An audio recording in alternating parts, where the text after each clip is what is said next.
Hey everyone, how's it going? Happy Tuesday. My name is Lacey Jane. This is Criminally Confident, and I'm so excited to be with you guys today. If you couldn't tell, I just rushed down here. I did not realize that this trial was going to start a little bit early. Like the button or like the stream, please. And let's get into this. Deputy Prosecuting Attorney Joel Garner for the state, also President's Deputy Prosecuting Attorney Franklin Don Picaro. Good morning, Mr. Garner. Good morning, Mr. Picaro. Good morning, Judge. Good morning, Your Honor. Good morning, ladies and gentlemen. Thomas Otake and Matthew Dirks on behalf of Gerhardt Konig, who is present. Good morning, Mr. Otake. Good morning, Mr. Dirks. Good morning. Good morning, Dr. Konig. Good morning, Your Honor. Gentlemen, you can all be seated. Ladies and gentlemen of the jury, good morning to all of you. Welcome back to courtroom 15. Good afternoon. It's good to see you. I have to admit, it was a long weekend when I started court yesterday and I walked in and I didn't see you. I thought it was a bit odd. So it's good to see all of you here back in court. Here's the schedule for today. I've had a chance to talk about it with the attorneys. We're going to finish up the presentation of the evidence this morning. We don't expect it to take very long. And then I'm going to be reading the jury instructions. The jury instructions are the law that you must follow in this case. And then we'll take a break and we'll physically reset the courtroom. When we come back from that break, from that first recess, we'll move straight into the closing arguments of the attorneys. All right. So the prosecution will have its chance to begin with its closing argument. We'll take another break, reset the courtroom. The defense has the opportunity to present its closing argument, followed by any rebuttal argument by the state. Once the closing arguments are done, I will have the final charge to the jury, and I'm going to ask the 12 jurors that are going to deliberate in this case to go into the jury deliberation room to begin consideration of the case. I expect all of that to happen this morning. I smile a little bit. What I mean is all of that is expected to happen before lunch. Our lunch break may be a little bit later, just so we can get all of that in before you begin your deliberation. As you already know, lunch is going to be brought in for the deliberating jurors. So that's the schedule that we're looking at. Lunch maybe a little bit later than 12:30, but hopefully not too much later. So that's the schedule for today. Before we continue, does anybody need any more notebooks? Any pens? I see no hands. Mr. Otake, does the defense wish to present any other evidence in this case? Yes, Your Honor. The defense will recall Detective Thomas Inuma to the stand. Inuma. All right, guys, now's your chance. Double tap that screen if you're watching on your phone, please. It helps push this video out to other people who are interested, but they don't know where to go. Detective, you're still under oath. Okay. Please and thank you. Good morning, Detective. Good morning. Just a few follow-up questions. I'm going to keep this short, but there's a few things I wanted to ask you about. You testified last week when you were called in a case by the state and asked questions by the prosecutor.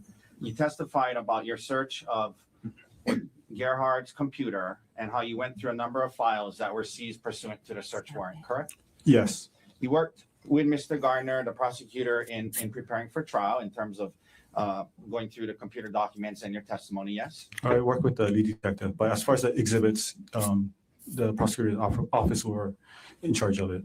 Yeah, so you work primarily with the lead detective, but the prosecutor's office and worked with HPD to settle in on the exhibits, yes? Yes. Now, one of the things that the prosecutor focused on in his questioning of you and in his questioning of Gerhardt, Beyond the scope.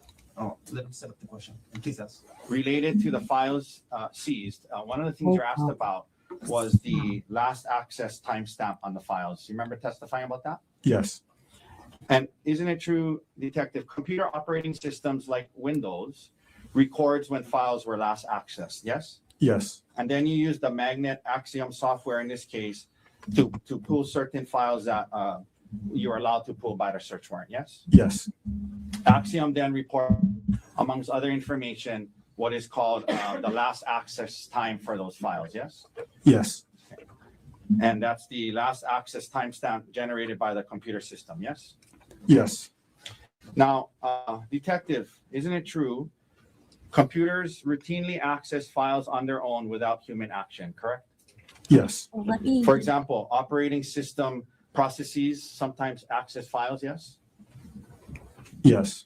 search indexing functions on a computer can access files, yes?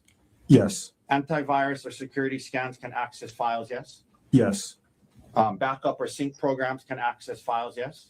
yes, All of those can access files. Like a computer can access a file, doing those things without any human clicking on or viewing the file, correct? yes, And when a computer accesses files that way, it will often update the last access time, yes? yes, Even though it was not a human that accessed the file, correct? yes, And you talked about your experience and the training that you've gone through to become qualified as an expert in computer forensics. Have you read literature related to computer forensics and the appropriate use of these timestamps? yes, Isn't it true that there is literature that cautions computer forensic examiners from drawing too strong of an inference from the last access timestamp because of this issue related to computers accessing files instead of humans? Have you read literature that talks about that? yes, Now, to be fair, the search warrant only allowed you to look at some files, some files that were accessed, yes? yes, just within the time frame and 32 items. Yeah, the search terms, right? Yes, So you didn't have access to all of the files that may have been open or accessed during that time period, correct?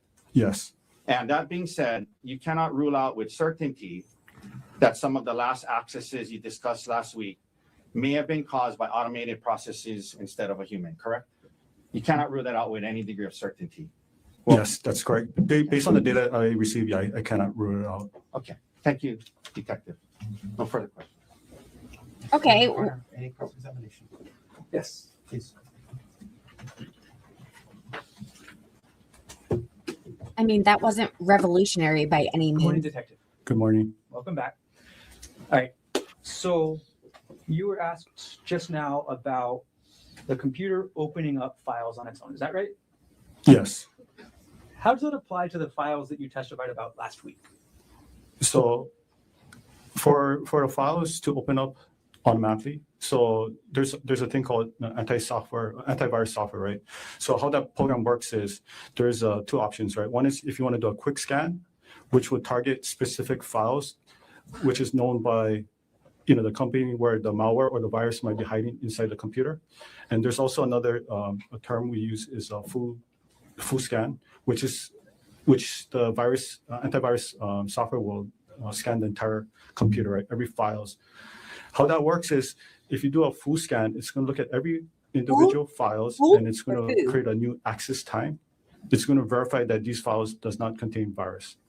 For targeted, it's going to be looking at certain files or folders which may contain the virus, right? If it doesn't have it, then just that folder itself is going to have all the same date, time, where it was accessed, because how the virus scan works, it's a sweeping. It might show in within the same date, the time, within milliseconds apart. Okay. Now, based on the fact that there are multiple different dates where all these different files, the financials, the divorce documents, where all these were accessed, what does that tell you about whether this was a virus scan or a person? Okay, so how using the Axum software, if it's a case that's involved, if it's important to last access time, the file created date time or the modified date time, what I usually do is I look at the metadata. The metadata is data about the data.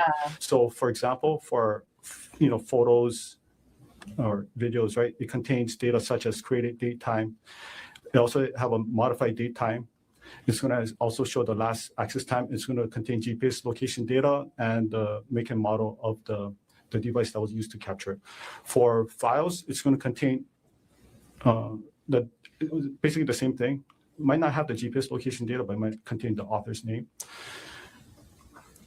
And as far as when I was looking at when I filtered, just by looking at the date range where it was last accessed, I noticed that all the dates and the date and time that was accessed were all different. It'll be a strong indication if all the access time were all within the same date, the same time, within milliseconds.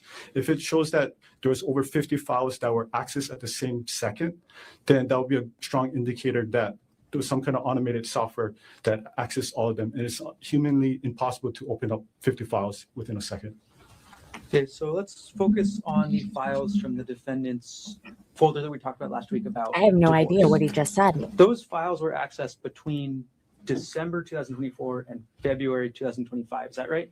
Yes. On at least 4 different days, correct? Yes. And what does that tell you about whether it's human access or antivirus software or automatic access? Okay, so just based on the limited data that I received, it appears that it was likely a human action that caused it, because if the antivirus software went into that folder, it's going to do a sweep of all the files within that folder. It's not going to just individually pick one file for that day, come back a couple days later, look for another file, and so on.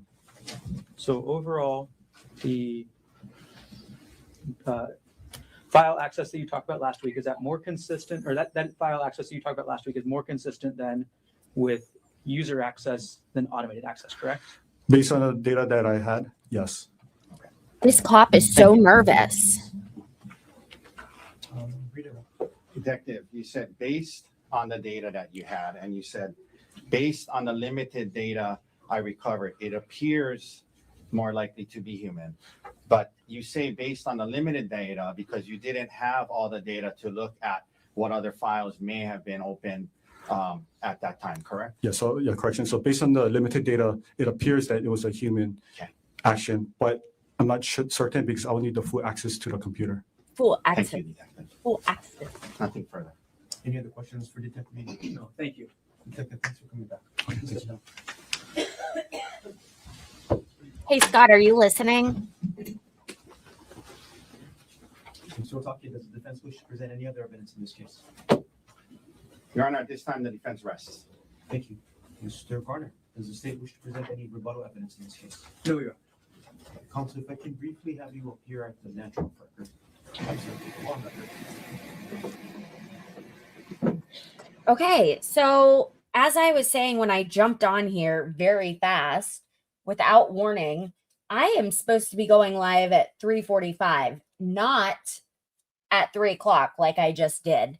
I was not aware that they were starting court at 9 a.m. their time. I thought it was going to be 10 like we've done previously.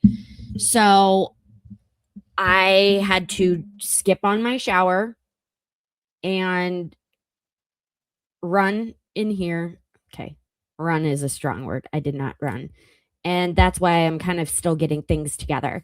So once again, this is the Hawaii doctor that is being accused of attempted murder against his wife.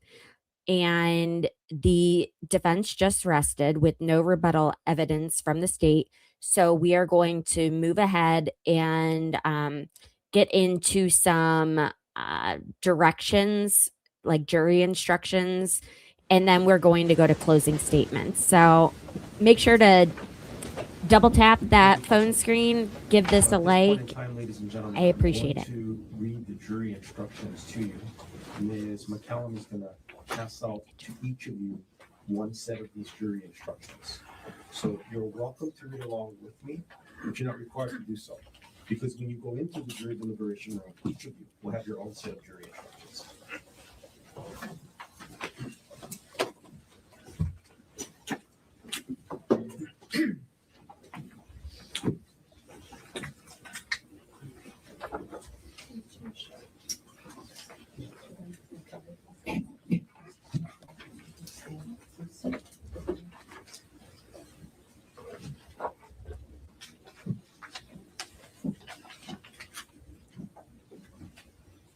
Mr. Short.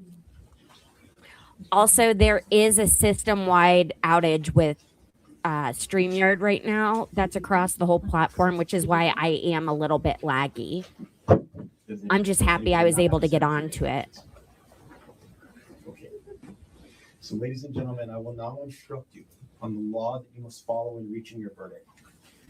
You are the judges of the facts of this case. You will decide what facts were proved by the evidence. However, you must follow these instructions even if you disagree with them. You must consider all the instructions as a whole and consider each instruction in the light of all the others. Do not single out any word, phrase, sentence, or instruction and ignore the others. No word, phrase, sentence, or instruction is more important just because it is repeated in these instructions. In the event that a statement or argument made by a lawyer contradicts or misstates these instructions, you must disregard that statement or argument and follow these instructions. You must presume the defendant is innocent of the charge against them. This presumption remains with the defendant throughout the trial of the case, unless and until the prosecution proves the defendant guilty beyond a reasonable doubt. The presumption of innocence is not a mere slogan, but an essential part of the law that is binding upon you. It places upon the prosecution the duty of proving every material element of the offense charged against the defendant beyond a reasonable doubt. You must not find the defendant guilty upon mere suspicion or upon evidence which only shows that the defendant is probably guilty. What the law requires before the defendant can be found guilty is not suspicion, not probabilities, but proof of the defendant's guilt beyond a reasonable doubt. What is a reasonable doubt? It is a doubt in your mind about the defendant's guilt, which arises from the evidence presented or from the lack of evidence, and which is based upon reason and common sense. Each of you must decide individually whether there is or is not such a doubt in your mind after careful and impartial consideration of the evidence. Be mindful, however, that a doubt which has no basis in the evidence presented, or the lack of evidence, or reasonable inferences therefrom, or a doubt which is based upon imagination, suspicion, or mere speculation or guesswork is not a reasonable doubt. What is proof beyond a reasonable doubt? If, after consideration of the evidence and the law, you have a reasonable doubt of the defendant's guilt, then the prosecution has not proved the defendant's guilt beyond a reasonable doubt, and it is your duty to find the defendant not guilty. If, after consideration of the evidence and the law, you do not have a reasonable doubt of the defendant's guilt, then the prosecution has proved the defendant's guilt beyond a reasonable doubt, and it is your duty to find the defendant guilty. You must consider only the evidence that has been presented to you in this case, and inferences drawn from the evidence which are justified by reason and common sense. The charging document is a mere formal accusation, and it is not evidence of the defendant's guilt. You must not be influenced at all because the defendant has been charged with an offense. Trial procedures are governed by rules. When a lawyer believes that the rules require it, it is their duty to raise an objection. It is my responsibility to rule on such objections. Hi, Nicole. You must not consider objections made by lawyers in your deliberations. Statements or arguments made by lawyers are not evidence. You should consider their arguments to you, but you are not bound by their memory or interpretation of the evidence.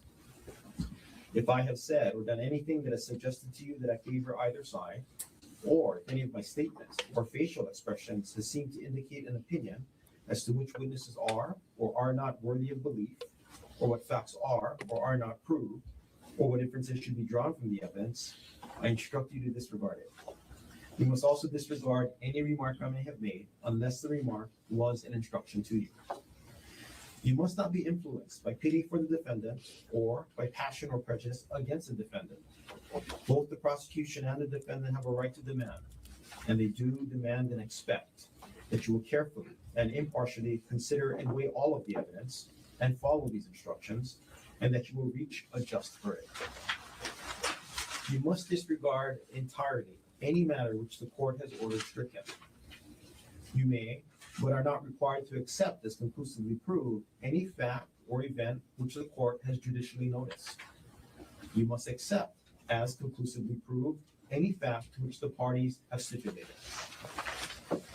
While you must consider all of the evidence in determining the facts in this case, this does not mean that you're bound to give every bit of evidence the same weight.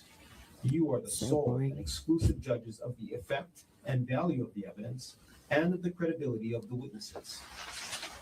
It is your exclusive right to determine whether and to what extent a witness should be believed and to give weight to his or her testimony accordingly.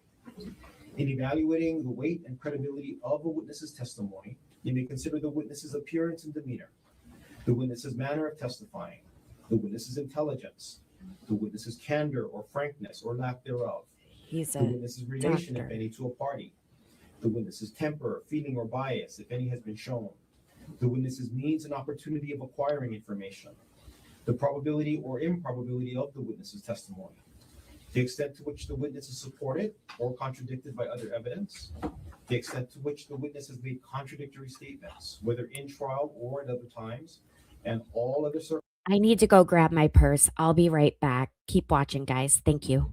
circumstances surrounding the witness and bearing upon his or her credibility. Inconsistencies or discrepancies in the testimony of a witness or between the testimony of different witnesses may or may not cause you to discredit such testimony. In weighing the effect of inconsistencies or discrepancies, whether they occur within one witness's testimony or as between different witnesses, consider whether they concern matters of importance or only matters of unimportant detail, and whether they result from innocent error or deliberate falsehood. If you find that a witness has deliberately testified falsely to any important fact, or deliberately exaggerated or suppressed any important fact, then you may reject the testimony of that witness, except for those parts which you nevertheless believe to be true. You're not bound to decide a fact one way or another, just because more witnesses testify on one side than the other. It is testimony that has a convincing force upon you that counts, and the testimony of even a single witness, if believed, can be sufficient to prove a fact. The prosecution is not required to call as witnesses all persons who may have been present at any of the events disclosed by the evidence, or who may appear to have some knowledge of these events, or to produce all objects or documents mentioned or suggested by the evidence. The defendant has no duty or obligation to call any witnesses or produce any evidence. The defendant in this case has testified. When a defendant testifies, his credibility is to be tested in the same manner as any other witness. The defendant has a constitutional right and the legal duty to be present throughout the trial and while other witnesses testify. You must not draw any unfavorable inference regarding the credibility of the defendant's testimony on the basis that he was present during the trial. During the trial, items are received into evidence as exhibits. These exhibits will be available for your review when you deliberate. In addition to facts which counsel have stipulated to be true, and facts which the court has taken judicial notice of, there are two types of evidence: direct evidence, such as the testimony of witnesses who assert actual knowledge of a fact, and circumstantial evidence, which permits a reasonable inference of the existence of another fact. Facts may be proved by direct evidence or circumstantial evidence, or by a combination of both. The state of mind with which a person commits an act, such as intentionally, knowingly, recklessly, or negligently, may be proved by circumstantial evidence, while witnesses may see and hear, and thus be able to give direct evidence of what a person does or fails to do. There can be no eyewitness account of the state of mind with which the acts are done or omitted. But what a person does or fails to do may or may not indicate the state of mind with which he does or refrains from doing an act. A person is not guilty of an offense unless the state proves beyond a reasonable doubt that the person acted with the required states of mind, as these instructions specify, with respect to each element of the offense. The instruction for the offense charge specifies the states of mind required to be proved. Okay. During the trial, you heard the testimony of certain witnesses who were allowed to provide opinion testimony. Let me put up a Training poll. and experience may make a person qualified to provide opinion testimony in a particular field. The law allows that person to state an opinion about matters in that field. Merely because such a witness has expressed an opinion does not mean, however, that you must accept this opinion. It is up The to you to jurors do decide get a whether to copy accept of this the testimony instructions. and how much weight to give it. You must also decide whether the witness's opinions are based on sound reasons, judgment, and information. The defendant, Gerhardt Konig, is charged with the offense of attempted murder in the second degree. A person commits the offense of attempted murder in the second degree if he intentionally engages in conduct which, under the circumstances as he believes them to be, is a substantial step in a course of conduct intended or known to cause the death of another person. There are two material elements of the offense of attempted murder in the second degree, each of which the prosecution must prove beyond a reasonable doubt. These two elements are: one, on or about March 24, 2025, in the city and county of Honolulu, the defendant intentionally engaged in conduct, and two, the conduct, under the circumstances as defendant believed them to be, was a substantial step in a course of conduct intended or known to be practically certain by the defendant to cause the death of Arielle Konig. Conduct shall not be considered a substantial step unless it is strongly corroborative of the defendant's intent to commit murder in the second degree, which is intentionally or knowingly causing the death of another person. Self-defense Makes sense. is a defense to the charge of attempted murder in the second degree and its included offenses. Self-defense involves consideration of two issues. First, you must determine whether the defendant did or did not use deadly force. Second, you must determine whether the force used was justified. The burden is on the prosecution to prove beyond the reasonable doubt that the force used by the defendant was not justified. If the prosecution does not meet its burden, then you must find the defendant not guilty. The first issue is, did the defendant use deadly force? Deadly force means force which the defendant uses with the intent of causing, or which he knows to create a substantial risk of causing, death or serious bodily injury. Force means any bodily impact, restraint or confinement, or the threat thereof. If you determine that the defendant used deadly force, then you are to proceed to the section of this instruction entitled Deadly Force Used. If you determine that the defendant did not use deadly force, then you are to proceed to the section in this instruction entitled Deadly Force Not Used. The determination of whether or not the defendant did or did not use deadly force must be unanimous. You must then follow the law in the applicable section to determine the second issue, which is whether the force used by the defendant was justified. Deadly force used. The use of deadly force upon or toward another person is justified if the defendant reasonably believes that deadly force is necessary to protect himself on the present occasion against death or serious bodily injury. The reasonableness of the defendant's belief that the use of protective deadly force was necessary shall be determined from the viewpoint of a reasonable person in the defendant's position under the circumstances of which the defendant was aware, or as the defendant reasonably believed them to be when the deadly force was used. There's only so much I can The do. use of deadly force is not justified if the defendant, with the intent of causing death or serious bodily injury, provoked the use of force against himself in the same encounter. The use of deadly force is not justifiable if the defendant knows that he can avoid the necessity of using such force with complete safety by retreating. Deadly force not used. The use of force upon or toward another person is justified if the defendant reasonably believes that the force is immediately necessary to protect himself on the present occasion against the use of unlawful force by the other person. The reasonableness of the defendant's belief that the use of protective force was immediately necessary shall be determined from the viewpoint of a reasonable person in the defendant's position under the circumstances of which the defendant was aware, or as the defendant reasonably believed them to be. The defendant may estimate the necessity for the use of force under the circumstances as he reasonably believes them to be when the force is used without retreating.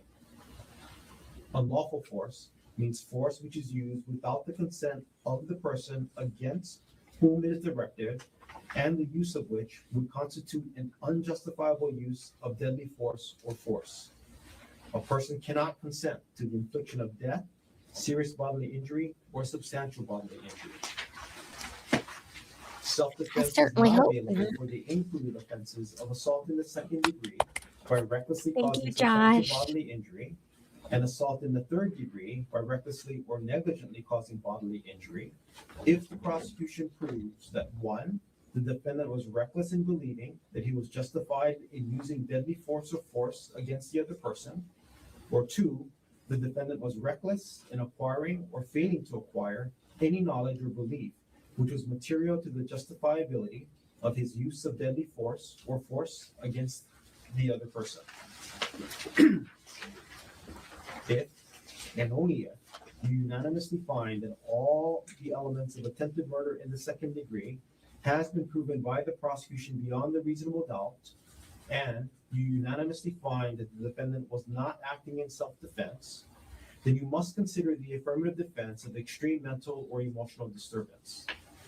Extreme mental or emotional disturbance has two elements. These two elements are, one, the defendant was, at the time he attempted to cause the death of the other person, under the influence of extreme mental or emotional disturbance. And two, there was a reasonable explanation for the extreme mental or emotional disturbance.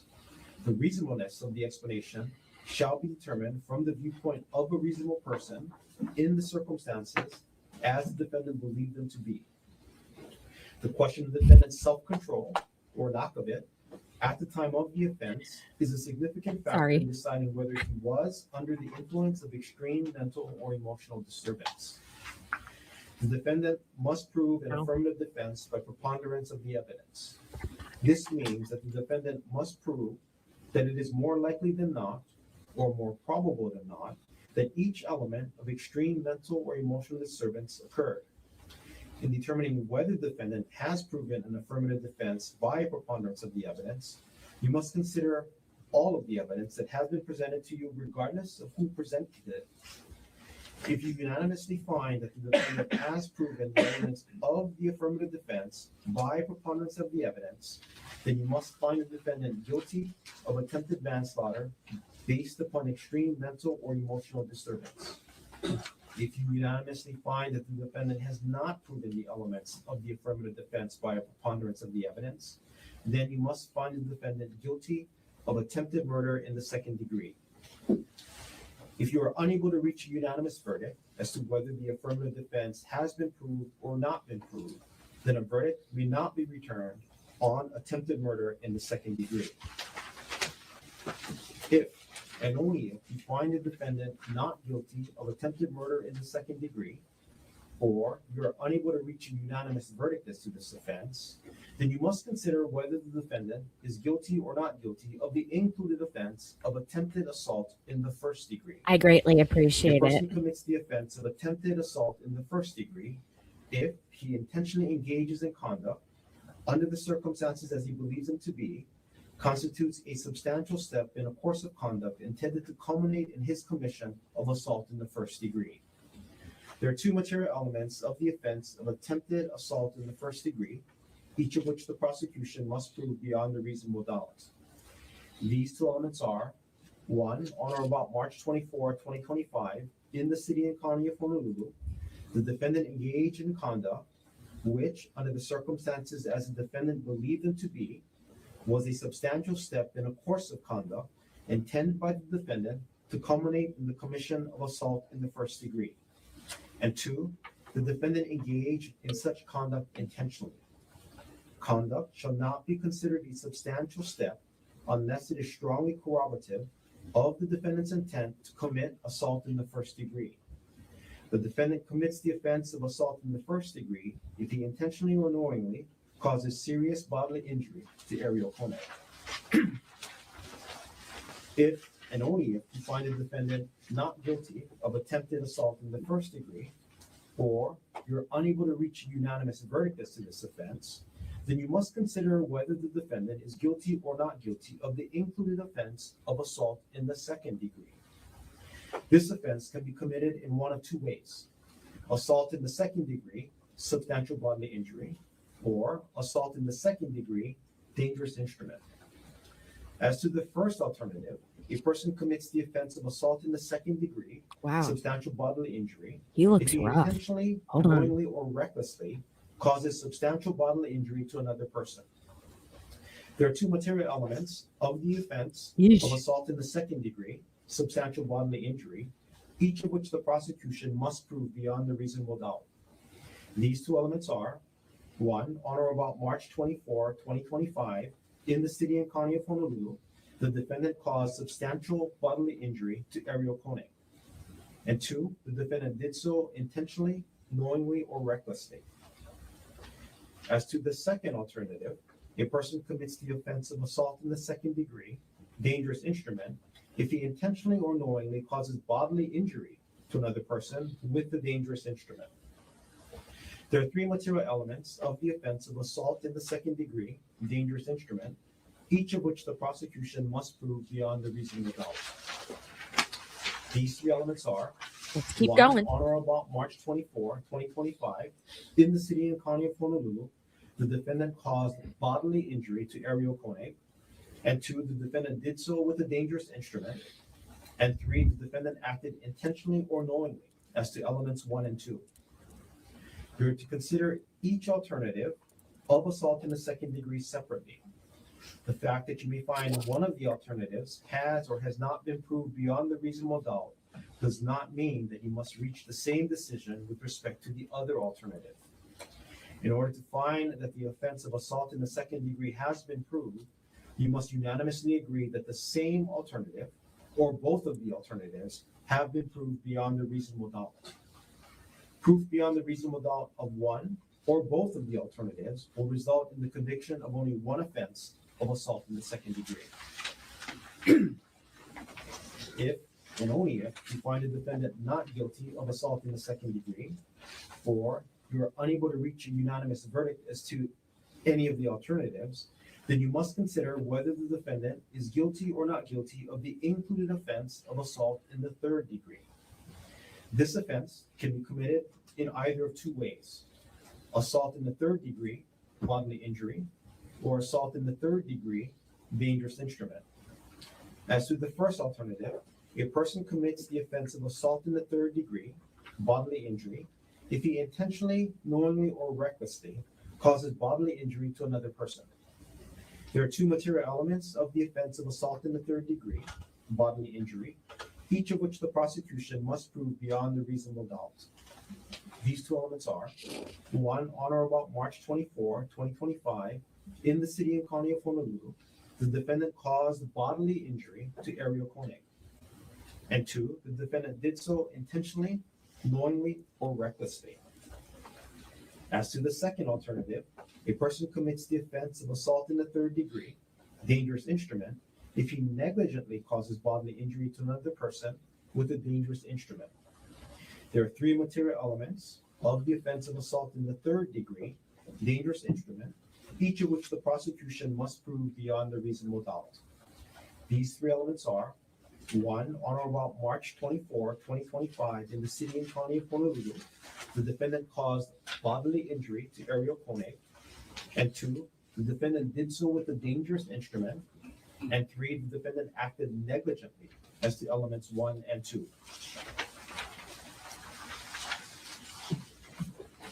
The fact that you may find one of the alternatives has or has not been proved beyond a reasonable doubt does not mean that you must reach the same decision with respect to the other alternative. In order to find that the offense of assault in the third degree has been proved, you must unanimously agree that the same His attorney alternative looks or hella both of the nervous. alternatives have So does been he. proved beyond a reasonable doubt. Proof beyond the reasonable doubt of one or both of I'd the be alternatives stupid. will result in the conviction of only one offense of assault in the third degree. Ladies and gentlemen, I'll amend the instructions so that it reads the way I read it out loud. If and only if you find that the prosecution has proved the offense of assault in the third degree beyond a reasonable doubt, then you must also consider whether the fight or scuffle was entered into by mutual consent, whether expressly or by conduct. You must determine whether the prosecution has proven beyond a reasonable doubt that the fight or scuffle was not entered into by mutual consent. This determination must be unanimous, and it is to be indicated by answering yes or no on a special interrogatory that will be provided to you. Dangerous instrument means any weapon, device, instrument, material, or substance, whether animate or inanimate, which, in the manner it is used or is intended to be used, is known to be capable of producing death or serious bodily injury. Serious bodily injury means bodily injury which creates a substantial risk of death or which causes serious permanent disfigurement or protracted loss or impairment of the function of any bodily member or organ. Is it? Substantial bodily injury means a major avulsion, major laceration, or major penetration of the skin, or a burn of any second-degree severity, or bone fracture, or a serious concussion, or a tearing, rupture, or corrosive damage to the esophagus, viscera, or other internal organs. Bodily injury means physical pain, illness, or any impairment of physical condition. A person acts intentionally with respect to his conduct when it is his conscious object to engage in such conduct. A person acts intentionally with respect to attendant circumstances when he is aware of the existence of such circumstances or believes or hopes that they exist. A person acts intentionally with respect to a result of his conduct when it is his conscious object to cause such a result. A person acts knowingly with respect to his conduct when he is aware that his conduct is of that nature. A person acts knowingly with respect to attendant circumstances when he is aware that such circumstances exist. A person acts knowingly with respect to the result of his conduct when he is aware that it is practically certain that his conduct will cause such a result. A person acts recklessly with respect to his conduct when he consciously disregards the substantial and unjustifiable risk that the person's conduct is of the specified nature. A person acts recklessly with respect to attendant circumstances when he consciously disregards a substantial and unjustifiable risk that such circumstances exist. A person acts recklessly with respect to a result of his conduct when he consciously disregards a substantial and unjustifiable risk that his conduct will cause such a result. A risk is substantial and unjustifiable if, considering the nature and purpose of the person's conduct and the circumstances known to him, the disregard of the risk involves a gross deviation from the standard of conduct that a law-abiding person would observe in the same situation.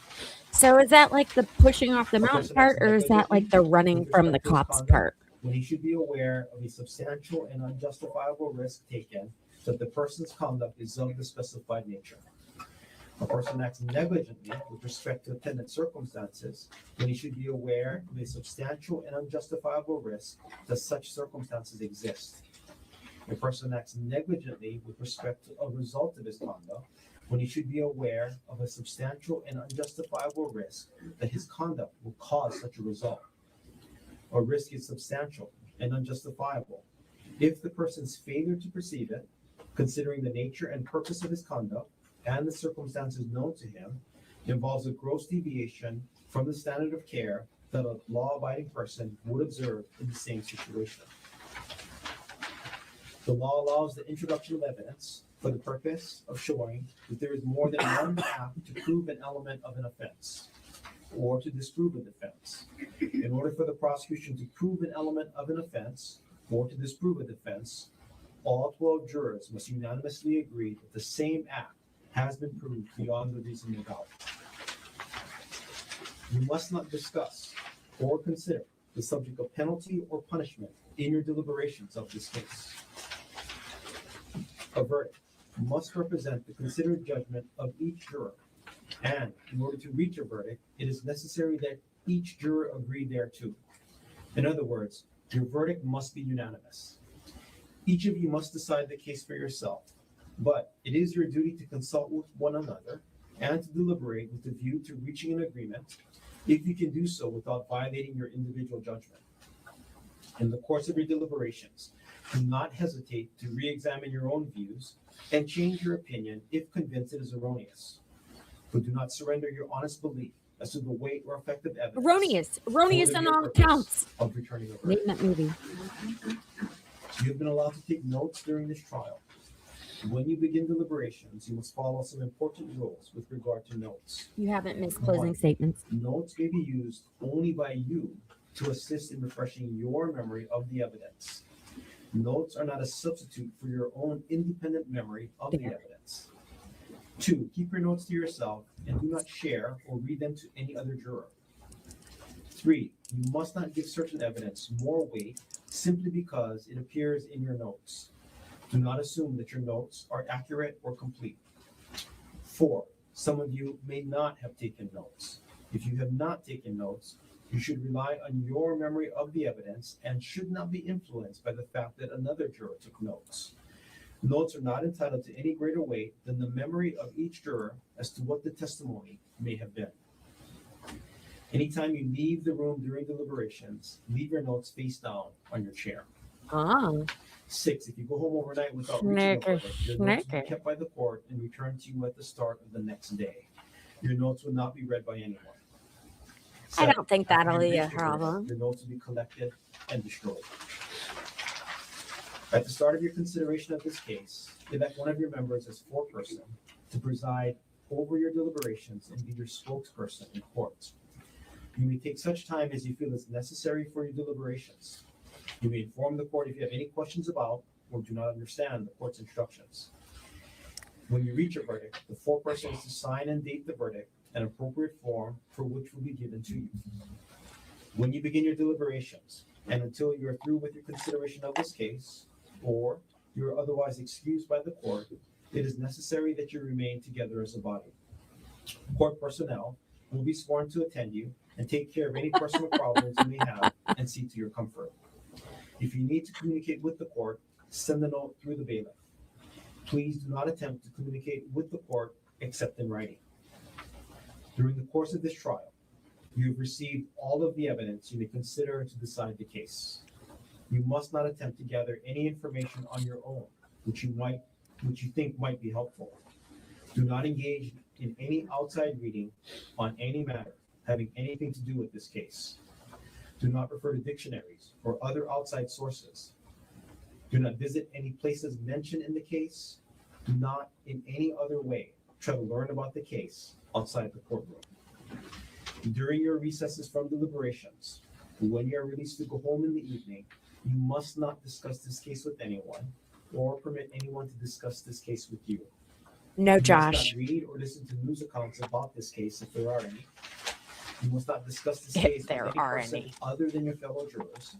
You must not reveal to the court or to any other person how the jury stands, numerically or otherwise, until you have reached a unanimous verdict and it has been received by the court. You may bring in either one of the following verdicts.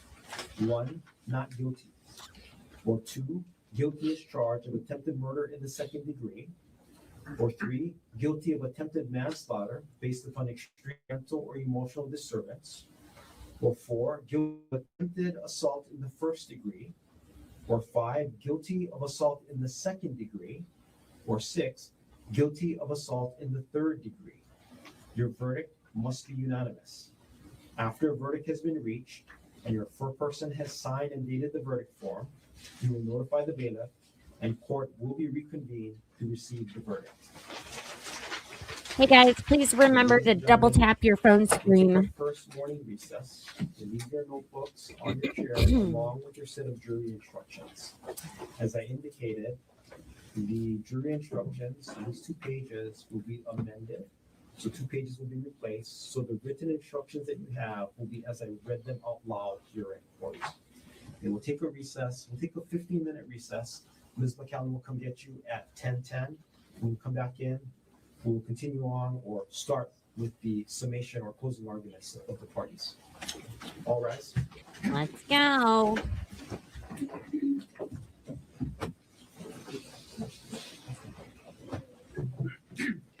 Looks like I have most of my viewers coming in today from X. So what's up, X? If you could please do me a favor and I have spam coming in. Okay. If you guys could please do me a favor and make sure that you have liked this stream, make sure that you are subscribed to my channel, and yeah, the X people. Page 19 of the jury instructions. Don't let me down, please. Page 19 references guilty of murder in the second degree. The court read attempted murder in the second degree. Yeah. So it should be amended. Last sentence in the first paragraph, the words between of and murder, the word attempted should be inserted. Same change, last sentence of the instruction, it should be attempted murder in the second degree. That's how it's read to the court. Mr. Garner, any objections to the amendment to the instructions? No objection. How about you, Mr. Otake? This is on page 19, Yes, correct? sir. Yes, sir. In the two places where it said murder instead of attempted. Correct. Yeah, no problem. And Thank you. then one more change, counsel, page 24. And I need you to take a look at not just page 24, but also page 22. I read to the jury the last paragraph that's in page 22 that is not on page 24, indicating that, again, they need to consider the alternatives separately. They must be unanimous if they're going to come back on an alternative or both alternatives. And that if they do come back on two, it results in only a singular conviction. It mirrors the language in page 2, except it's assault in the third degree. As it was read, and to the amendment, Mr. Garner? No objection. How about you, Mr. Otake? No objection, thank you. Yeah, no. As the instructions are read to the jury, counsel, any objections to the instructions as a whole, other than what we've already settled on the record? Other than our previous objections, nothing new. None from the state. And Mr. Garner, have you had the opportunity to review the proposed verdict form, special interrogatory, and communication forms? Yes. Any objections? No.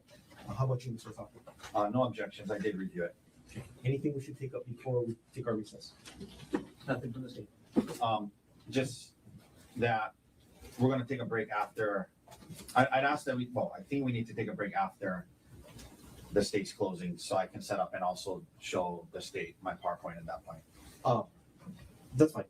Yeah. I intended that anyway. I did have one more thing. I'm sorry, I'm glad I remembered it. The normal course of closing is the state, take the break, defense, okay? And then go straight into the state's rebuttal. Correct. If the defense is going to argue the affirmative defense of extreme or emotional disturbance, then the defendant has to rebuttal. We didn't discuss that, but that is the state. So if the defense is going to argue that, then there's a rebuttal. They'll come right after the state's rebuttal. And then I'll give the final charge to the jury before I send them to deliberation. Counsel, any agreement with that? Yes, with the understanding that should that happen, the certificate is limited to the EMED. Oh, it's only on you then? Yeah. Okay. Counsel, thank you. Court's in recess. Off record, I'm gonna now look at his PowerPoint. So wait, are they going to be given the rebuttal? Because that's a big deal. I have yet to see a trial where the defense gets the rebuttal, which is one of the things they were fighting about so much last week. Okay, so like I said in the comment section, if you are watching on YouTube, I have an incredible lunch show for y'all, but I don't want to start it right now. We are going to be watching a hearing that took place today, which I think a lot of people might not necessarily be. No, I don't know.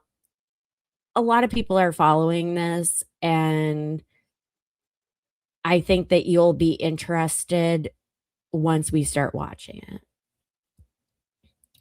Okay, state defense, state rebuttal, sir rebuttal for emotional. Okay. This is new. This is fun. We are having fun. This is great. So it's not like a Hawaii thing, Mitchell. Mitchell said, who closes first in Hawaii court? It's always the state. But hey, Jennifer, how's it going? What I have not seen before, while doing this at least, is a like backup rebuttal that the defense is privy to because of one of the allegations. This all had to do with, if I'm correct, it all had to do with one of the comments that he made on the stand, and I'm talking about the doctor. And it allowed in this argument about his emotional state, and I'm that's actually probably something we should Google, because I can't pretend to be a lawyer.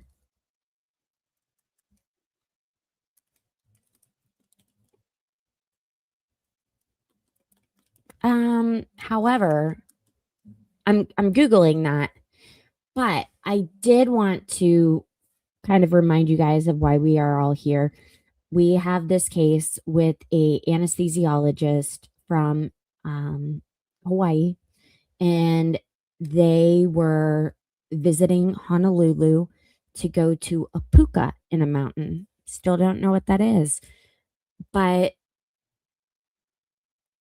while they were going on this hike, the doctor and his wife, that is, a fight ensued, and essentially the person that was hurt, his wife, claims he picked up a black lava rock and began swinging at her head upwards of 10 times.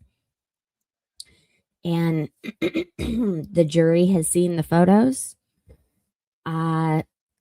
She also says that the doctor tried to push her off a cliff, which is absolutely horrifying.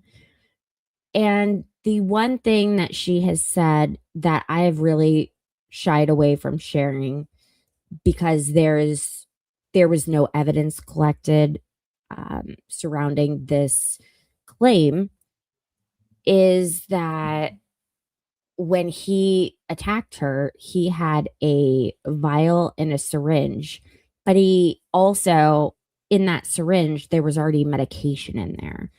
And I'm not calling the victim a liar. I'm not trying to say that, but I'm trying to stick to facts here.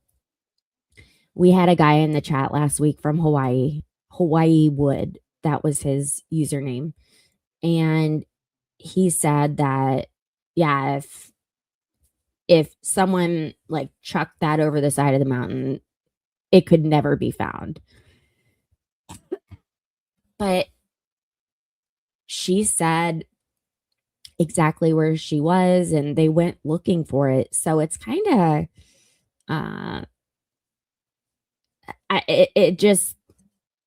it didn't sit right with me, and I don't want to sit here talking about a syringe and a vial when there is absolutely no evidence of that having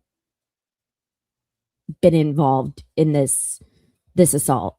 So the doctor is saying that he was just defending himself, and that like the fight got pretty bad. And thankfully for his wife, there were two people not too far behind them who heard her screaming for help.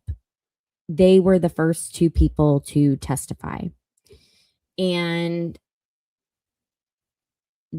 another huge witness that came in and helped was Dr. Konig's son, who he called while he was on the mountain that day and said, I just tried to kill Arielle, his stepmom, and I'm going to jump off the side of the mountain. And the son was like, no, don't do that. And essentially got the ball rolling on alerting the police. So we got to hear from him. He referred to his dad as the defendant the entire time. It was extremely uncomfortable, but nevertheless, it was quite impactful testimony. Going back to what we were Googling before, EMED refers to extreme mental or emotional disturbance, which is what I thought, but I didn't want to misstate it. And so the defense has claimed that the incident was a fight that escalated, arguing that Gerhardt Konig acted in self-defense after allegedly believing his wife was having an affair. The defense is aiming for a total victory rather than a reduction in charges, as the defendant is attempting to maintain his professional license, job, and custody of his children. EMEDs can sometimes reduce a potential life sentence to a maximum of 10 years. But in this case, the defendant is pursuing a different strategy. That's very interesting. Okay, I haven't been looking at comments this entire time. So let me go back to you guys. Oh, gained some viewers. Hey, everybody. There was Josh in the comments saying all the things. Okay. Thanks for joining us. If you haven't done so already, please make sure to double tap your phone screen if you're watching on your phone. You should see a big thumbs up. If you don't, then tap your screen once, and up in the upper right hand corner, you'll see 3 dots. Those 3 dots, you'll see the face, the name, and the like or dislike button. I'm hoping that you'll hit that like button for me, and make sure to subscribe while you are there. Tuesdays are a good day for this show. I just tend to be a little bit slower on Tuesdays. And it did not help that I thought trial was going to start at 4 o'clock my time and not 3 o'clock. So I apologize for spending most of my time up here doing my hair, but that is part of the title, the Get Ready With Me. So if you, and I keep forgetting X because I have a bunch of people watching on X. Hey guys, if you could please hit that heart button where you are watching, that would also be terrific. Greatly appreciated. If you are really enjoying this and you have the means to do so, please feel free to become a member, or you can support the channel using one of the ways listed in the ticker below my face. Actually, on your phone, it should be above my head. So Venmo, Cash App, but I love to see new members. You can always send super chats. Hi, Jennifer. We have a lot of Jennifers here. And I love building the community. I've been polling people on when we should do our members only shindigs, and it's down to Sundays at 6 and Fridays at 2. I'm kind of thinking that it'll end up being Fridays. I don't know. It just depends on the members only, what they voted on. Okay, let's see where we are.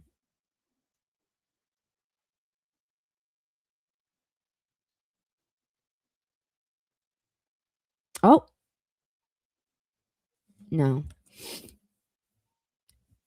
I thought the camera was moving and I realized I was just behind. Oh, I have a goal going. On my horizontal screen. I also have it going on my my phone screen.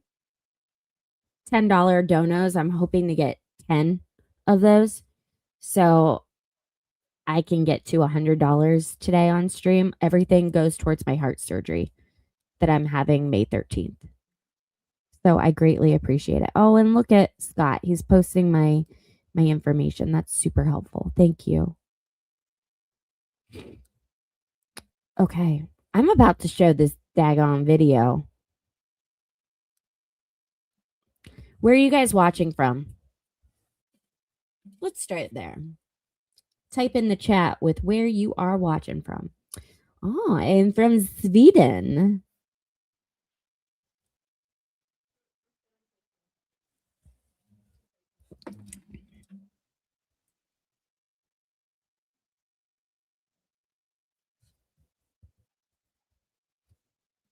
Where's everyone at? You guys love to talk. Rhode Island. Welcome. I love to see you, Kat. Thanks for joining us today. Northern Colorado. That's a fair question. Beautiful, and what I heard is snowy Massachusetts. I heard it was snowing today. I am coming to you guys from Columbus, Ohio. And also want to let you guys know it's National Beer Day. So for those of you who indulge, happy National Beer Day. I know that the moment I get off of this screen and show the other thing, court's going to start. Like, it's just one of those things I'm absolutely confident in. So I'm trying to prolong this.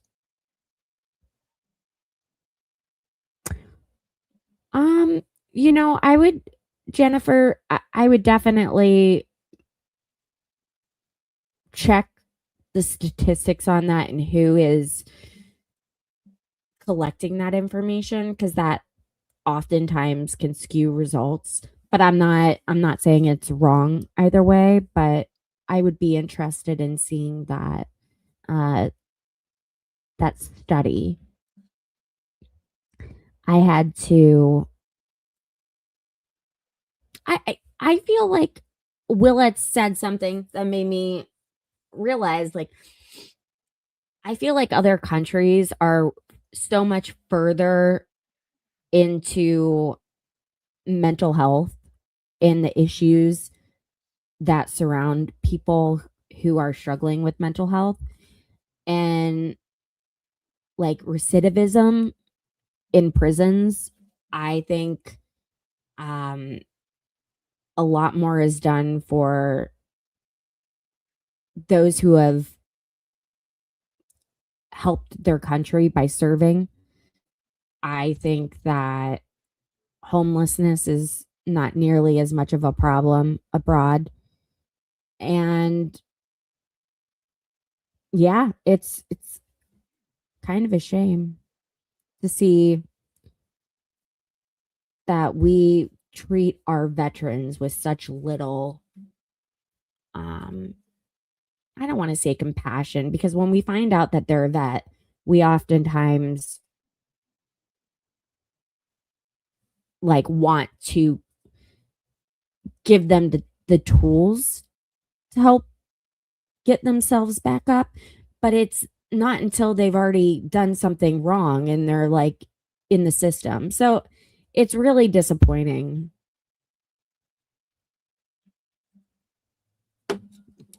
Guys, I know this is horrible timing, but I need to blow my nose. If you couldn't tell, my nose is red. I have like really bad allergies today. And I've already used my Flonase. Already. Okay, give me one moment, please. Versus Gerhardt Konig, 1 CPC-25/317.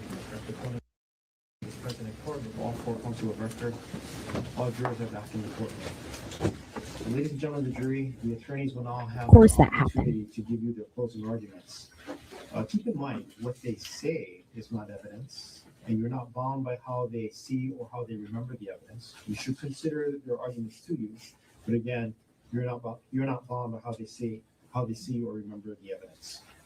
Mr. Garner, are you ready with the state's closing argument? Yes, Your Honor. Please. And for the record, the state is reserving some time for rebuttal. Understood. Thank you.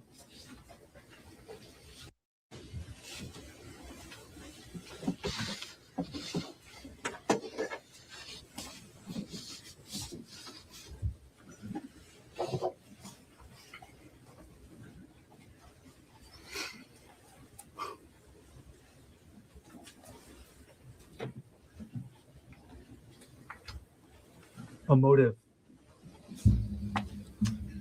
a beating, a confession. Ladies and gentlemen, beyond a reasonable doubt, the state has proven that on March 24th, 2025, Gerhardt Konig tried to kill his wife, Arielle. The state has proven beyond a reasonable doubt that Gerhardt Konig committed the offense His of mouth attempted is dry. murder in the second degree. There are two elements, as Judge read to you a couple minutes ago.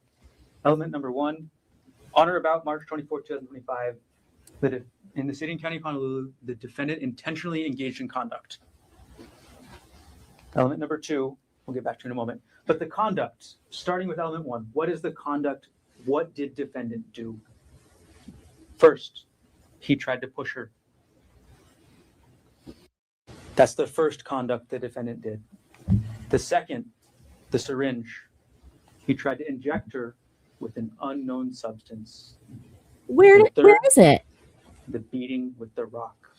That is the conduct that defendant engaged in intentionally.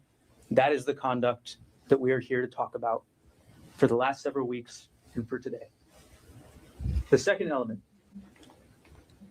that conduct, under the circumstances under which defendant believed them to be, was a substantial step in a course of conduct intended or known to be practically certain by the defendant to cause the death of Arielle Konig.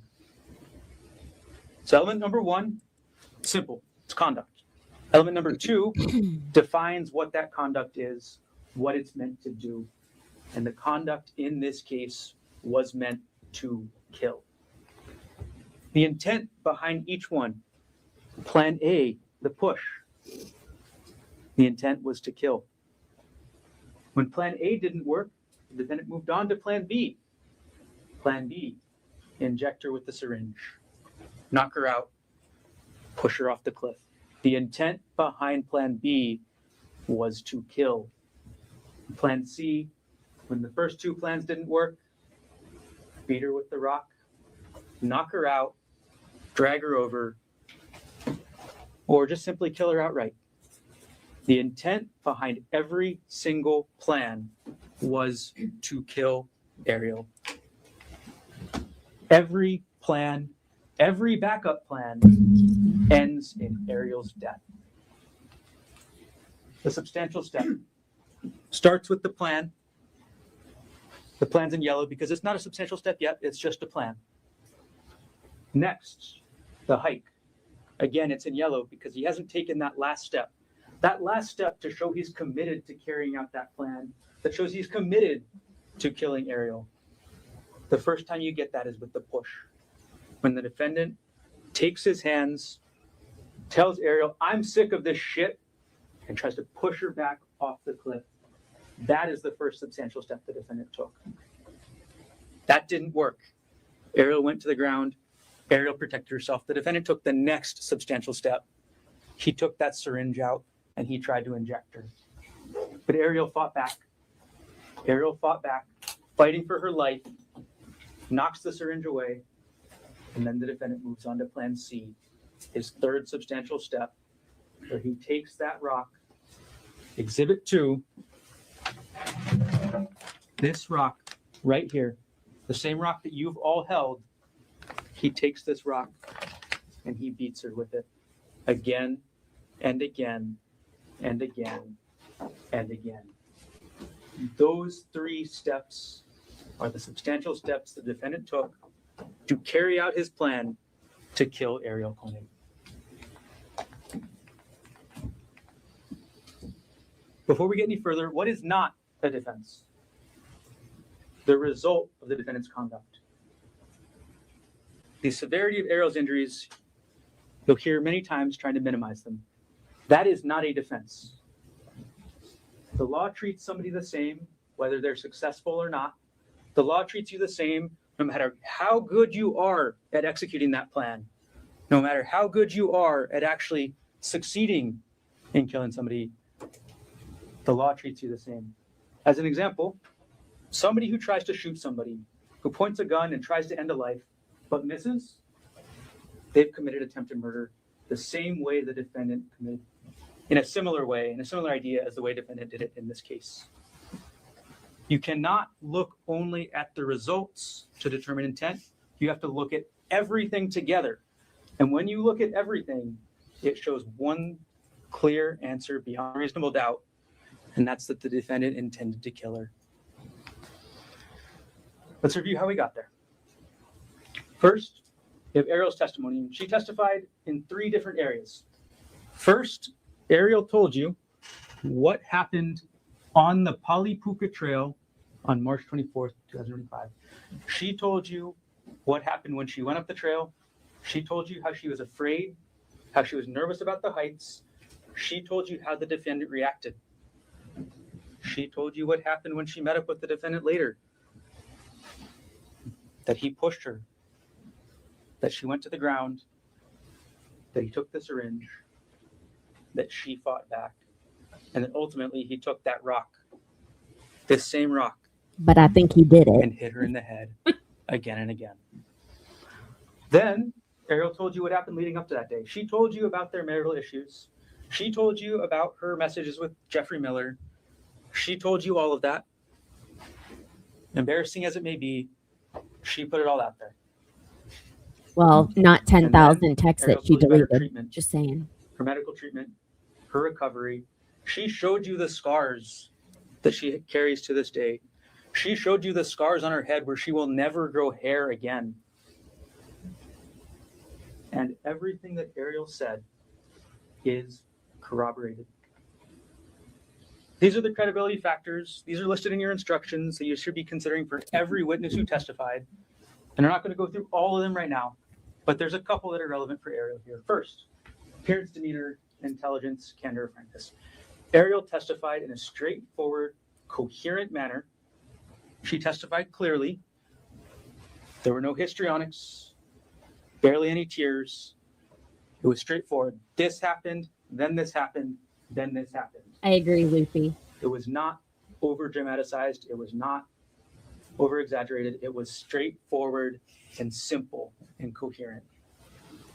She was open to cross examination. When the answer was yes, she said, yes, sir. When the answer was no, she said, no, sir. She And when did she great. didn't know, she said she didn't know. But the last factor is the most important here. The extent to which Arielle's testimony is supported by other evidence. What this means, simply, is corroboration. Oh, no, What Josh, level of corroboration is there? There is a lot. Arielle is corroborated by the physical evidence, the scene and location, the rock, the blood evidence, the injuries, the medical supplies. Arielle's corroborated by the digital forensics. What was going on the defendant's computer corroborates what Arielle said. Arielle's corroborated by the other witnesses, by their sworn testimony, by Arielle Konig. Arielle's corroborated by Amanda Morris. She's corroborated by Sarah Buxbaum. She's corroborated by HPD. And in the most important ways, she's even corroborated by what the defendant told Emil. You've seen the photos at the scene. Arielle's testimony is corroborated. There's the cliff. It's right there.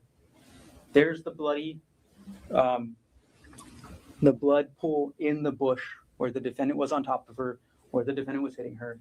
The physical evidence of the scene, the blood, the crushed plants, the location of this, so close to the cliff edge, all corroborates Arielle.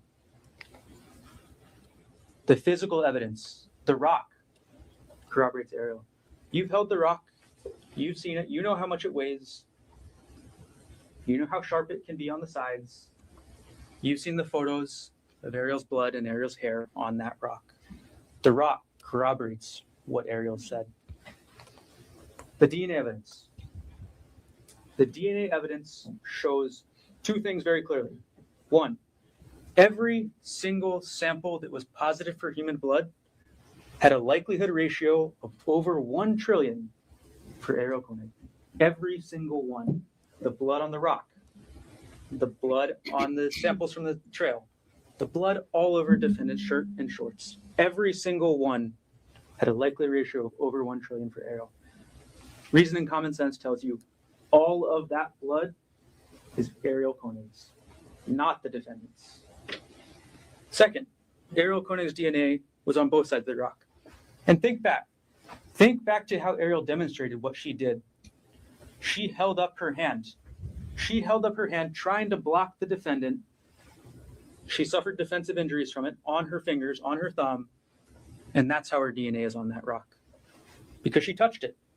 Her touch DNA is on the rock because she touched that rock to try and stop the defendant. The search warrant of defendant's work bag on Maui corroborates Arielle's statement. It shows clearly, conclusively, that defendant had actual possession. Not as some sort of theoretical, oh, he's a doctor, he can get this stuff. No, he had actual possession of syringes, he had actual possession of vials, he had actual possession of drugs that can kill. Like all This isn't some- anesthesiasts do. He could have gotten them, he had them. Anesthesiologists. This corroborates Arielle's testimony. And more importantly, these drugs weren't stored in a controlled environment. They were stored in his home, where he had access. He could take them, didn't have to log them or anything, just remove them from his home and do whatever he wanted with them. This corroborates Arielle as well. Lastly, Arielle is corroborated by her injuries. The physical evidence of Arielle's injuries corroborates exactly what she said. But Think not of the 10 injuries to the top of times. her head. The stellate laceration. Dr. Grosjean told you Just saying. there was debris throughout the entire injury. There were rocks. The defendant swung this rock so hard Wow, Jennifer. that pieces of rock broke off into Arielle's scalp. There was dirt throughout the entire laceration. And the middle of Arielle's scalp, he described as macerated or crushed. Went all the way down to the bone. Modern medicine, baby. She You've seen the looks photo great of Arielle from the front. today. You've seen what's missing from her head. You've seen that there is a chunk of her scalp that is gone. It's right there in that photo. And you've seen that she didn't just have scalp injuries. She had injuries above her eye. She had injuries below her eye. She had injuries to her hand, not even to just her thumb. Her thumb was only where there was a break, but she had injuries to 3 of her fingers, her thumb, her index, and her middle finger. Arielle's testimony is corroborated by the physical evidence in this case. Arielle's also corroborated by the digital forensics, the digital evidence. The digital evidence tells you what defendant was thinking, what he was thinking from December 2024 to March 2025. It shows you that, first of all, it confirms the motive. It confirms the strong motive defendant had to kill because he was looking up infidelity. He was looking up Arielle's financials. He was looking up his prior divorce.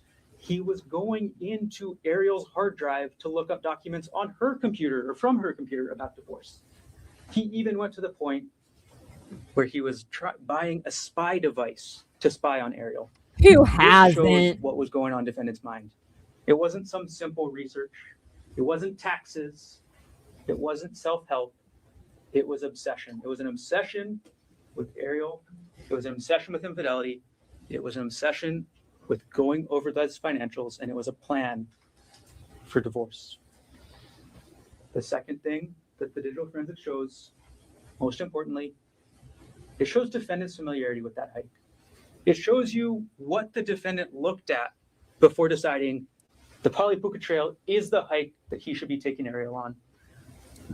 It showed the defendant this picture right here. Jennifer, you should join. It showed that the defendant was only interested in difficult hikes. Easy hikes were not for him. The defendant wanted difficult hikes, steep trails, big drops, narrow trails. This is where the defendant wanted to take Arielle. Actually, This trail, about a foot wide, somewhere around there. One push is all it would take on this trail. Nothing for her to grab onto. One push, and it's a tragic accident. That is what the defendant was researching. He knew that this trail was not popular from his research. He knew that 99% of the people wouldn't be going on this trail. And he knew that this is where he could execute his plan. And he didn't share this with Arielle. He didn't share this website with her, so she could make that informed decision before she went on that hike with him. She had no idea what kind of trail she was getting into that day. Lastly, Arielle is corroborated by the other witnesses. Arielle is corroborated by Amanda Morris.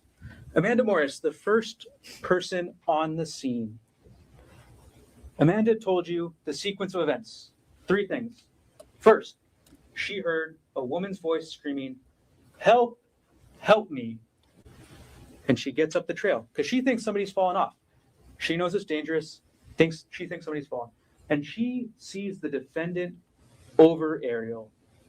Amanda sees the defendant over Arielle. She sees the defendant with this rock in his hand, and she sees the defendant hit her. And when she sees that, Arielle cries, "Help, he's trying to kill me." And Amanda sees how the defendant responds. How the defendant responds is nothing. He just looks at her. This Arielle's prosecutor also should be corroborated by on the Sarah Buxbaum, ground. the second woman on the scene, the second hiker who intervened. Sarah came in behind Amanda. She saw the defendant standing over Arielle. She saw the defendant standing with that rock. And most importantly, Sarah looked the defendant in the eye. Sarah made eye contact with the defendant and told you how that made her feel. It made her feel unsettled. It made her feel so afraid for herself and her safety when she was looking at the defendant in the eye. It made Sarah feel so unsafe that she and Amanda went back down the trail before they called 911 because they realized this was a dangerous situation for them. They realized after looking in his eyes what could happen to them. And they took those steps after seeing what was in the defendant's eyes. After seeing that look, they took steps to protect themselves. Listen to Sarah's voice on that 911 call. It's Exhibit 3. You'll have it. Listen to her voice, and you can hear what she's thinking about. You can hear the worry in her voice. You can hear that she's afraid for her own safety after she's seen the defendant. It's all there. Yeah, Moses. And you may hear argument today or have thought, maybe you thought to yourself, well, maybe. Amanda and Sarah only saw the end. The evidence shows that Amanda and Sarah didn't see the end of the incident. They caused the end of the incident. Because when they showed up, that is the only thing that stopped the defendant.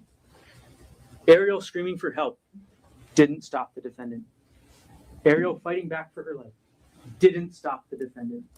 The only thing that stopped the defendant, the only thing that was enough for him to stop, is 2 eyewitnesses coming up on the scene and seeing him beat her with that rock. The only thing that got him to stop was being caught red-handed. The responding officers, Corporal Wu, Corporal Chun, they corroborate Arielle as well. They showed you the hike. You saw the hike on their body cam. You saw their struggles with trying to get up the hike. They showed you the scene. Once more, right there in the foreground of this photo, that's where this happened. That's where the beating with the rock happened. And right there, just a couple feet away, that's where the defendant tried to push her. They showed you Arielle's condition. Arielle's condition immediately after the defendant did this. They showed you that. They showed you the closest thing to what the defendant last saw Arielle as. And they even caught it on their body cam. They even caught Arielle's condition as she states her name. Arielle Konig, Arielle.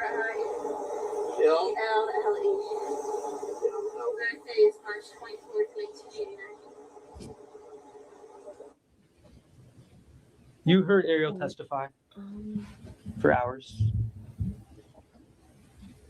but also you heard in this video her slurred voice, her heavy breathing, her condition after the defendant beat her with that rock. I don't normally do this, but A of all, I think he just lacks like engagement with his jurors. I think he should be on the ground talking about this crime and demonstrating. I also think he should be using his tone, and he has the ability to tell an absolutely valid story. Once again, sorry for interrupting.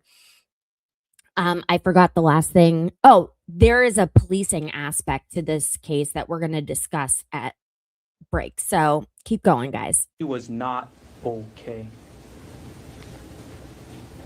The manhunt corroborates Arielle as well.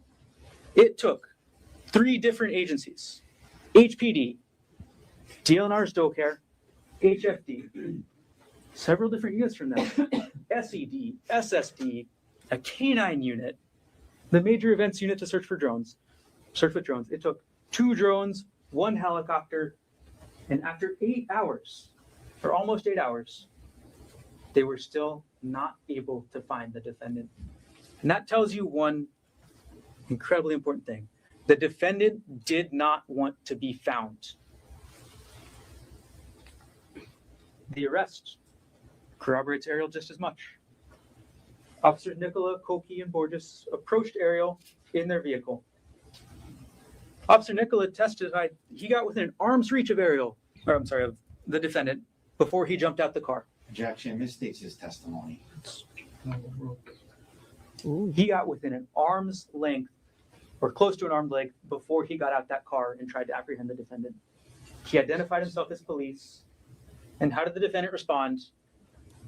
The defendant tried to flee into the woods. It took a total of 835 pounds of HPD officers to subdue the defendant. That's how much he was resisting. He knew they were police. They identified themselves as police. And as Officer Nicola testified, the defendant, in his attempt to get away, fell on his face, and then Officer Nicola fell on top of him. That's why you see the grass on the defendant's head. That's why you see the dirt on the left side of the defendant's face, because that's where he hit the ground. That's where he hit the ground while he was being arrested. And the defendant's own actions finally also corroborate what Arielle told you. Defendant's actions corroborate Arielle's testimony. First, he fled the scene. Second, he collected the evidence from the scene. He collected Arielle's phone. He collected Arielle's purse. And he collected those syringes. He took all those items from the scene and he disposed of them. Arielle's mom still tried to ping her phone and it was up at the poly hours later, but they could never find it. And think back where the police, where DoCare couldn't search. They couldn't search the bottom of the cliff. They couldn't get down that way. They searched the whole mountainside, couldn't find it. But the bottom of that cliff that's several hundred feet tall, that's where they couldn't search. Defendant confessed. Defendant called Emile just minutes after the incident and told Emile, I tried to kill Arielle, but she got away. And lastly, the defendant hid in the woods for almost 8 hours. These actions that the defendant took corroborate what Arielle told you. They make sense. That being said, the defendant in this case has testified. And you need to judge his testimony the exact same way that you judge anybody's. At the beginning of this trial, you heard a theme, some alliteration with a theme, unwilling, unfaithful, unwilling, untrue. But ladies and gentlemen, after listening to the defendant's testimony, you only need one word to summarize it. One word. Unbelievable. The defendant's story. She started an argument. The defendant's story is that somehow Arielle, on her birthday, on an unfamiliar hike next to a massive cliff, decided to start an argument. Does that make sense to you? No.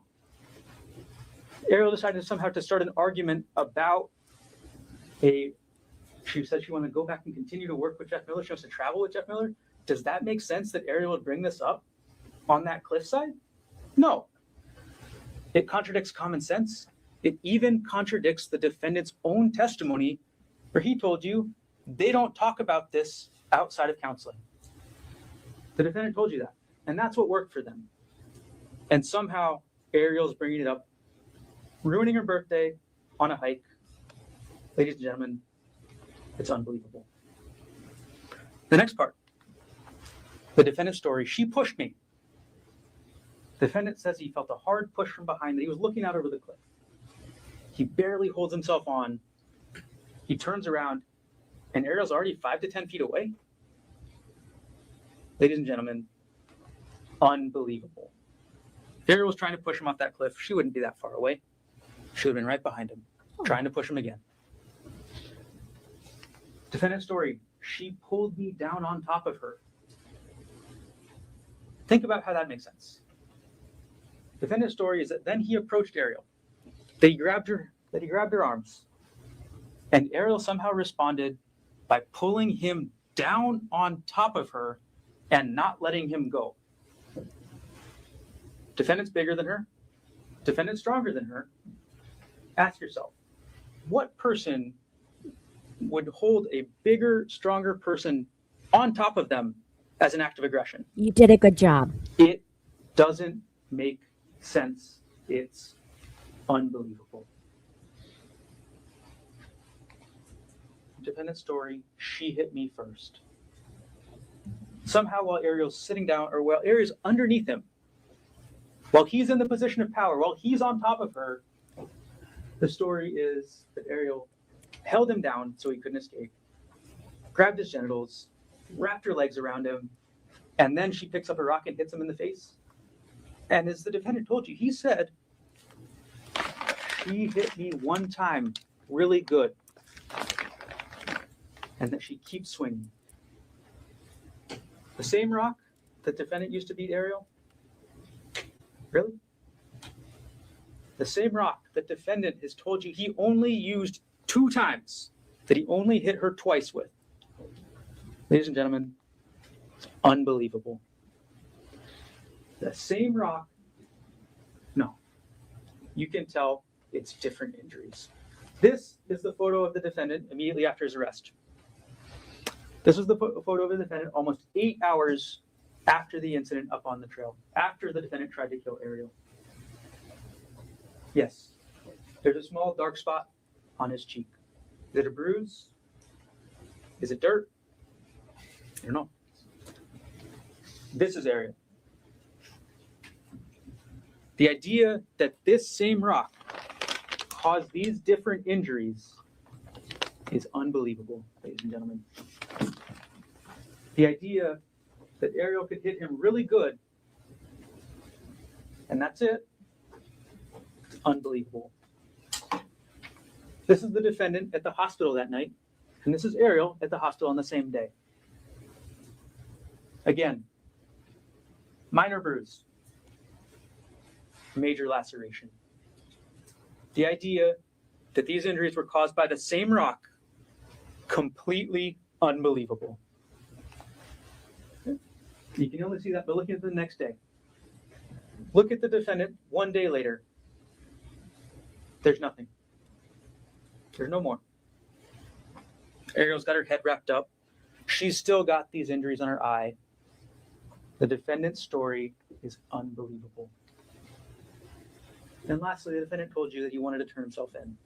That's what he was doing when he left the trail. Sunset was coming soon. The sun was getting low. But instead of doing the logical thing and walking down the trail where he knew the police would be, the defendant decides he has to come out of the forest onto the road. Through the woods in grandma's house. The they go. defendant doesn't go back to the trailhead. He doesn't put his SIM card back in his phone. He doesn't turn his phone on because he's not trying to surrender himself. He's not trying to turn himself in. He's trying to escape. And that's why he ran when the police apprehended him. That's why he resisted. The defendant's story, unbelievable. The defendant's story, unlike Arielle's, where Arielle is corroborated, the defendant's story is filled with contradictions. Defendant is contradicted by Amanda and Sarah. Sorry, I had to turn on a humidifier. Somehow, Arielle finally let go of his private parts, and then he just stands there and looks. He's not on the ground writhing in pain. Does that make sense? He says that she held on so hard that he couldn't escape. Does it make sense that afterwards he would just stand there and stare? No. Defendant is contradicted by the physical evidence. He's contradicted by the fact that there's no blood of his up there. There's no evidence of injuries that support what defendant says happened. He's even contradicted by his own hired doctor. The defendant told you he hit her twice, no more. But even his own doctor said 2 to 3 hits to the scalp, hits to the face, hits to the fingers.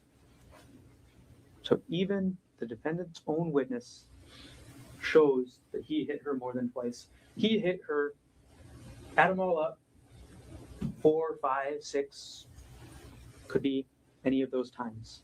He hit her again and again and again and again. And he only told you 2 times. Ladies and gentlemen, it's unbelievable. He told you he removed his SIM card with a paperclip. Well, state 72 through states 86, that's all the photos. That's all the contents of defendant's backpack. Where is that paperclip? He could have just as easily used that syringe. Open his SIM card, dispose of the syringe. Hiding evidence 2 ways at once. The substantial step again. He made the plan. He made the plan to go hiking that day. He didn't share with Arielle what hike they were going on. He didn't share the details of that hike with Arielle. He didn't share the dangers of that hike with Arielle because his plan was to push her off that cliff. So they start the hike, and Arielle deviates from the plan. Arielle doesn't go up to that section from the photo, the super narrow section with no trees. Arielle doesn't want to go up there. So the defendant improvises. The defendant picks a different cliff. The defendant sees his last chance when they take this selfie, his last chance before they get to that lower part of the trail, and he takes it. He takes that chance to try and push Arielle off. He takes that chance. He makes that substantial step. And plan A, the push, doesn't work. Arielle falls to the ground. He can't push her off anymore. So he takes that next step. He pulls out the syringe. Plan B. And he tries to stab her with it. Plan C, when that doesn't work, he takes that rock and he hits her well over 2 times. He hits her again. He hits her again. It doesn't matter that she's blocking. It doesn't matter that she's screaming. The only thing that gets him to stop is these 2 women who walk up. That's it. You have gotten instructions about self-defense. It should be clear. The defendant was using deadly force in this case. This rock is known to the defendant to cause death or serious bodily injury. You don't need to be a doctor, although he is. And he's actually treated patients who've had rocks fall on them. So the defendant is well aware of the damage that he was doing. He's more than aware because it was his intent. It was his intent to cause that damage. It was his intent to cause death. So yes, it is clear the defendant was using deadly force. And because of that, self-defense doesn't apply. self-defense does apply, but defendant cannot claim it because he was the initial aggressor. He was the one who started the physical altercation. He was the one who used deadly force. And lastly, he had a duty to retreat. When using deadly force, before you use that deadly force, the law states you have a duty to retreat. And the defendant didn't do that. Incomplete statement on the law. Objection overruled. Ladies and gentlemen, the court instructed you on what the applicable law is. You need to follow the court's instructions as read out to you and as it's provided in the jury instructions that you have. The defendant did not follow the law. The defendant attacked her. Self-defense is not applicable. The state has disproven it beyond reasonable doubt because the defendant was the initial aggressor. The defendant was the first one to use force. Based on these facts, self-defense is not applicable. Next, you're given instruction on extreme mental or emotional disturbance. He's lost him. This is a long instruction. We'll keep it simple. There's no evidence that the defendant was acting under extreme mental or emotional disturbance when he tried to kill Arielle. Don't be confused by his testimony. He did say he was under severe emotional distress, but he said that after he tried to kill Arielle. He said he was under severe emotional distress after he started to think about how this would affect his job, how this would affect his life. He was under severe emotional distress after he began to think about the consequences of his actions and how his actions would affect himself. That's what that is. The defendant was not under extreme mental or emotional disturbance when he tried to kill her. He only became that way when he began to think about the consequences. The second part of that instruction states that the defendant's self-control, the defendant's logical thinking is important here. It shows the defendant, when plan A didn't work, he moved to plan B. When plan B didn't work, he moved to plan C. And when he got caught, he fled the scene, he hid the evidence, and he hid himself. That shows the defendant was using logical thinking. The defendant was solving problems as they came. He was not acting under extreme mental or emotional disturbance. Okay. You got a list of other included offenses. You got a list of a bunch of assault charges that are included in the attempted murder and second degree charge. When you think about those, just think one thing. He did more. This is what he did. Assault in the third degree, causing bodily injury. Ladies and gentlemen, that means physical pain. He did more. He did more than cause physical pain to Arielle. Assault in the second degree. He did more. Yes, the defendant caused a major laceration to Arielle's head, or severe laceration. The defendant caused a bone fracture to Arielle's thumb. Yes, he did those things, but he did more. But he did more because he was trying to kill her. Attempted assault in the first degree, same thing. Defendant took actions that he knew would cause a substantial risk of death. Yes, but he did more. Because the evidence all shows that defendant wasn't intending to do an assault. The defendant was intending to kill. All right. 3 things: motive, a beating, and a confession. You've seen through this trial the defendant's motive. He was upset. He was angry. Wherever he turned, Arielle wasn't being punished. First, he talks to Arielle's best friend, tries to air the dirty laundry. But the best friend stays on Arielle's side. Deanna stays on Arielle's side. She's not punished. Well, duh. Then he emails Andrea Miller. Giving this other woman Arielle's personal contact information, her cell number, her personal email. But Andrea Miller never responds. Arielle's not punished. And then he goes to counseling. They go to marriage counseling. And instead of focusing on the affair, what do they focus on? These intimacy issues, these issues that Arielle testified about, these issues that were defendant's fault. Everything the defendant tried to do made sure Arielle was never punished. So he did it himself. Every response defendant had to this emotional affair showed the defendant's need to control Arielle. He wanted to control where she lived. He wanted to separate this woman from her 18-month-old child. That was his response. His response to finding out was, you should move out. He wanted to control her job. He wanted her to quit. He wanted her to be dependent on him. Because once Arielle quit her job, it's much harder to divorce. She has no more income.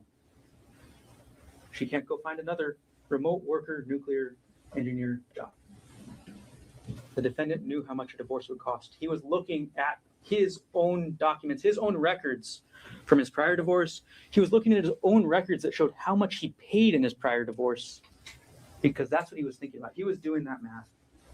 He was doing that math on what it would cost to divorce Arielle, what he would give up. And he just couldn't stop thinking about it.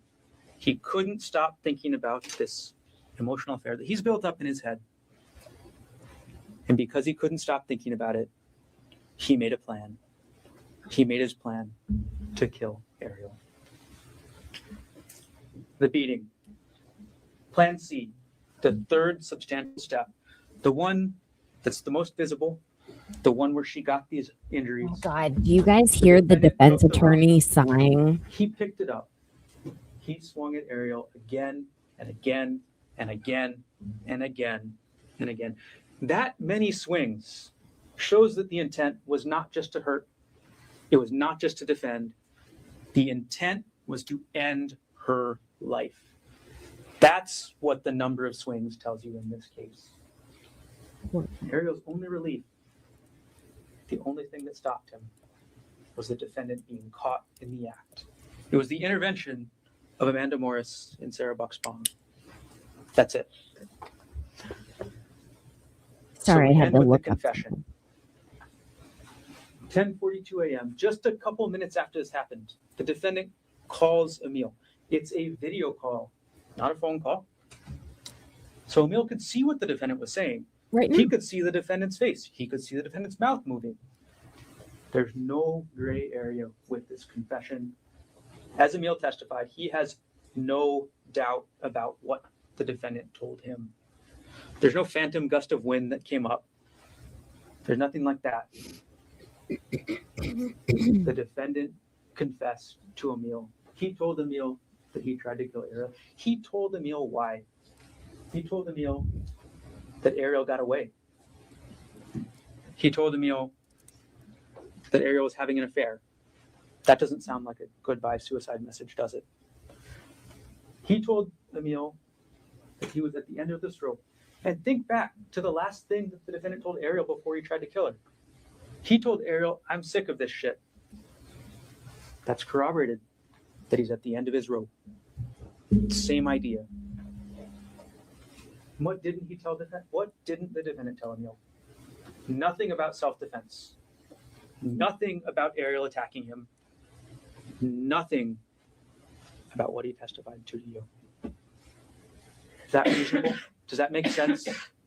No. 10:42 a.m., the defendant FaceTime video calls Emile. He confesses. And Emile's next step, after being put in that situation, after being put in a situation as a 19-year-old that he had no want to be part of, Emile does what he does. He goes and tells his grandparents. He goes and tells them what the defendant said. And Judith Mast, ends up texting the defendant, 11:33. She texts the defendant, is Ari okay? She asks the defendant about her daughter. And the defendant says nothing. He doesn't respond. But what he does do shows his intent. What he does do, he calls Emile again and he asks him, did you tell anybody? That shows the guilty conscience of the defendant. That shows that the defendant was not acting in self-defense. That shows the defendant was thinking about what his actions would do to himself. He was thinking about himself.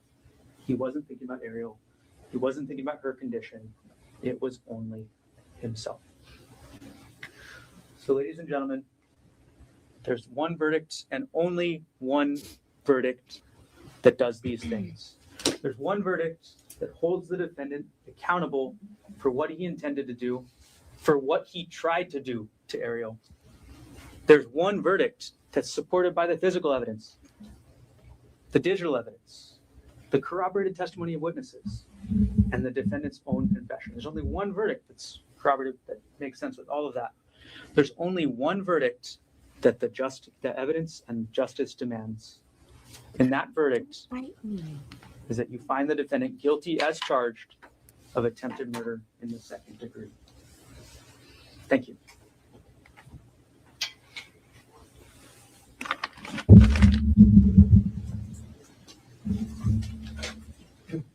Okay, one down, one to go. Not really, but you guys know they have rebuttals. Thank you, Mr. Gardner. So, ladies and gentlemen, this is our second morning recess. Ms. McCallum will get you, I'll just say 11:10. We'll reconfigure the courtroom during the recess. We will come back. The defendant will have the opportunity to present closing argument. All rise.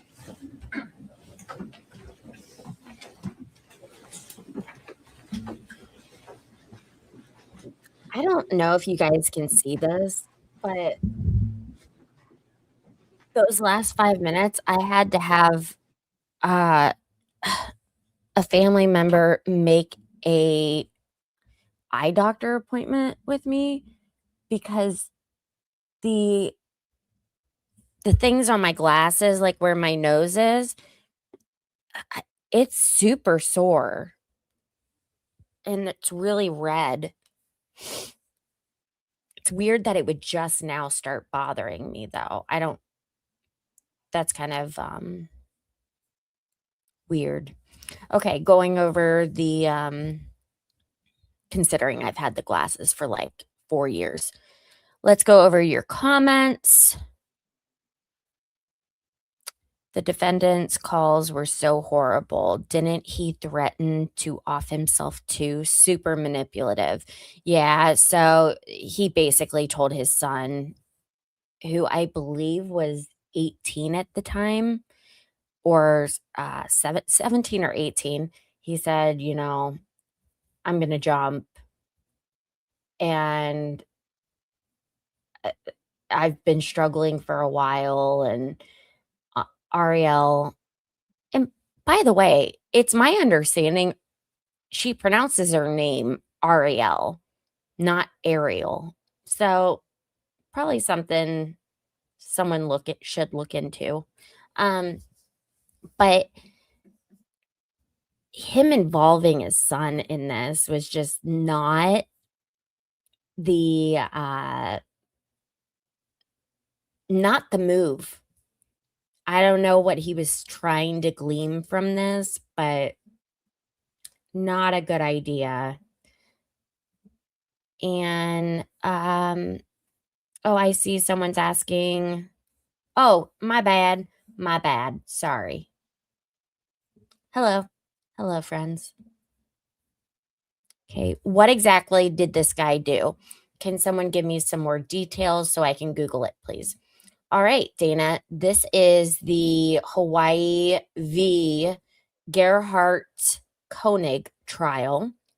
Gerhardt still is a doctor, an anesthesiologist in the state of Hawaii, and he is married to Arielle, and they went for a trip to Oahu, which I guess is Honolulu. I don't know much about Hawaii. It's not on my bucket list. So they went on this trip for her birthday. They decided to go on a hike the morning of her birthday, which was March 24th, and they had been hiking many times before. They brought all their hiking stuff. Like, this wasn't out of the norm for them. It is alleged by the victim that a few minutes into the hike, she made it clear she did not want to proceed because it was like too advanced for her, essentially.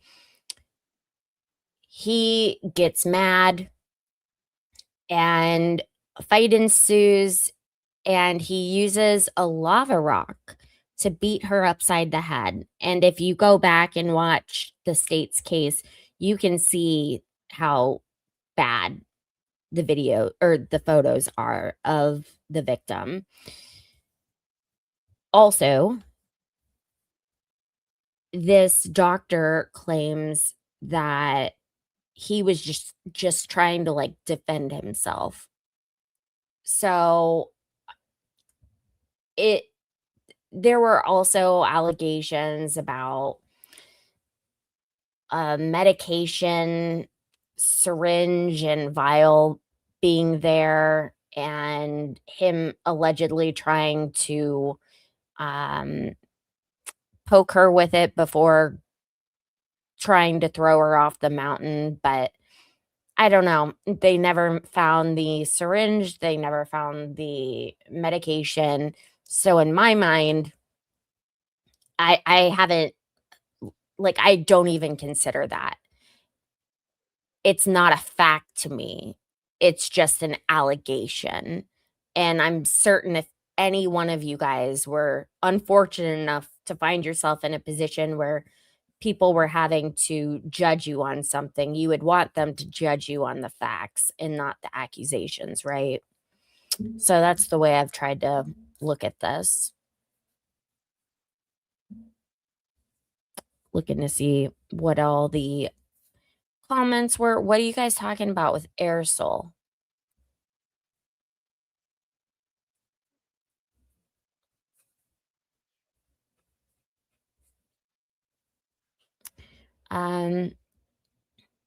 And just a reminder, I have an incredible video for us to watch during the lunch break, which will be probably at 7:00. How long do you think the defense is going to take?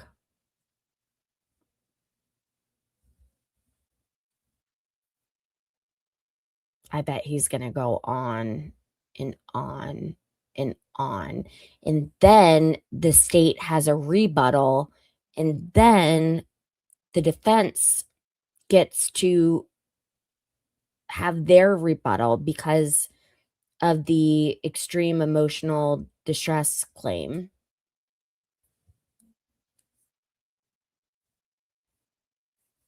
Arielle, not Arielle. Yes, Scott is in the chat putting my donation methods in there for you guys. It's also available on the ticker on this screen, the pink and white ticker. So if you want to donate towards my heart surgery expenses, I found out today that I'm literally going to be bedbound for the first 2 weeks. And then I'll be able to like get up and do things halfway on my own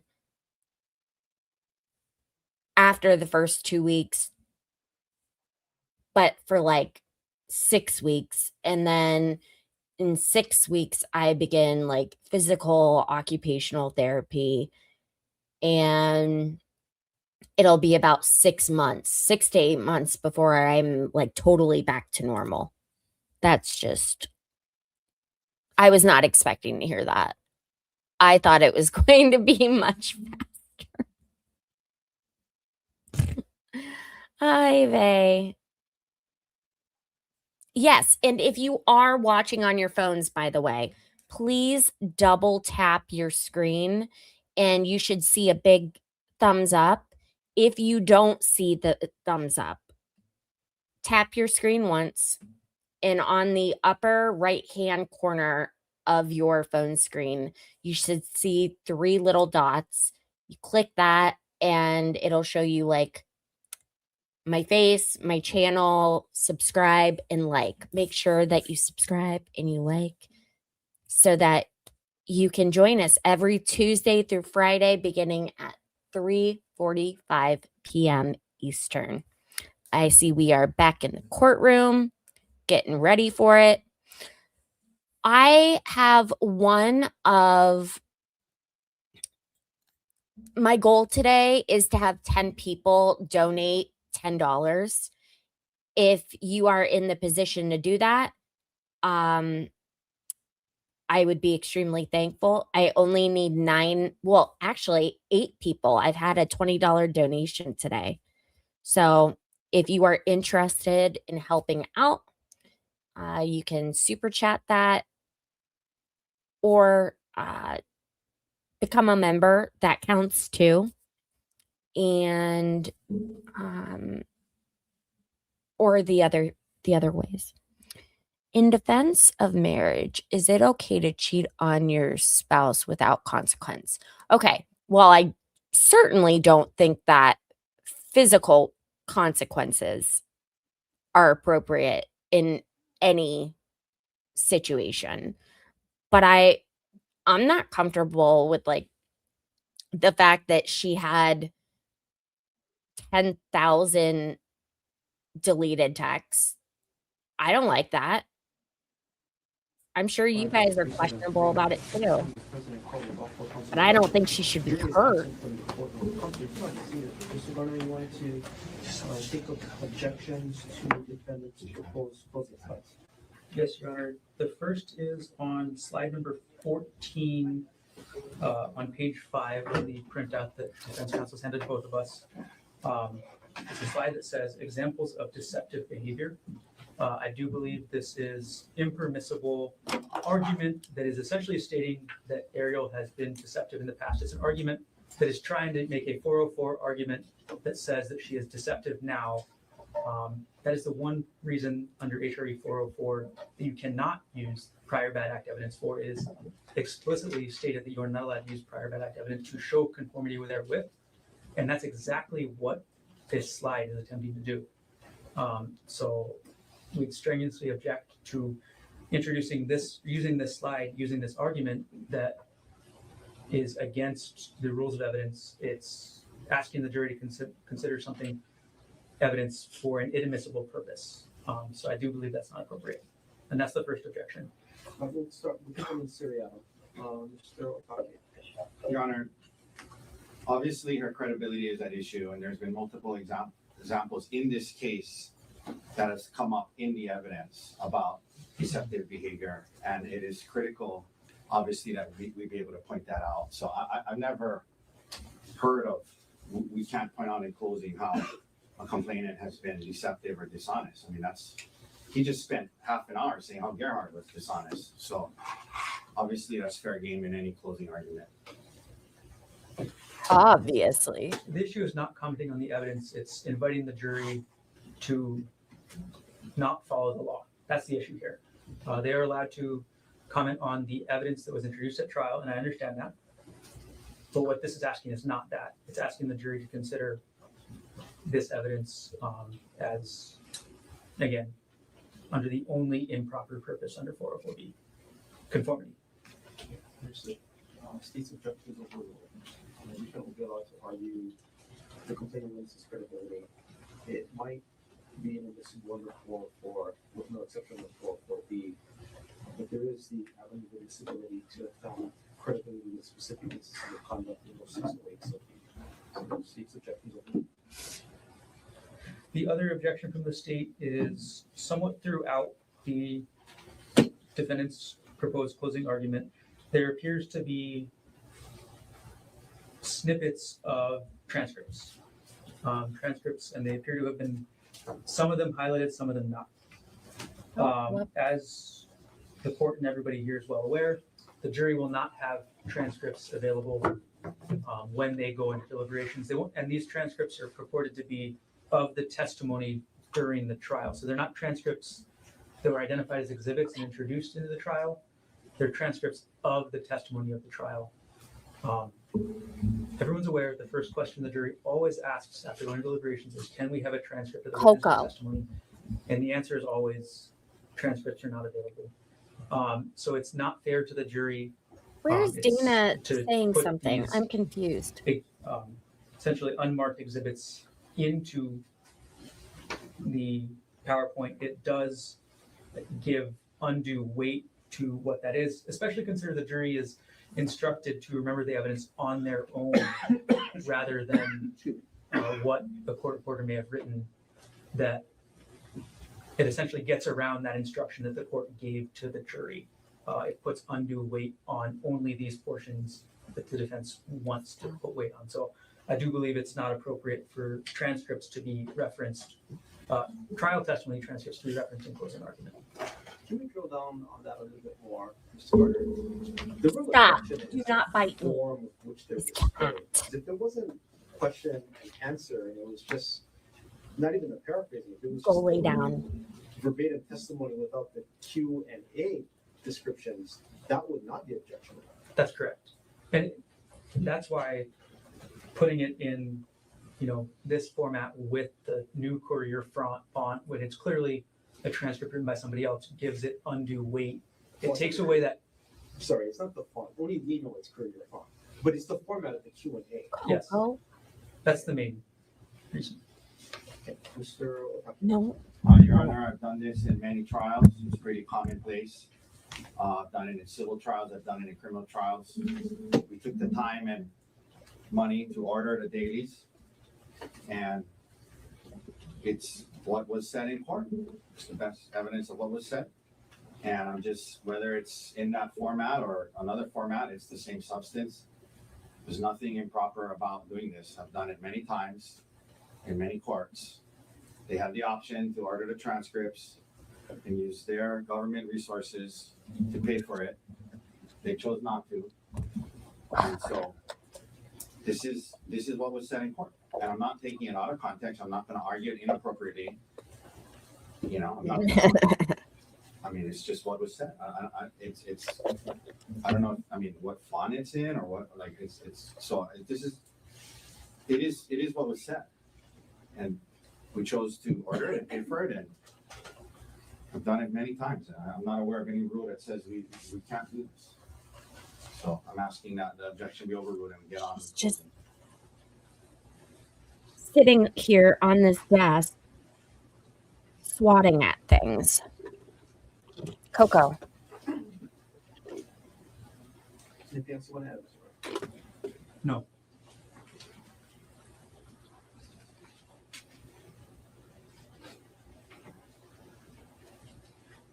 My dogs are all sleeping.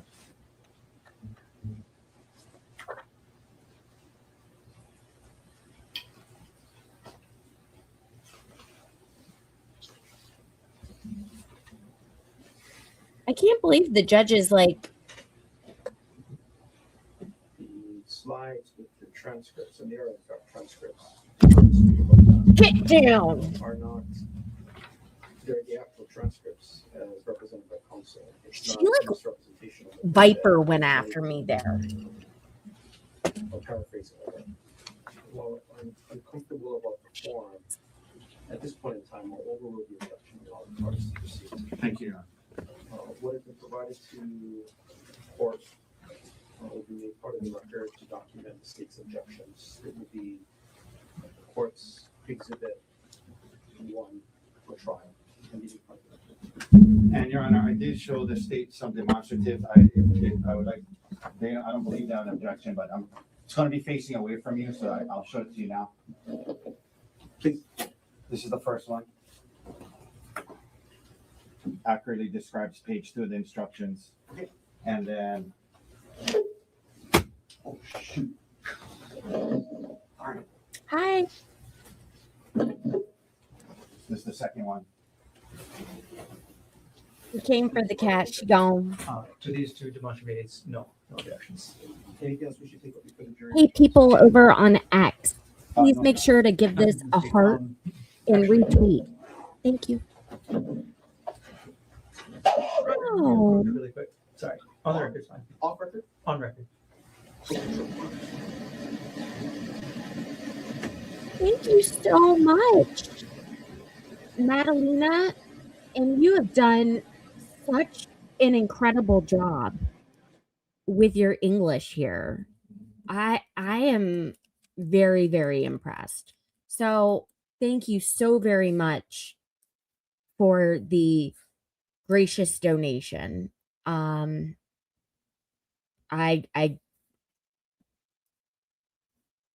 don't even care how much that is. I want to know if that I'm kind of at a loss for words. Thank you. That was very, very nice of you. And I'm glad that you found this chat.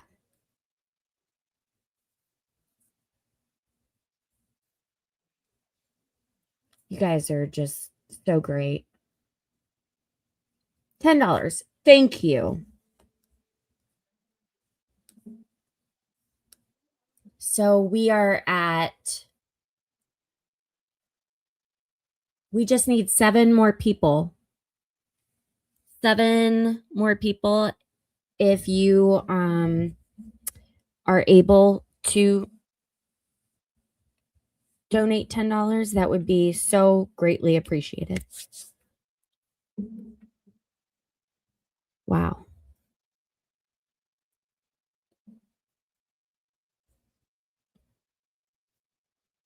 That's just so nice. I've never gotten foreign money before either.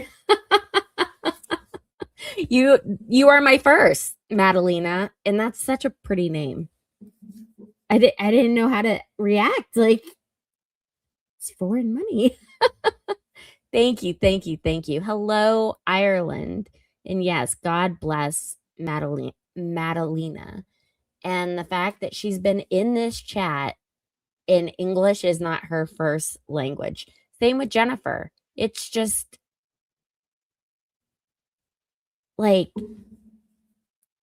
I wouldn't be able to do that. What are they fighting over? Let's go. Okay, we're down. We need 6 more people. If you have $10, we will meet a goal for once. Holy crap.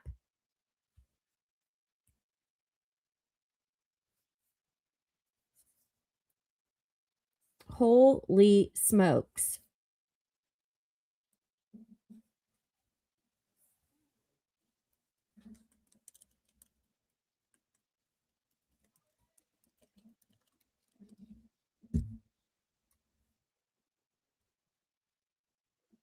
I'm trying to see where you guys. Hi, Flip. I'm having heart surgery next month, and so get down, Coco. Get down. I'm currently being attacked by a cat. Thank you so much, White Buff. Not only are you a faithful member, but you are donating. I can't even begin to express how much that means to me.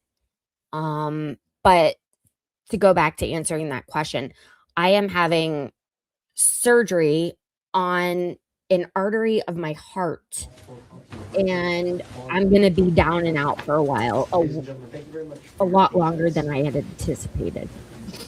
Before we hear from Mr. Otake, the argument that state made about justice requiring a particular verdict that Mr. Garner made right before we ended is stricken from the record. You are to return a verdict based on the evidence that's presented, or the lack of evidence, or reasonable inferences therefrom, as well as the court's instruction on the matter. Mr. Otake, are you ready to present defendant's closing argument? I am. Thank you, Your Honor. Please. Thank you. Good morning, ladies and gentlemen. I want to begin by thanking you all for your time and dedication to this case. Most people serve on juries, couple, 2-3 days. You guys have been here for close to a month now, and I want to just express heartfelt thanks for that. It was your time and doing that made sure that Gerhardt got a fair trial. That's what this was about, and we appreciate your time tremendously. You know, we're at the end of the trial here, but I want to actually circle back to the very beginning. The very beginning, jury selection, and remind you guys about that. Multiple days, started off with 200-something jurors, whittled it down, excuse after excuse, people couldn't be here, couldn't be fair, couldn't set aside what they heard, weren't willing to give him a fair shake. And we whittled it down to less and less and less, and we ended up with the 16 of you here. And it wasn't by accident. It wasn't by accident. It's because we saw in you what we were looking for. Jurors that would wait until you heard everything. Jurors that weren't going to convict somebody based off of media reports. Jurors that weren't going to just look at one side of things. Jurors who had logic, reason, and common sense. And most importantly, jurors who had integrity to follow the law on reasonable doubt. Objection, move to strike. None of this is evidence. This is statement. Wow. I'd like to move to strike the entire closing argument up to this point. I'll sustain the objection. Sir, please continue. We went through that process. You guys promised us you would do certain things, and we knew that you would. Now, I'm going to walk you through the evidence and the law today, and it'll be clear that there's reasonable doubt all over this case. All over this case. Before I do, he wants to, whole unwilling, unfaithful, unwilling, untrue. We talked about that. He wants to say unbelievable. I'll add another unword. Undeterred. They're undeterred by the evidence. It doesn't matter what it shows. They're going to spin it in their favor. They came up with a theory and they went to search for facts to support it. They didn't look at the evidence and say, what's the theory that points that out? They came up with a theory and they tried to find any fact they could to fit it. They were undeterred. Undeterred by the DNA. The DNA shows, and I'm going to go through it, she's holding the rock. She's a trillion level DNA on the unstained side. Undeterred. Oh, it must be because when she was blocking. Undeterred. The computer, I have to call Inuma again to say that sometimes the computer accesses these files. Undeterred. Still shows that he's looking at this credit card statement from 2018 to show that he has a financial motive, that it's cheaper to kill her than divorce her. Undeterred. Undeterred by the fact the eyewitness picks the wrong person out of the photo lineup. And still, she stared at him, looked into his cold, dark eyes, saw him very clearly, picks out the wrong person. Undeterred. No, Coco. Undeterred by the bruise on his face. Oh, maybe it's dirt. Maybe it's dirt.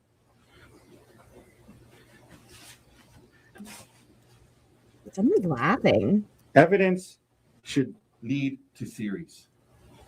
You don't come up with a theory and then search for evidence to spin it to fit your theory. That's what happened in this case. Ladies and gentlemen, I'm going to go through just some of the law initially, and then we're going to come back, go through all the evidence, and then I'm going to come back on some other parts of the law. So I want to start off first by reminding you, as you know, you took an oath, right? You told us that you would give your word that you would follow the law.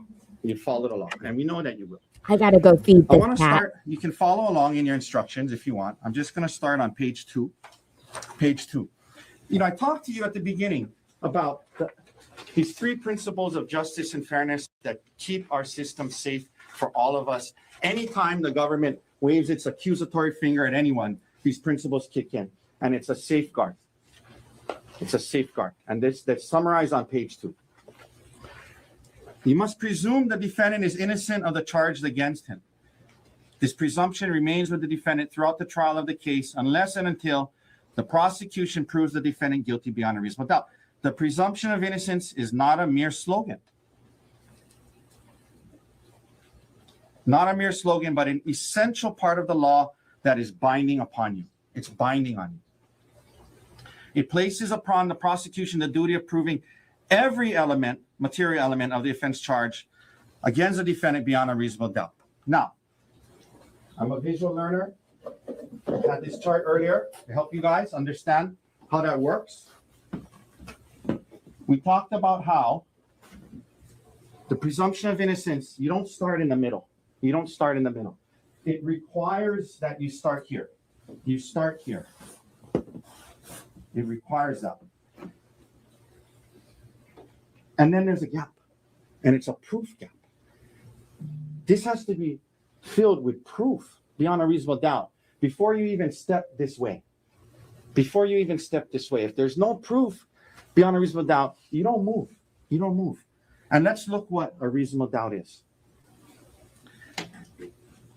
You must not find a defendant guilty upon mere suspicion or about evidence which only shows that the defendant is probably guilty.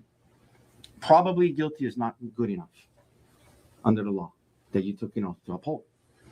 What the law requires, ladies and gentlemen, what is required by law before the defendant can be found guilty is not suspicions, not probabilities, but proof. And think about that word. It's a strong word. We don't pay enough attention to that word. Proof. That's a powerful word. Proof of the defendant's guilt beyond a reasonable doubt. That's the law. Probably not enough. That's the law. Again, visual learner, I have a chart to help you with this. This chart summarizes page 2 in a more simple way. State's burden, it's their burden, right? We talked about they brought the charge. Make no mistake, this is not Arielle Konig versus Gerhardt Konig. This is the state of Hawaii versus Gerhardt Konig with their resources, the police force, their computer experts, their everybody. Their burden, state of Hawaii versus him. This is their burden. If they only provide, if obviously 100% you think is not guilty, not guilty. Probably not guilty, not guilty. Possibly not guilty, not guilty. Maybe not guilty, not guilty. Maybe guilty, not guilty. If you're like maybe, maybe not. If you're left thinking, I don't really know what exactly happened. Maybe, maybe not. If you're here, not guilty. Possibly guilty, probably guilty, not guilty. That's how high the burden is. It's a safeguard against convicting innocent people. This is what you took an oath to uphold. I'm going to circle back to this, but this is what you told us you would apply. Now,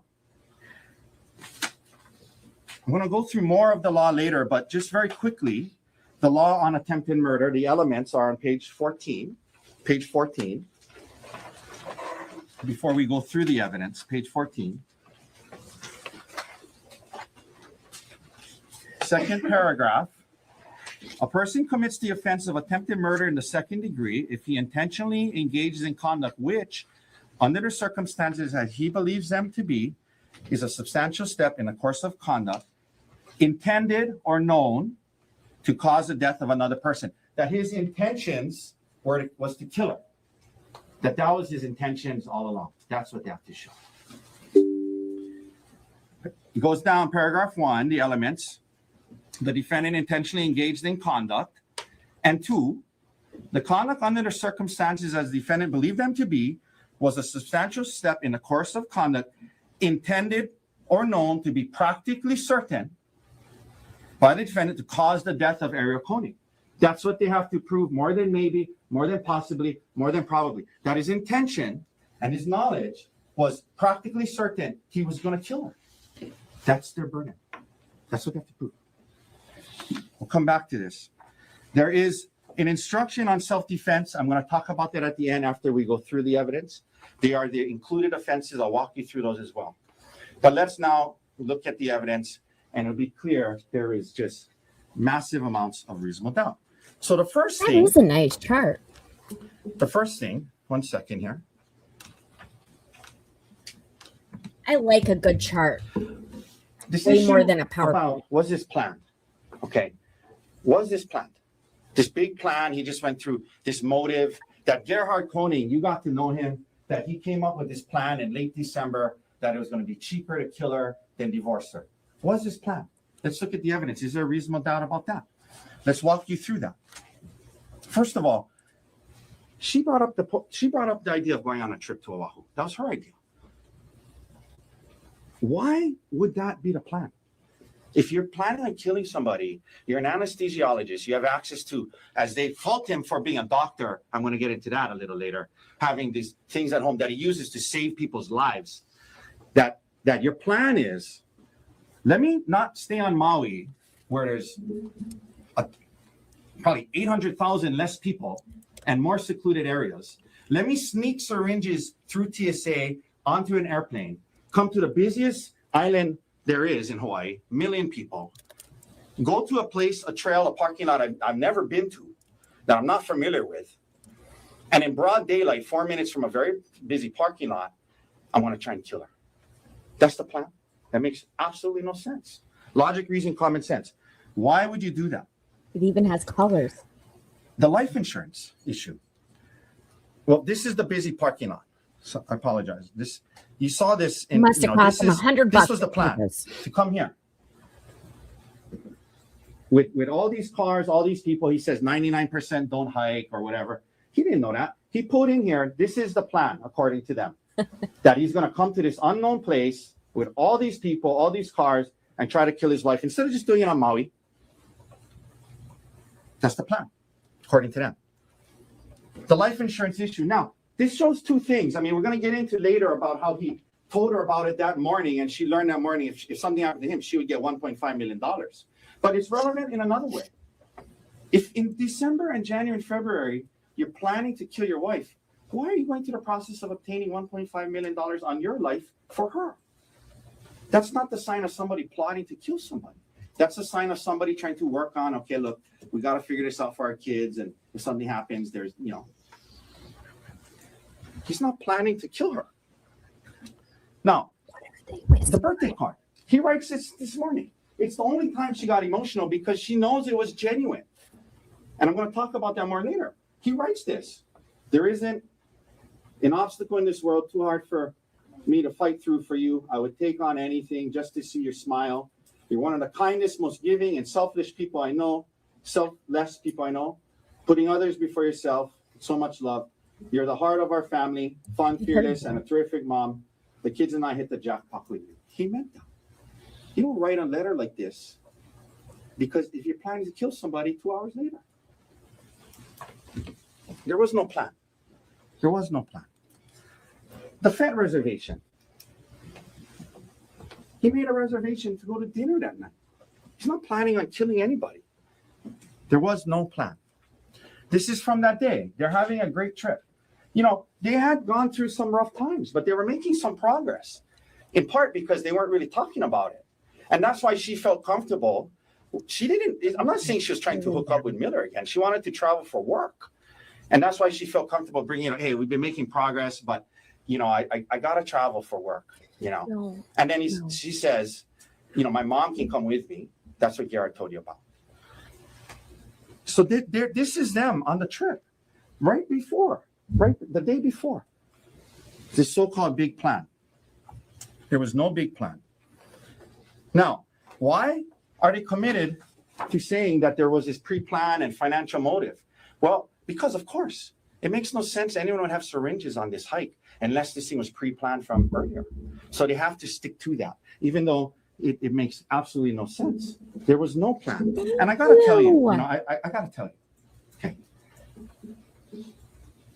When they get into the fact that in like December or whenever it was, there's a text message where she's like, are you coming home soon? And he's like, this lady just got hurt on a hike and a rock fell on her, so I'm trying to save her life.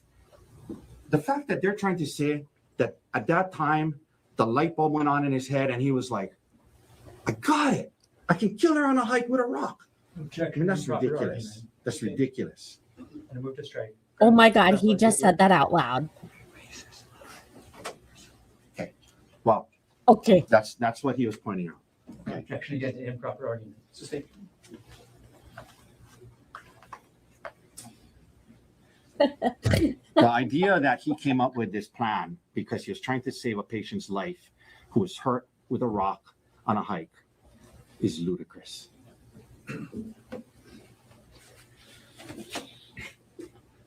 So, ladies and gentlemen, as much as they want to avoid it, as much as they try to talk about witnesses and corroborations. The reality is this.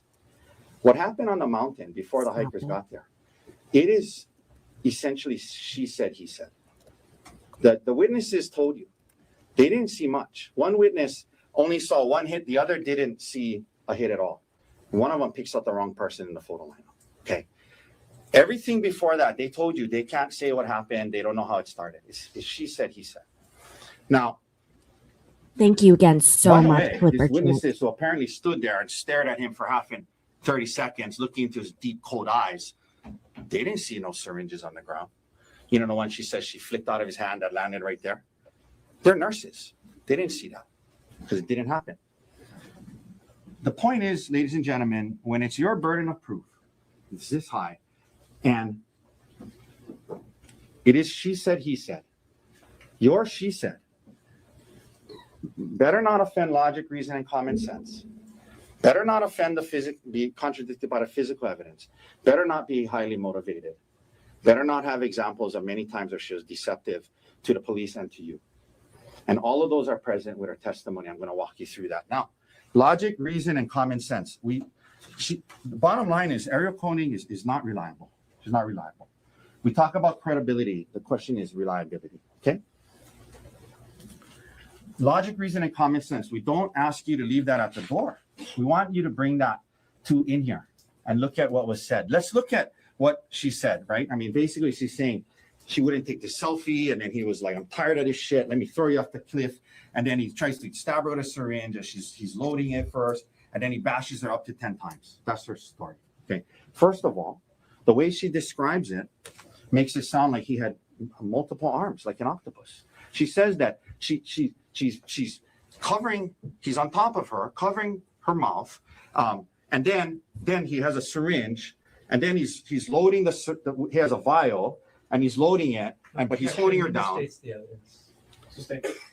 Can we approach, Your Honor? Sure. Oh my God. This guy. Okay. You know what? First and foremost, that's extremely annoying. First and foremost, this is exactly the kind of like storytelling I wanted to hear from the state. Like, if you believe with all your might that this guy, just had to check that this guy is guilty, like, just tell us with conviction. Show us how it happened. I don't know. We didn't get that. He's just a baby. Prosecutor's just a baby. Guys, we are $5 $10 donos away from hitting our goal. Do you realize I've never hit a goal? This is incredible. The inference is, why would you have a vial unless you're trying to load it? He has a syringe in his hand. The other hand, he's holding her mouth. He's down on top of her, doing all of this while she's supposedly kicking and fighting. He only has 2 arms. And in the middle of it, they're having a full conversation. Your mom's not going to be very happy if you do this. You know, the kids aren't going to be, you know, her story makes no sense. Now, logic, reason, and common sense as we look at her story, and it is a story, okay? If we look at her story, if this was a big plan that someone's going to bring a syringe to incapacitate somebody and stab them to make it easier to throw them off the cliff, don't you think they would load the syringe ahead of time? Don't you think they would load that syringe ahead of time? Their story is that he's that's the plan. And in the middle of it, he's like, oh, wait, I got to take out this vial and get it ready. That makes no sense, especially given the fact that it's undisputed. He had just gone up the mountain by himself for 10 minutes. If he had it and wanted to use it, he could have loaded it. It makes no sense because it didn't happen. It didn't happen. The other thing, and I'm glad he brought up this thing about plan A, plan B, plan C, because it proves the point I was going to get to. Why in the world, if you bring a syringe to incapacitate someone to make it easier to throw them off the cliff, why would the syringe be plan B? It would be plan A. You would use the syringe first, and then you would throw them off. You wouldn't start the scuffle and make that, start this scuffle and then be like, oh, wait, now I'm going to stab her with the syringe. That makes no sense. It makes no sense that, that's the plan.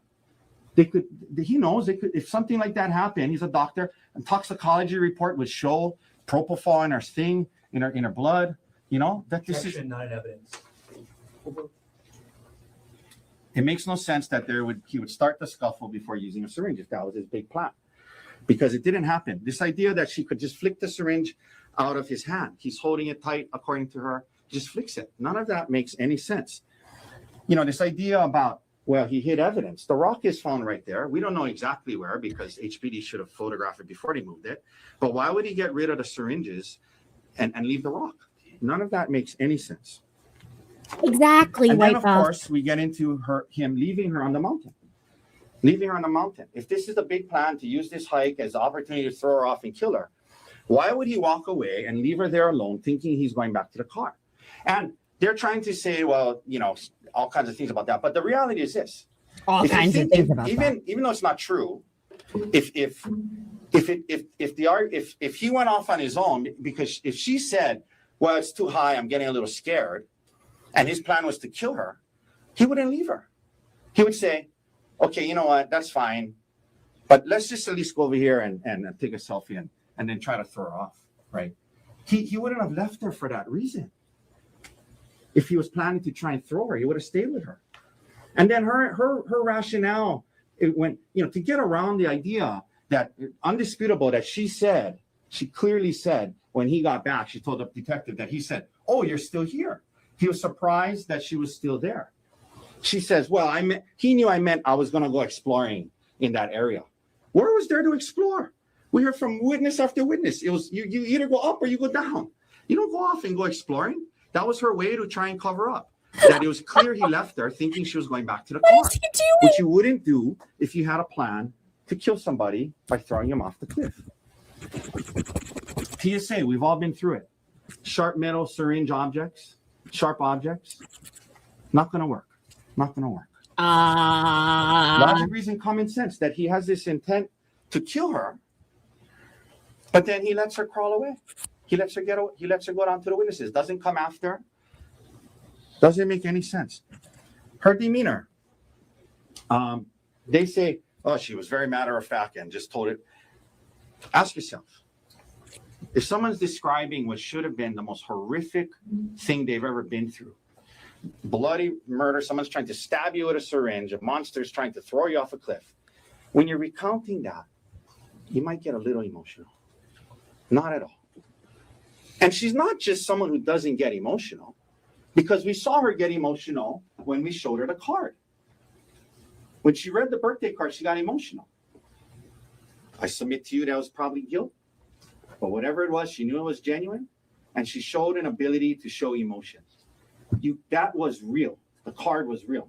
You cannot get emotional over a made-up story that didn't happen when you started the fight. Reasonable doubt, logic, reason, and common sense. I'm ear hustling what the state's talking Arielle's about. story contradicts the physical evidence. It just does.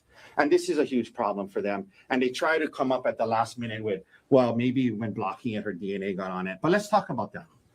Because we're talking more than probably, right? You know, he wants to say maybe blocking her DNA got on it. Maybe. Okay. But let's use our logic, reason, and common sense and look at the physical evidence. What does Scott Henderson say? The DNA guy. Generally, yeah, you could expect higher likelihood ratios with the more DNA that's present in a sample.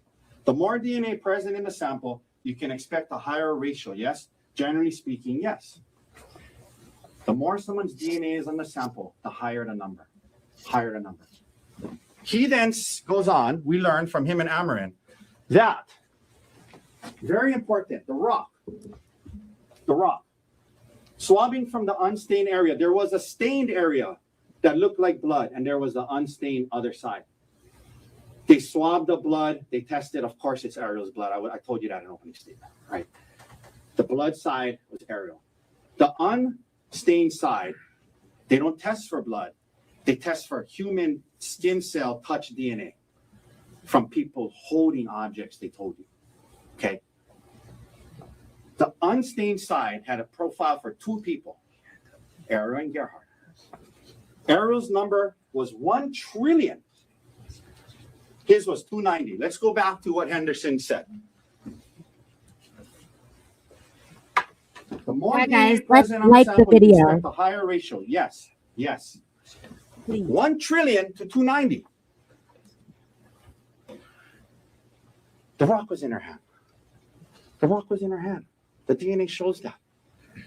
That blows away her whole story. That she didn't have the rock. The rock was in her hand. Her DNA is all over that. This idea, well, maybe when she was blocking it hit her, that's not going to lead to that much of her DNA on it, more than him. Objection, speculation. If he's holding the rock the whole time and she's just blocking, there's going to be more of his DNA than hers. She was holding the rock, and that blows away their entire theory.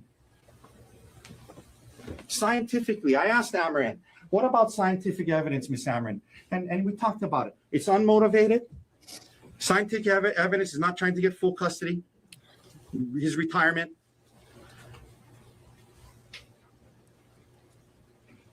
It doesn't lie. It doesn't lie. It is what it is. It is what it is. And they may say, well, maybe it was there because of this. Again, maybe, maybe not. A huge reasonable doubt. A huge reasonable doubt. She had the rock in her hand. 1 trillion to 290. Now, the other thing about the physical evidence is the injuries. That's just wrong. They want to say, we heard about the stellate laceration. I'm going to talk more about it later. But it has one point and it spreads, right? And you heard, she at the end said she doesn't know how many times she was hit. The doctor, Grosjean, said 2, maybe 2. I cannot say how much more. Dr. Arden says 2 to 3. Okay. If she was hit 7, 8, 9 times with all his might, it would be way worse. Physical evidence doesn't support her version of events. Also, if she's under attack, she's going to be scratching, doing biting, as she says. He has no scratch marks, defensive wounds. There's no bite mark on him, even though she said she bit him. The physical evidence doesn't support her story.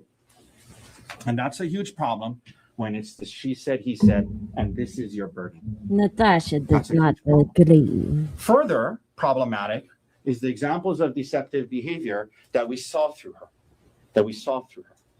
Many examples of deceptive behavior that makes her unreliable. We heard about her deleting the text messages to hide it from her husband, to hide the extent of a relationship. That is inherently deceptive to do that. It shows that that's inherently deceptive. Now, the affair. Look, I'm not the morality police, okay? I'm not here saying she's an awful person because she had an affair. That's for you to decide, okay? Objection, The relevance. improper. Sustain. And move to strike. Last argument on morality is stricken from the record. The relevance He just of the affair is primarily that she lied about it to the detective. The context is showed in the relationship in January, February, and December, but the relevance is she lied about it to the detective. And that is incredibly important when it is she said, he said, and it's proof beyond a reasonable doubt. Let's look at this. This is, he said, well, she describes it to the detective as just some flirty text messages. He says, well, there's nothing in the text messages about sex. Well, she deleted most of them, so we don't really know what's in there. But You we hate do to know what we agree. saw. On the trip, the day before he's going to confront her, this is at 11:22 p.m., presumably Hawaii time, or maybe it's California time, whatever, but it's late at night. She's sending this to Jeff Miller.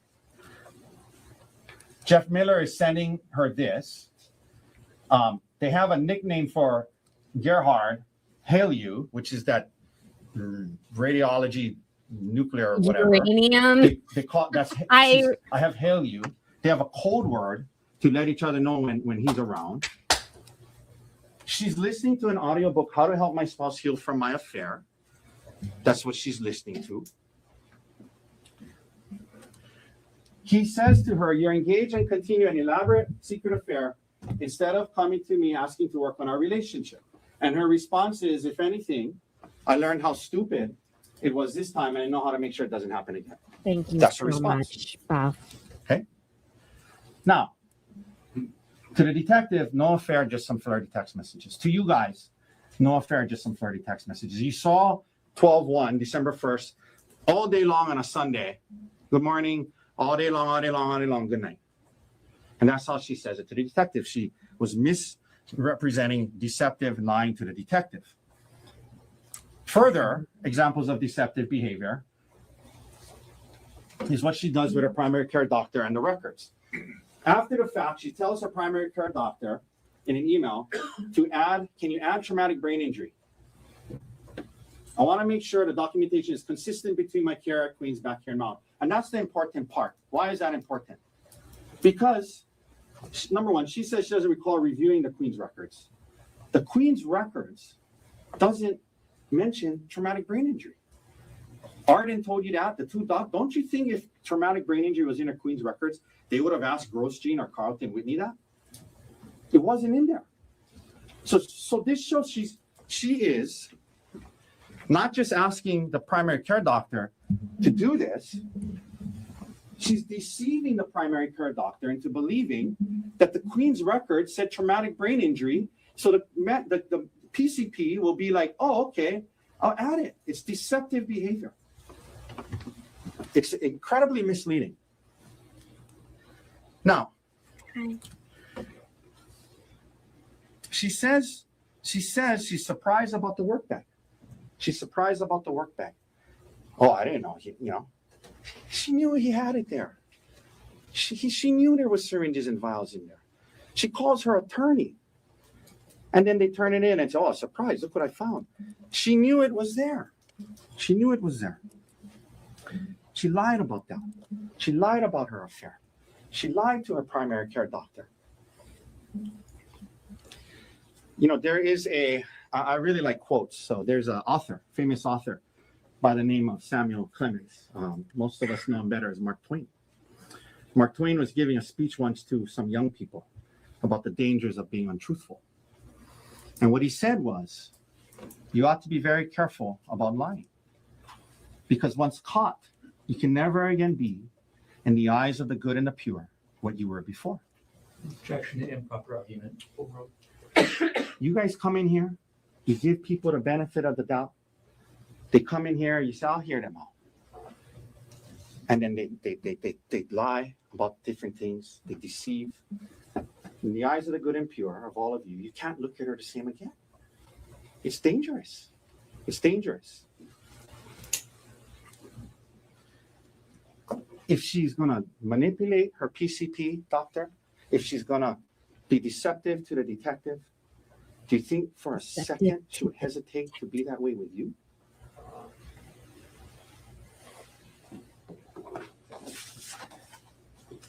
And then we get into bias interest motive. We talked about this. How she knew a divorce was coming.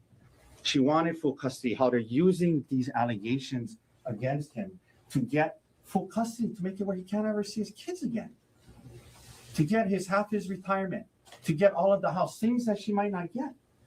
She knows that. She said to you that their statement is, we want full custody, but if depending on the outcome of the case, that can be revisited later. She knows the ramifications. I don't know. Now, let's compare that to Dr. Gerhardt Konig. You got to see him. Did anyone else have problems donating?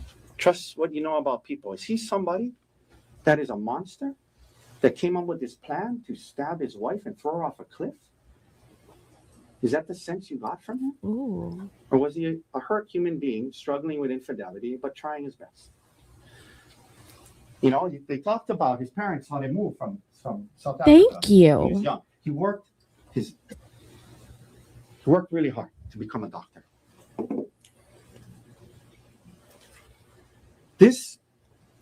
He talks about, oh, she was trying to control everything about her. Hold on. All of this awful. Pam, are you still watching? If so, please make sure to subscribe. I'd love to hear more from you about other cases. Controlling guy.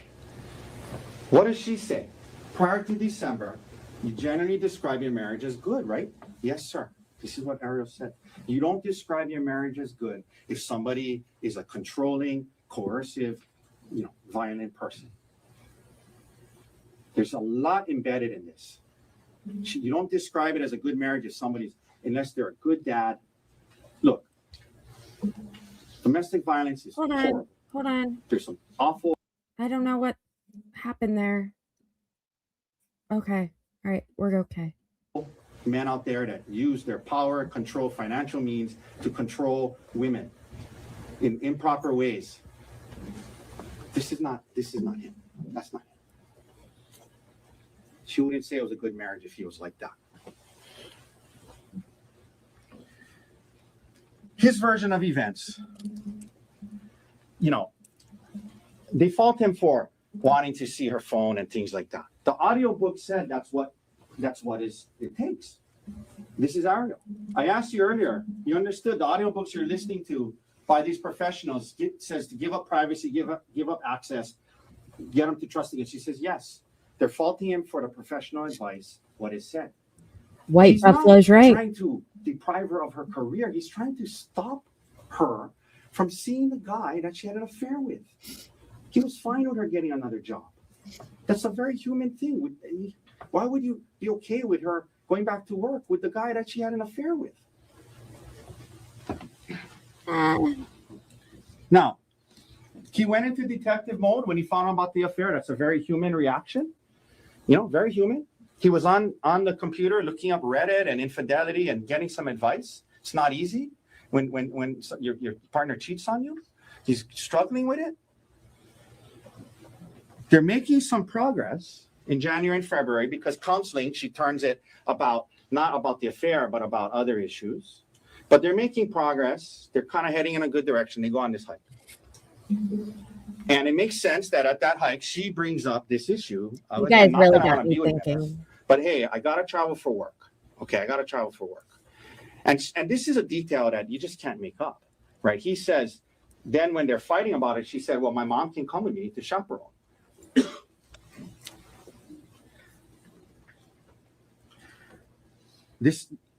He leaves her because they got into a fight, not because she's afraid of heights. She goes on all kinds of bungee jumping hikes all the time. He comes back and he's like, oh, you're still there. He described to you what happened. He's not saying, oh, he grabbed me and pulled me down. The scuffle started on this mountain trail and they ended up on the ground. Where they tripped or fell, whatever. He ended up on her. And then he told you how she's grabbing his testicles. One. And she One. And then I also squeezed his testicles. That's her testimony. Two. It was all happening so fast. We spent a lot of time going through it all. That's not real life. In real life, you don't get hours to be like, okay, and then you did what? Well, why didn't you do this? Well, did you consider that? Did you consider doing this with Barack instead? It was happening in seconds, and he reacted, and he had a reflex, and that's human. That's human. That's human. He reacted. And then he felt horrible about it. And he told you about that. He never wanted to hurt her. Never. He felt terrible about it. He was shocked that he could even do that to her in that moment. He felt horrible. The physical evidence supports his story. The DNA, and I'm going to get into the medical evidence a little more in a second. Respectfully, I feel like nobody felt worse than her. Might have been dirt. Undeterred. Might have been dirt. Dirt? Oh, dirt. You have bruising? Right where he said he was hit. Reasonable doubt. Now, the FaceTime with Emil that they call a confession. There's no assurances of reliability. He explained to you what happened in that call. We need to consider the context in which it took place and ask ourselves, is this a reliable, thing that happened that we can rely on? Two highly emotional participants in the phone call. One is suicidal. One is thinking his life is over. He's very emotional, calling his son to say goodbye. I know, Bonnie. The other, obviously, not blaming Emil at all, incredibly emotional. His grandma said she was shaking, crying. Two very, very emotional people. Then you look at the environmental factors. He's on the side of a cliff. And they made it a point to get the HPD officer says, it's very windy over there, notoriously windy. Very, very windy day, according to the police. He's on speakerphone on the side of a cliff talking. And he told you what he did. He was explaining to her, look, she was having this affair. She got hurt. This is her blood. She crawled away or got away. She crawled away. And she said, I tried to kill her. He was telling her that's why he was going to end his life. He wasn't confessing. He was telling her, that's why I'm going to end his life. Now, we know this is his testimony. So as you see here today, there's parts of the exact wording and timing of what was said that you don't quite remember exactly verbatim, word for word, correct? He said yes. He cannot tell us exactly word for word what was said. And then we have an example of him making assumptions. He first tells the detective, my dad said he tried to push her off the cliff. That's what he assumed. Not blaming him, that's what he assumed. But later on in the conversation, in the interview, the detective asked you about that, and he clarified, he said, the part about her pushing her off the cliff was what you assumed he meant, not what he actually said, correct? He said, oh yes, correct. So we have an example already of him saying something that he assumed that wasn't accurate. He wants to say, it was so clear at the end of his redirect, he said, without a doubt, I know what was said. Do you recall how he had to try 4 times? The first 3, Emil said, yeah, I was confused. I'm kind of confused. And he asked again, yeah, I'm kind of confused. I'm kind of confused. And finally, Emil understood what the prosecutor wanted him to say and agreed. I'm not faulting Emil at all. Okay, this was a misunderstanding. The second call shows that. Gerhardt calls the second time, and he wasn't saying, why'd you rat me out? He was saying, wait, what? You told Arielle's parents I tried to kill her? Oh, like, I gotta go. And he was gonna go kill himself again. This idea that he wasn't giving Arielle to blow by blow what happened, Emil to blow by blow what happened.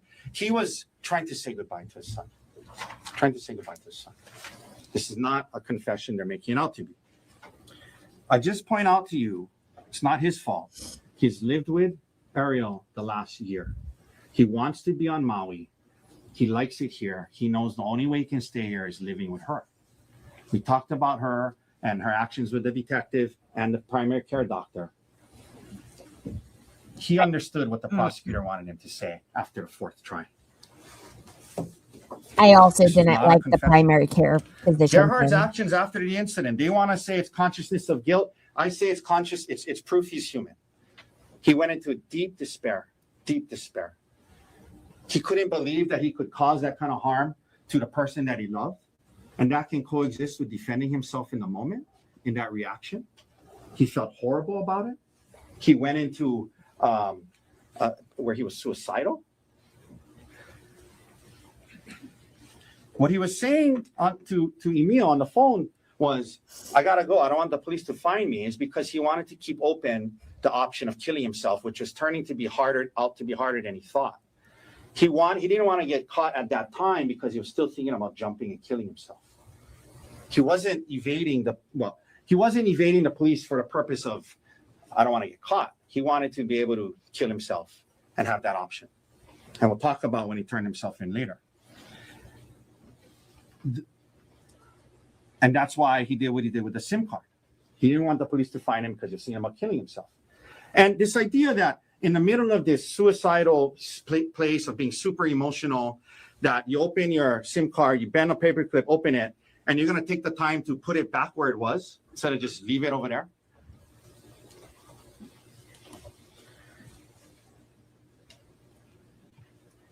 I'm starting It shows over the he's human, that goal. He felt terrible about this. He told you how bad he felt.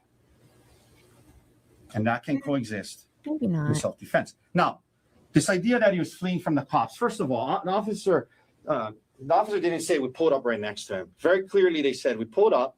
There was a lane in between us, and he was on the grassy area. This grassy area right here. They said he was here when they got out of the car, and he started to flee. And remember? And I said, come on.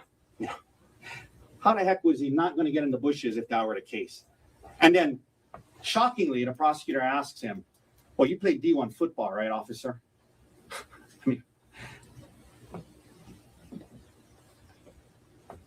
fastest man in the world, Usain Bolt, Olympic sprinter from Jamaica, could not get to him from the car if he's trying to get into the bushes. Look, I get it. You Officer just said safety, that. look, I'm not faulting them. They came in hot. They're the strategic enforcement detail. Apparently, you got to be 300 pounds to be in it. I get it. They think he has a syringe. Okay. They come in hot. They couple strikes, don't hit him in the face, and arrest them. I'm not faulting them for that. I don't know about this, saying he was trying to flee. Okay, that's not cool. Okay. But I get it. Officer safety.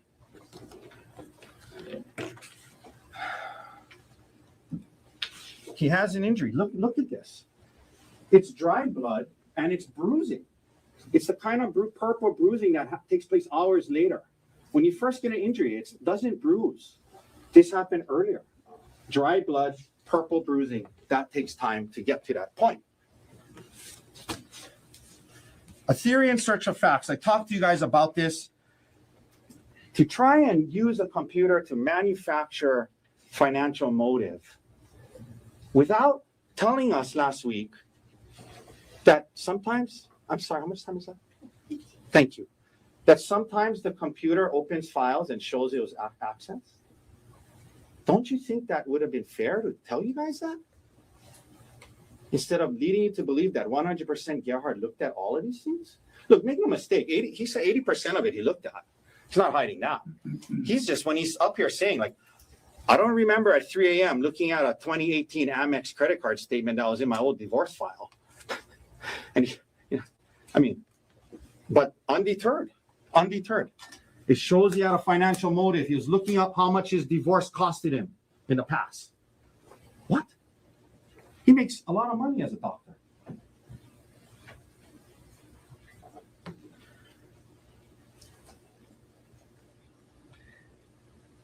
The search terms: kill, push, shove, syringe.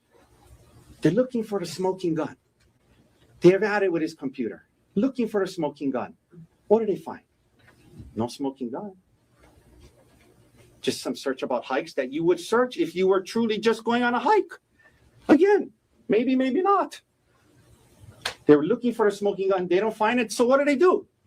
They manufacture a motive, undeterred, theory and search of facts.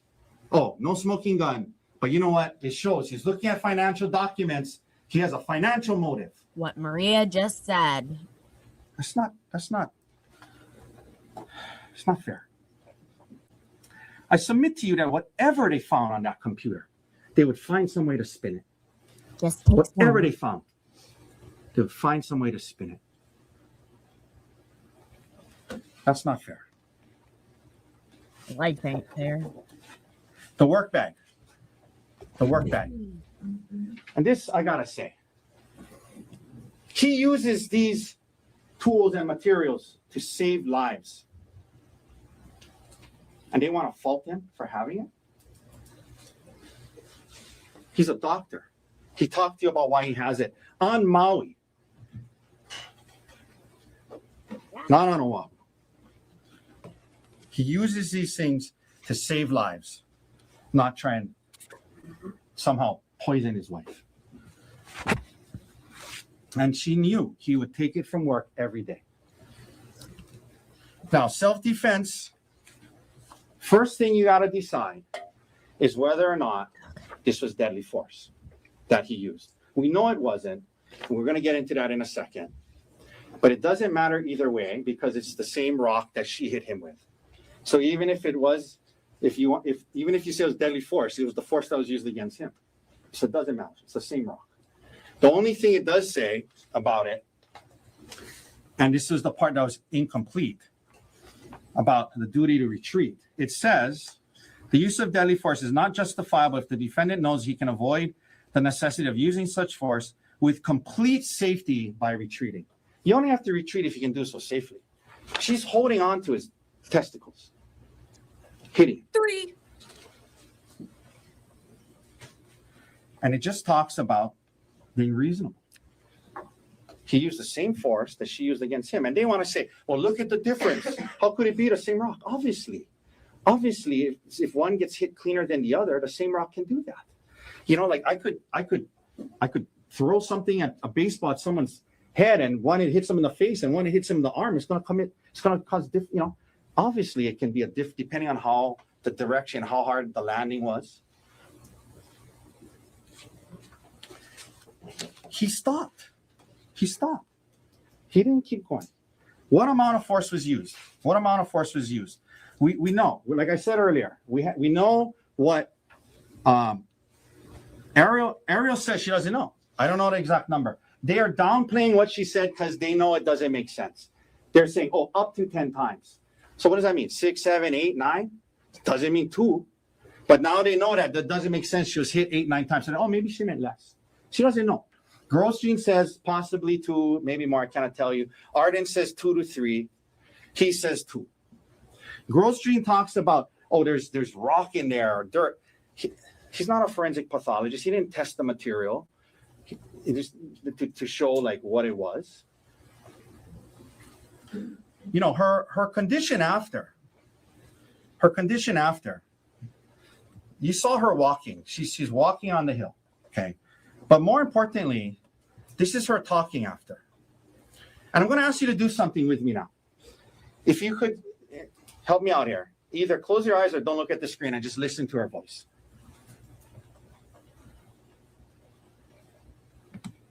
Where does he work? He works for TMG at Maui Memorial Medical Center. TMG's called it At Maui Memorial. Memorial, yeah. What is who is your daddy and what does he Did you do? guys drive here today? Which is your car? It's a Nissan Rogue. Do you remember the license plate? If not, that's okay. It's not our car. We live on Maui. What color is it? The Nissan. It's like black or it's gray. It's gray. Doesn't he just wet my mouth? Go wet paper towel, putting my mouth filled with works. I don't have any more.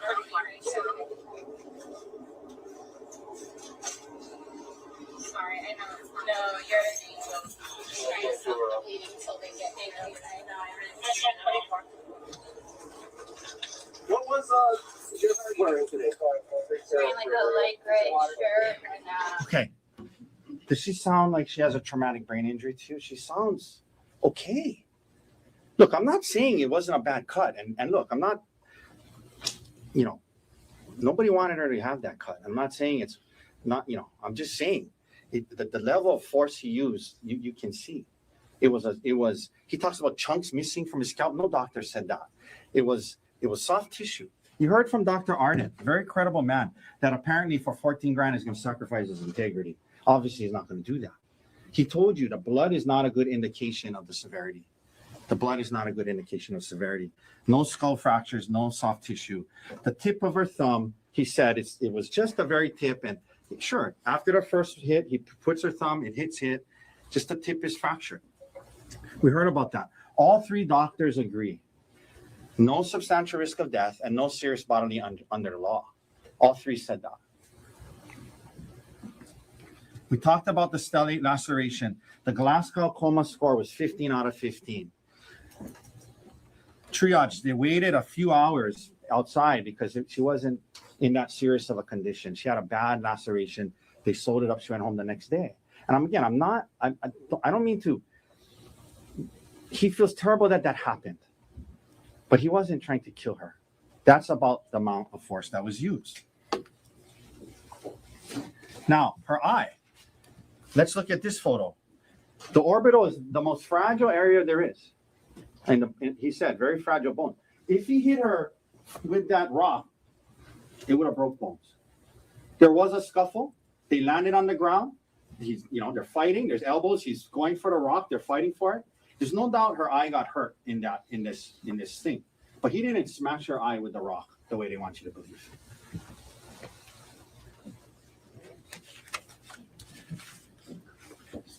And then you have his injuries. We talked about that.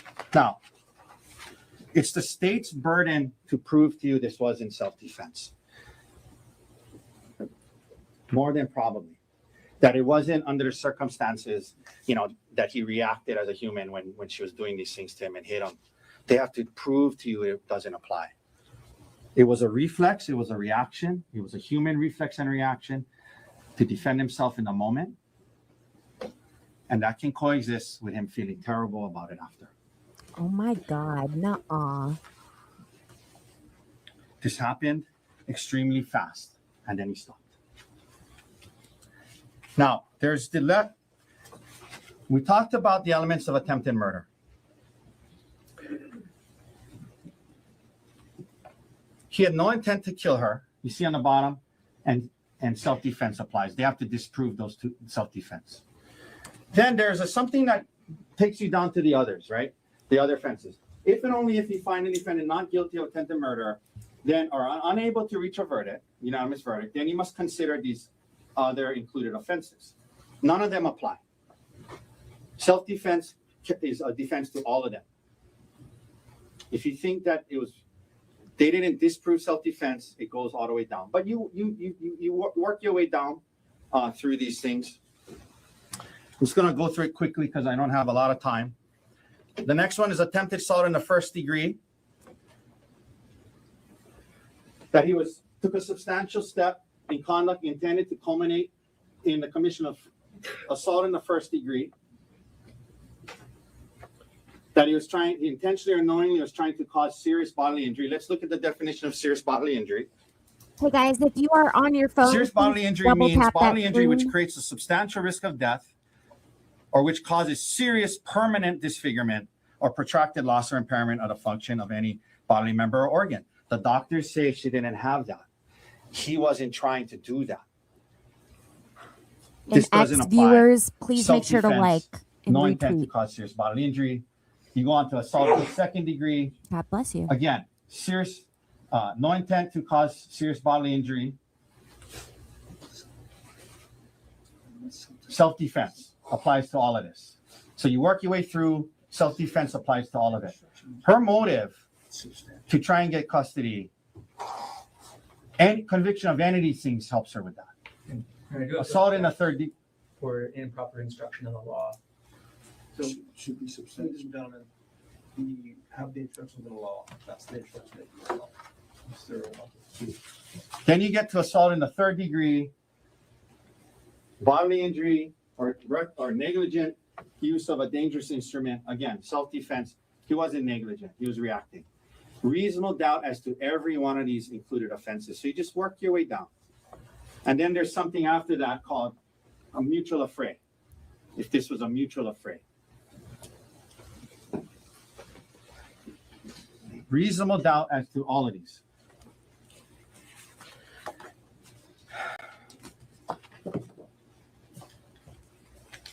Now, Just that one juror. I'm almost though. at the end here. I have couple more minutes. I want to end by saying a few things. This is the law. I ask you to use this as a guide to your deliberations. It's not about trying to figure out what happened. Your only goal is to answer the question, is there a reasonable doubt? Did they prove beyond a reasonable doubt this was not self-defense? More than possibly, more than probably. Let that guide your deliberations. It's a way to simplify things. After you talk about any piece of evidence, come back and remind each other, yeah, but does that prove this beyond a reasonable doubt? I think they're going to Let go to that lunch guide your before they go to deliberations. rebuttals. You know, I couldn't help but think last night.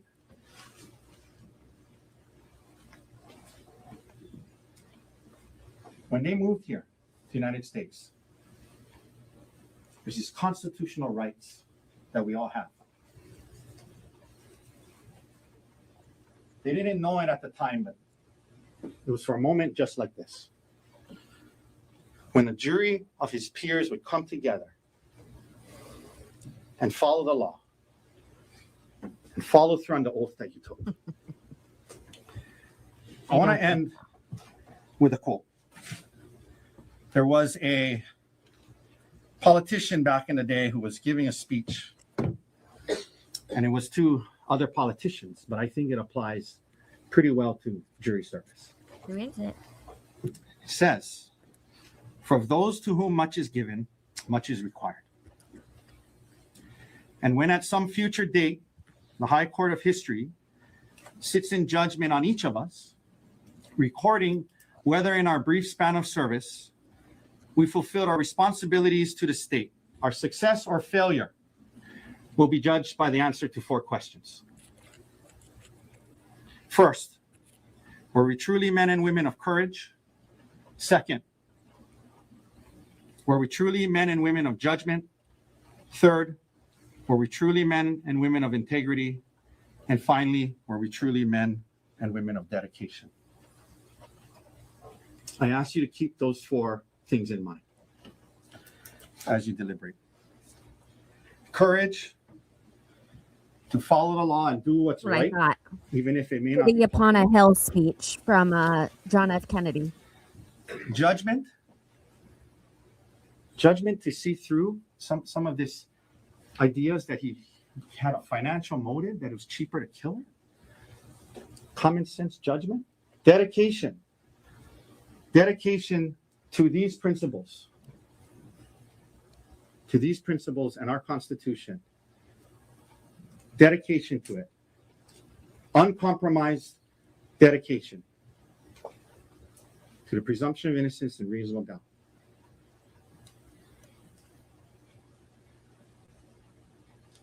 Deliberate that way. I'll deliberate however I want. Uphold your oath. Follow the law. Let this guide you. Enforce the reasonable doubt standard. Follow the law. Do these things. And integrity will be yours. Thank you for your time over the last month. On behalf of Dr. Konig and Manta Dirks, thank you all for your time. You know, I keep going back to Pam's comment. She's a local there, and he is a very respected member of that community. And having a local as an attorney who knows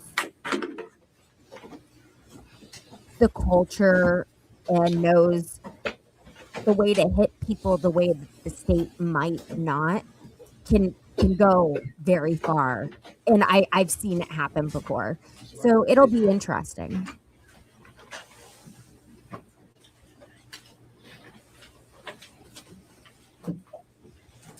I think he did a great job representing his client.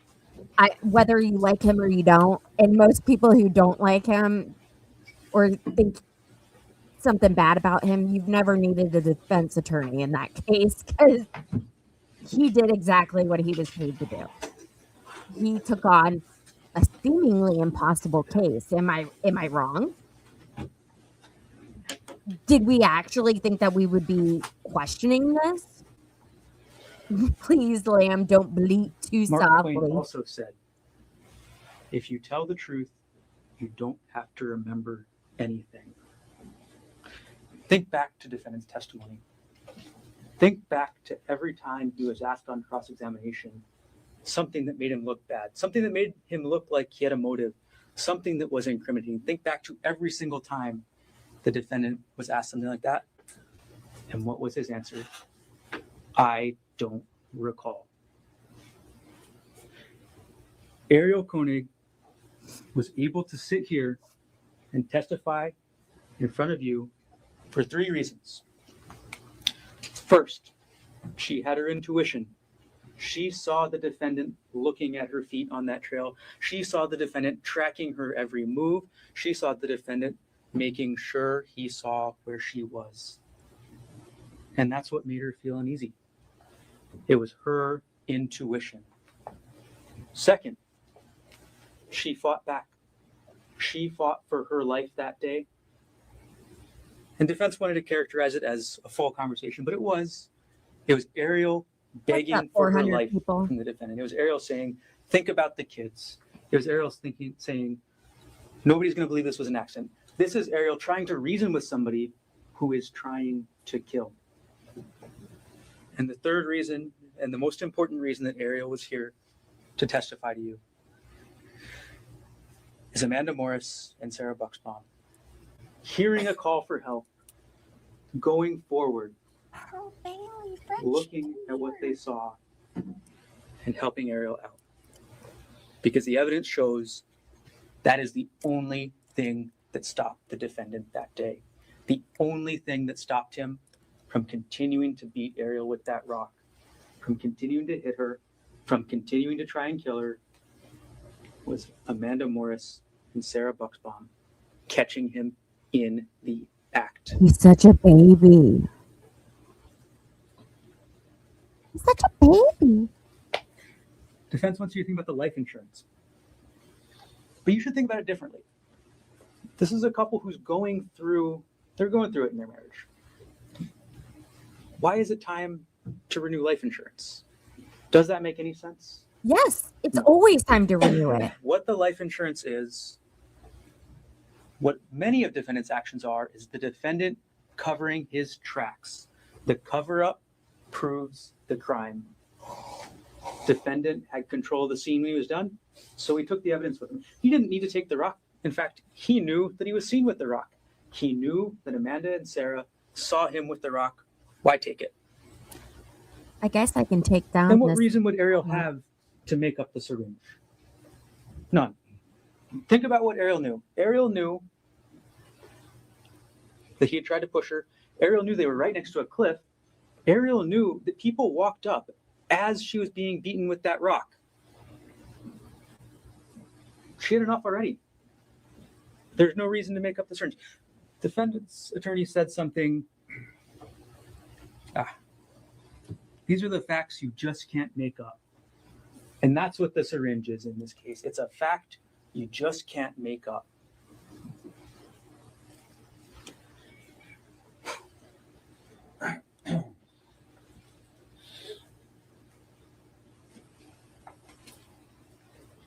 Got your tongue. Let's talk about the confession. No.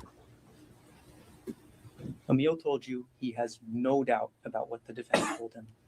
If this was truly a goodbye phone call, if this was truly the defendant telling his son that he was going to commit suicide, what purpose at all would there be to accuse Arielle of having an affair?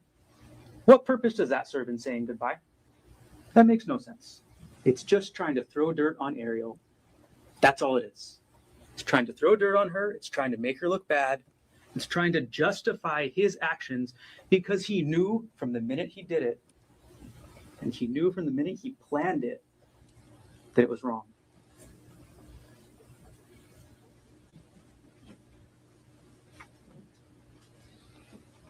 And then look at that timeline again. Why? It makes no sense. The defendant was simply trying to say goodbye.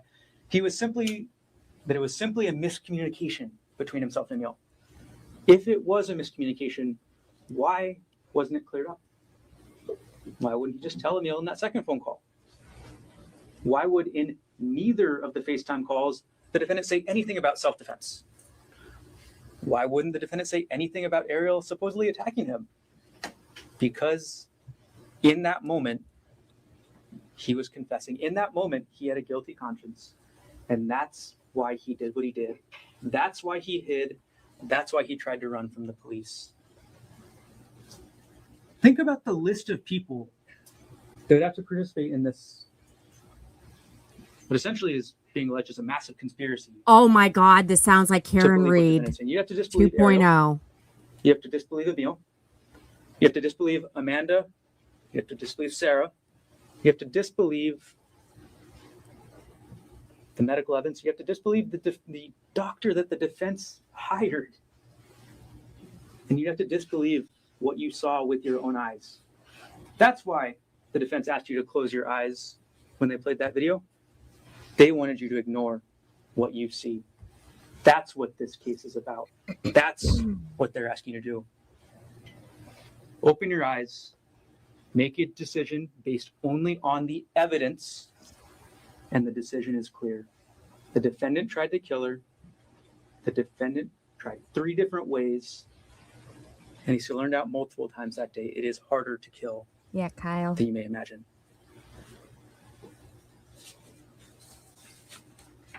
I agree, Buff. You were told earlier about the defendant's constitutional rights and the founding of this country and how important that is. What are those three phrases that this country was founded on? You've probably heard them before. Life, liberty, the pursuit of happiness. And in this case, the defendant, beyond a reasonable doubt, made a conscious choice to try and take Arielle's life. He made a conscious choice to kill her. And that is why the only verdict that is supported by the evidence is that the defendant is guilty as charged. Thank you. X, please retweet and give this a heart, please. And this is an exception to any other case that you've probably watched. We are actually going to hear. The jury in for deliberation. Before I do, to the first 12 jurors, is there anybody here who feels for any reason they cannot participate in deliberations in this case? Hold on. I thought we were going to get the rebuttal. So that means Mr. Kiyama, Ms. Kishi, Ms. Pang, and Ms. Yang, I'm able to let you go, but you're not quite yet done. And If one of the other jurors, you all know their names now. deliberations, you may get a call to come back and participate in deliberations. Okay. So even though you get to go back to your regular lives and you're not sitting here in the courtroom, those 3 rules still apply. Don't talk to anybody about this case. Keep an open mind. Do not try to learn about this case outside of the courtroom until one of 2 things happens. Number 1, you get a call to come back.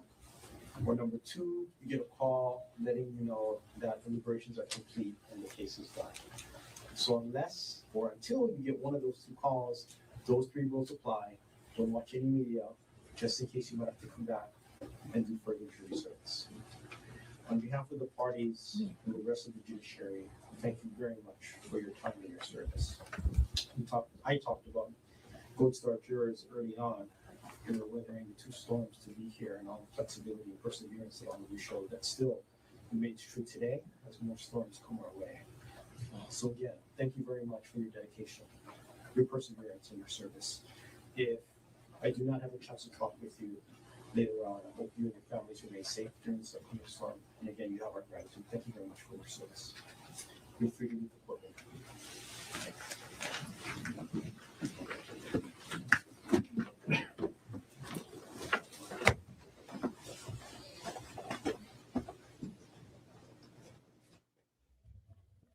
Why are we cutting the sound? What in the world?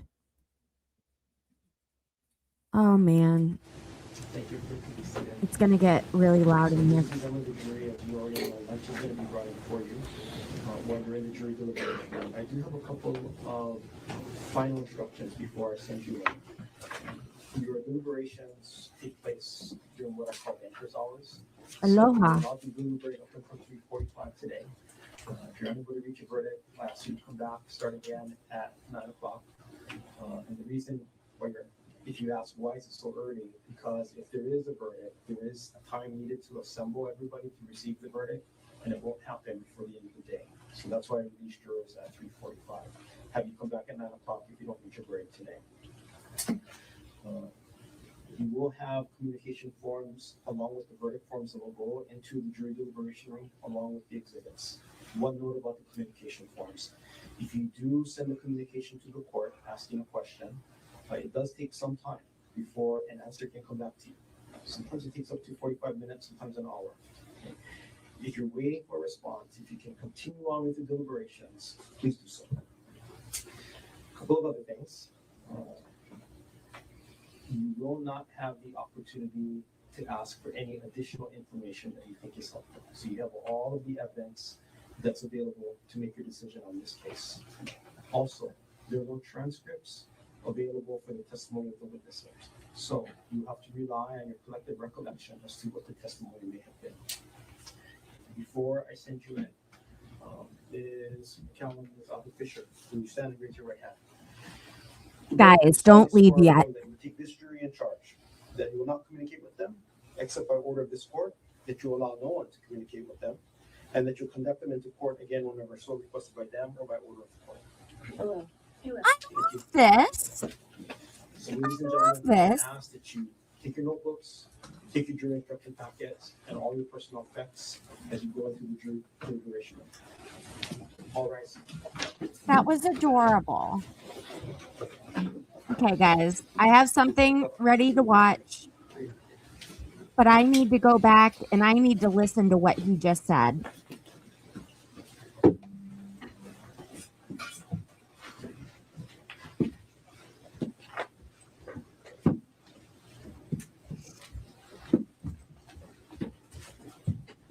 Let's see if he talks to the lawyers without the jurors present in the room first. Hey, Skate. Everyone can see it. There we go. Jury is on the floor. Mr. Barner, anything you want to say on this record before we recess? Nothing to say, Your Honor. Mr. Konig, anything you want to say on record before we recess? No, Your Honor. To all of you, thank you very much for the work that you put in on this case. I remain impressed by the lawyering talents. I haven't been here that long, maybe it's long for some people, but one of the true joys of this job is watching excellent attorneys represent their clients and apply their craft. And I am truly privileged to watch that in this case. So thank you very much for excellent lawyering. Until we hear from the jury, court will recess. Thank you, Your Honor. Well, wasn't that just the sweetest thing?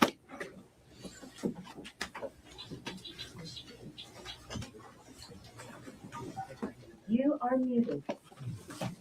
State didn't want to shake hands or hug. Dang.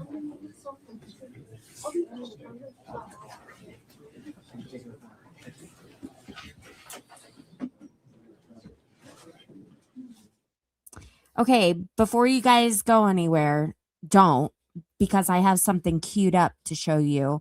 First and foremost, before I get to that, please make sure if you are on your phone to double tap the screen until you see the thumbs up. Also, if you are on X, please give this a heart and please retweet it. We had I think at any given time, 150 to 200 people watching on X. So I know you're watching. If you could just help out with that, that would be great. And if you are watching on YouTube, just regular watching, just make sure to hit that thumbs up, please.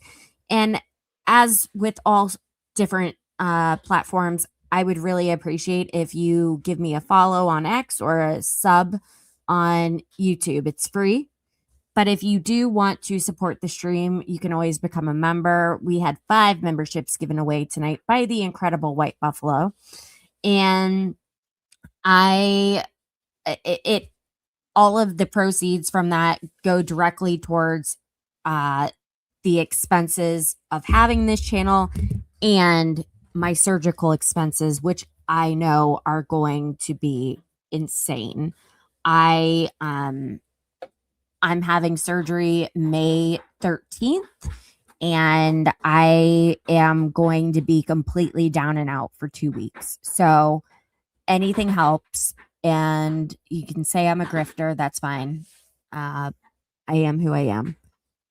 And then I have really good news. Otherwise, there is a 2-week ceasefire that just happened with Iran. So bringing you guys that updated news right now. And I wanted, once again, to hear what the judge said about the verdicts, because my dogs were barking. Thank you, Mr. Barner. We can watch on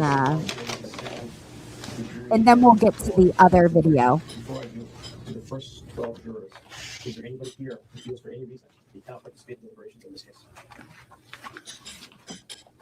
I see no hands. White Buffalo. Mr. Yama, Ms. Kishi, Ms. Pang, and Ms. Yan, I'm able to let you go, but you're not quite yet done. If one of the other jurors cannot complete deliberations, you may default. go back to your regular lives, and you're not sitting here in the courtroom, those 3 rules still apply. Don't talk to anybody about this case. Keep an open mind. Do not try to learn about this case outside of the courtroom until one or 2 things happens. Number 1, you get a call to come back. Or number 2, you get a Strait of call letting you know Hormuz that is the going to investigation open. and the case is done. So unless or until you get one of those calls, those 3 rules apply. Don't watch any media, just in case you might have to come back and do further jury service. On behalf of the parties and the rest of the judiciary, thank you very much for your time and your service. I talked about folks to our jurors early on.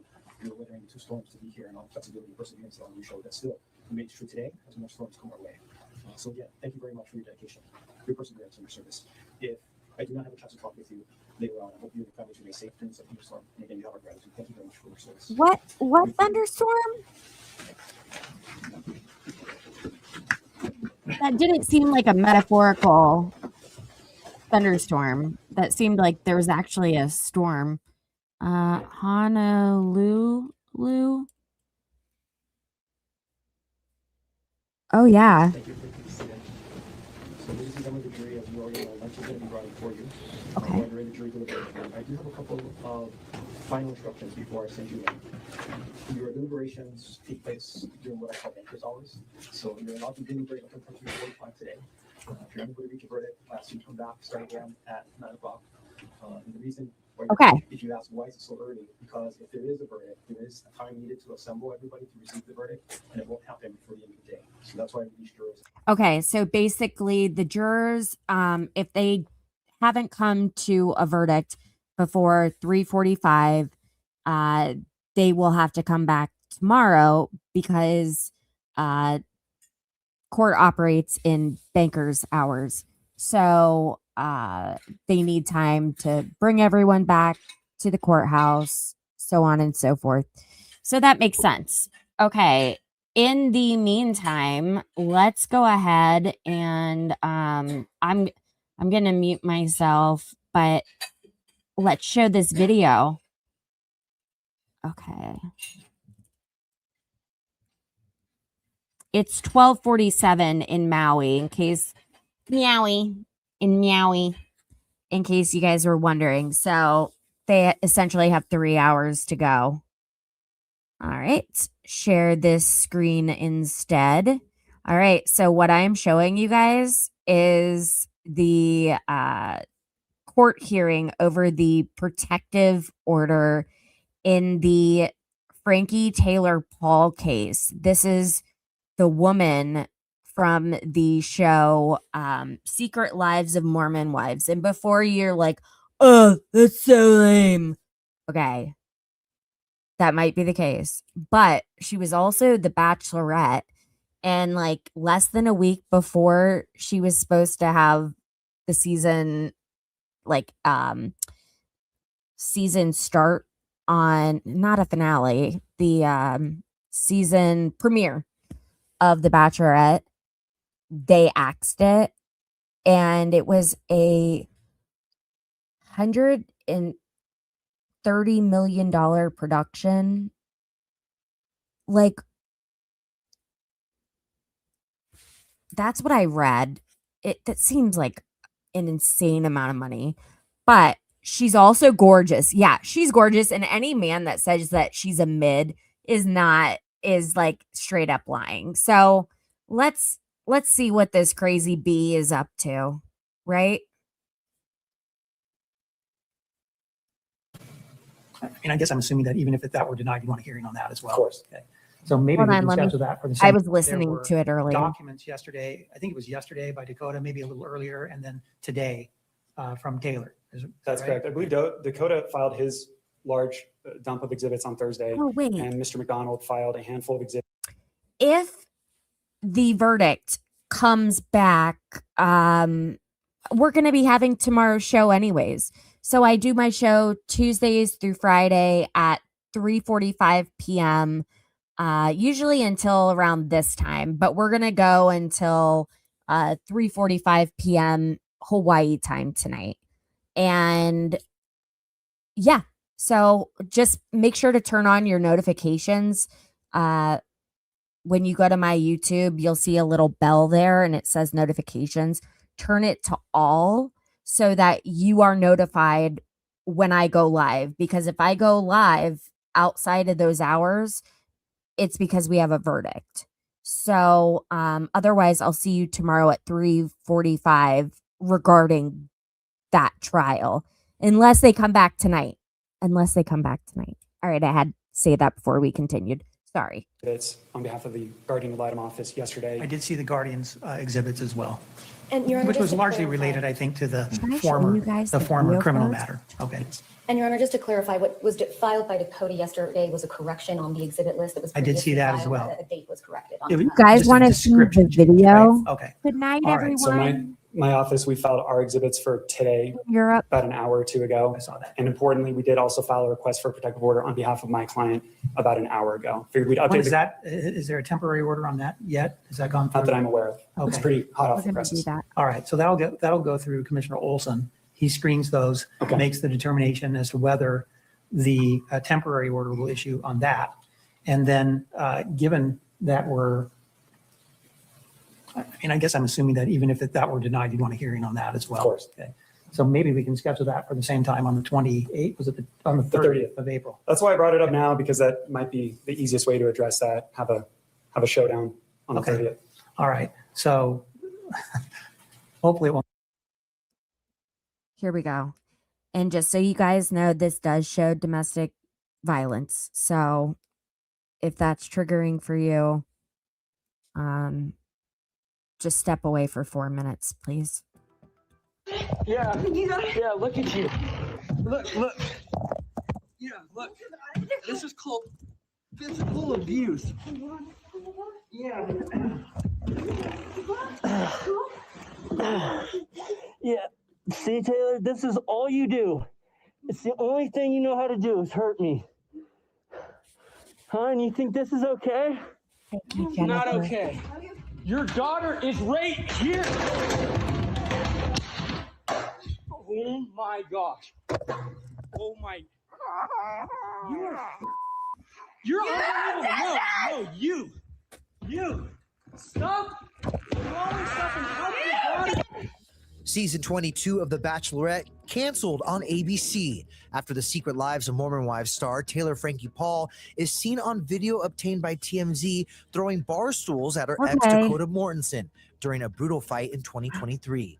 One of the stools appears to hit her daughter Indy, who was 5 at the time. Oh my gosh. Oh my. Let me go. Stop. Dude, leave me alone. Oh my gosh. You're done. Taylor! About halfway through the attack, the camera goes black, but you can hear the violence continue. You're done. Stop. Okay. No, I did none of this. This is your own pain. You're doing this. Stop. No.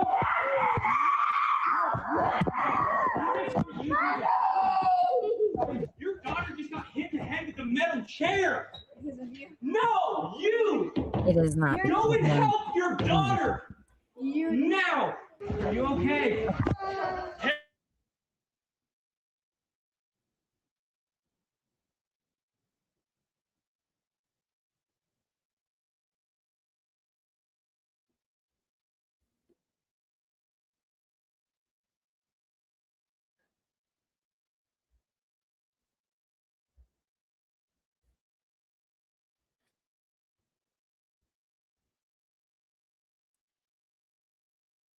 I didn't need the commentary.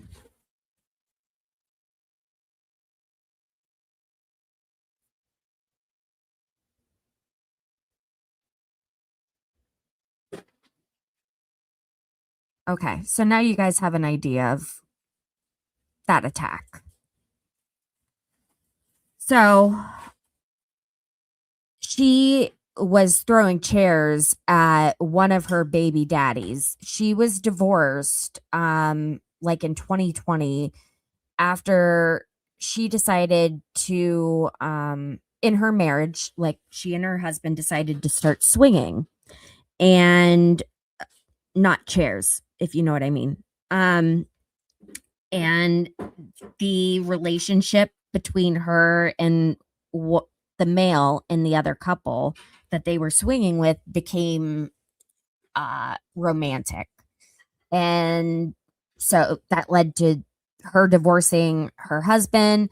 And like right after she divorced her husband, she met this guy, Dakota.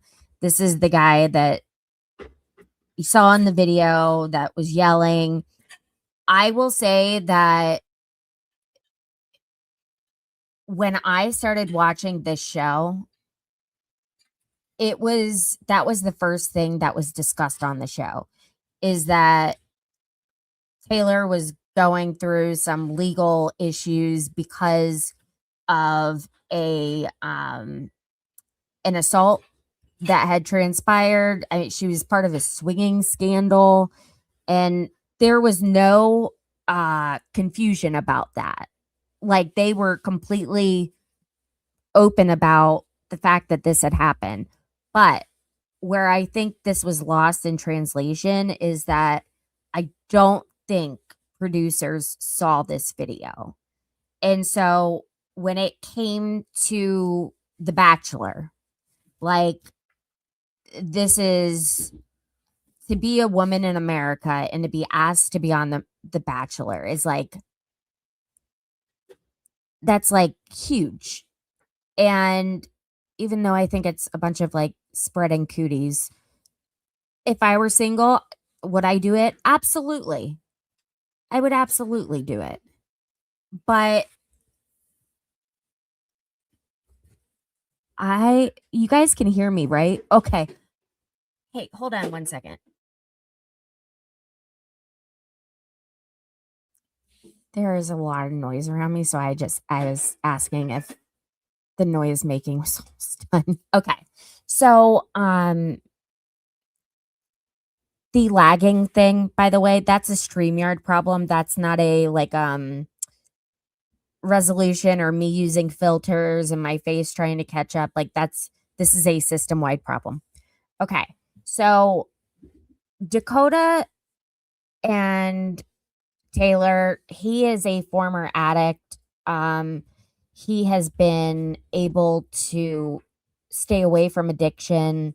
From what we know, he's done a great job. And he and Taylor got pregnant with their son Ever. Mormons and names. I don't get it, but that's neither here nor there. So when you have a kid with someone, you are with them not only for the next 18 years, but the rest of your freaking life. You're going to have to be affiliated with them in some sort of way. So I get that they were like really trying to work things out. I totally get that. And at some point, and if you've ever experienced this in your life, or seen a friend, you've experienced it through a friend going through it, it's like, it gets to the point, you guys, where you're like, someone's gonna die. It's either someone's gonna go to prison or someone's gonna die if this doesn't stop. And hopefully you have not seen either of those parts, but I've seen the almost going to prison and almost dying with friends in bad toxic relationships. So this court case is resulting from a restraining order that this man placed upon her, and I think some other charges as well. So we're going to watch this and see what comes of it. And, if the verdict comes back after lunch, perfect. Let me get rid of this screen. And let me put this on.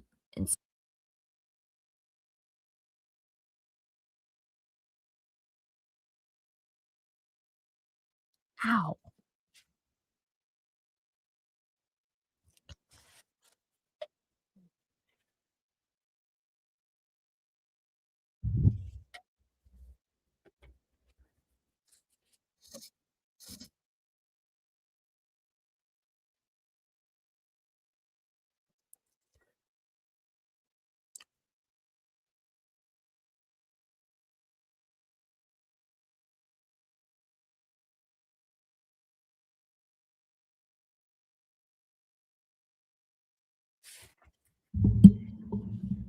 So the custody issue is between Dakota, baby daddy one, and I forget her ex-husband's name, but him. It's like it's a weird name too.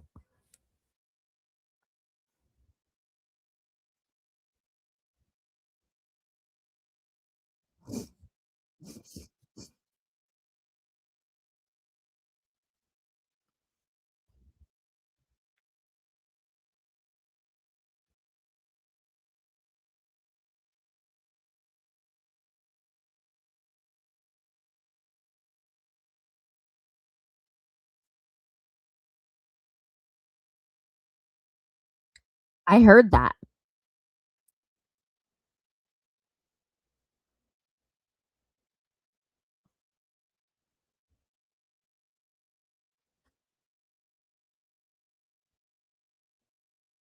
What happened?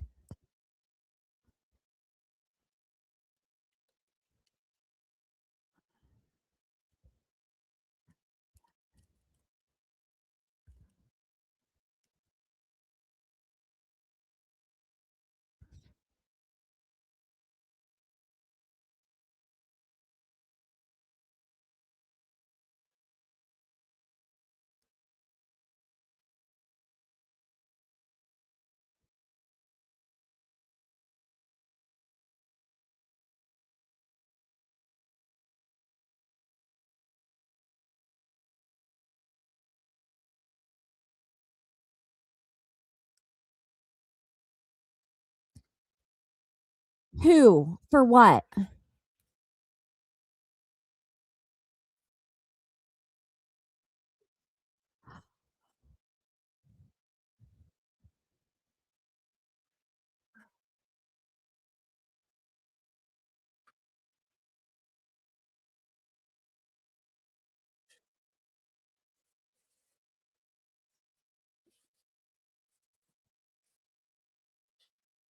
Thank you, Scott. I love that.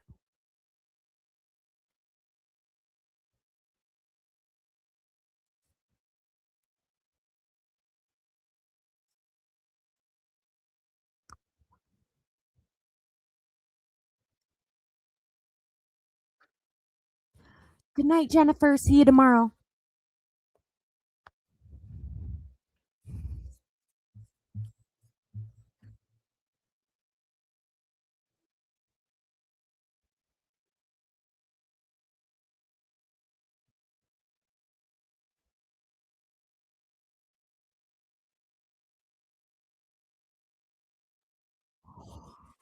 Me.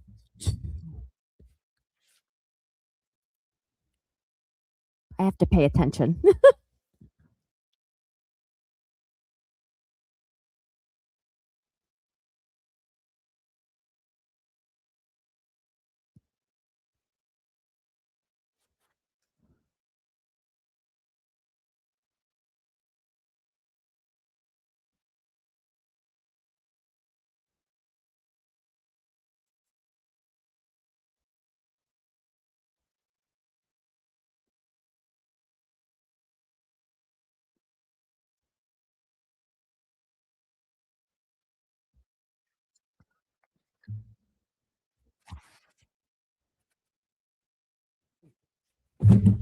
We've heard that word for the last 3 weeks.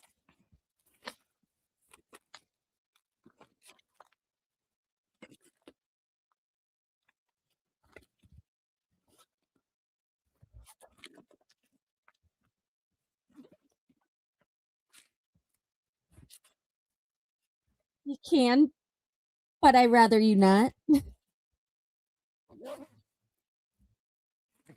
Make sure to ask questions in the chat.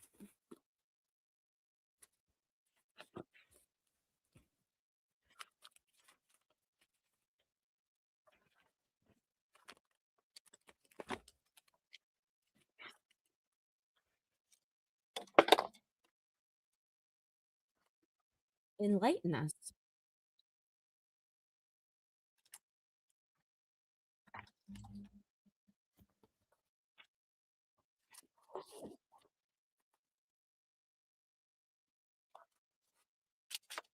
I'm even gonna type this.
It's no coincidence.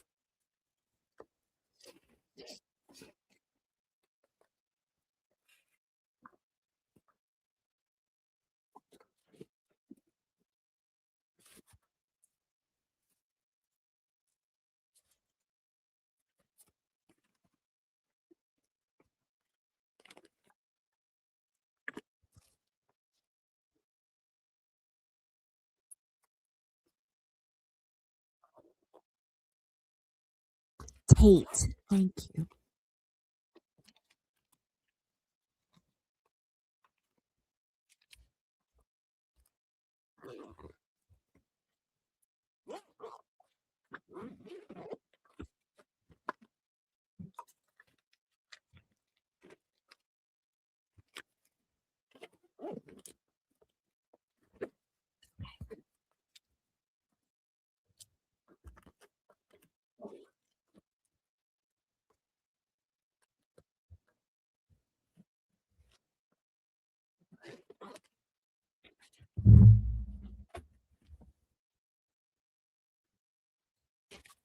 Me too.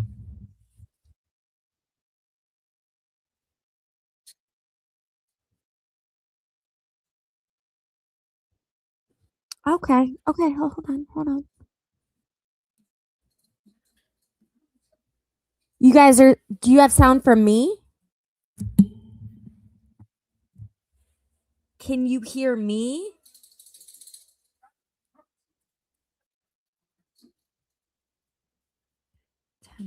Okay. Let me reload it.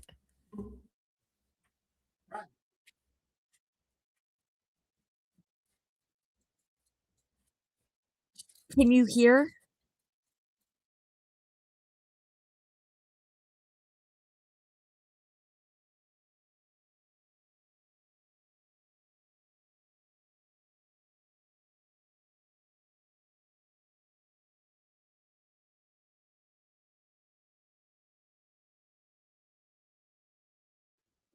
That's so weird.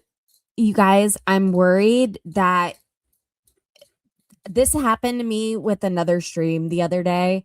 And I had to like press the reload button on my browser. I think that, or I had to exit out of my app and like enter it. I hate to do that, but I think you guys may have to do that because I don't see anything wrong on my end with the court speed and I'm hearing it. So let me know. Like I went ahead. Look at this. I went ahead and reloaded it.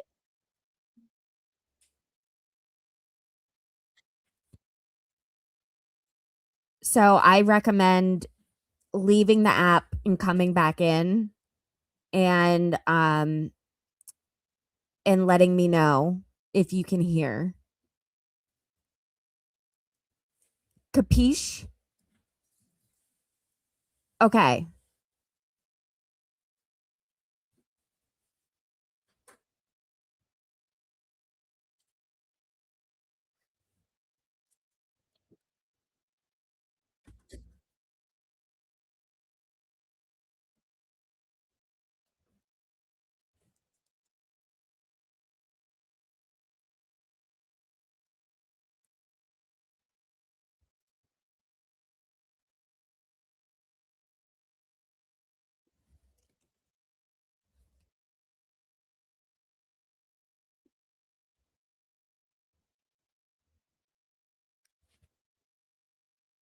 Okay.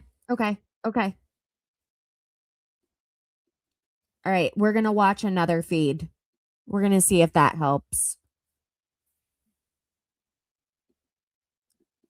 Okay.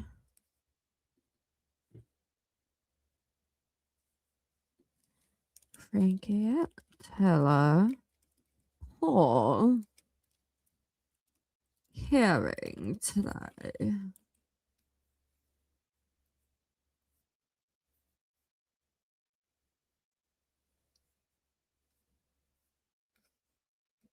Okay. Let's share this screen.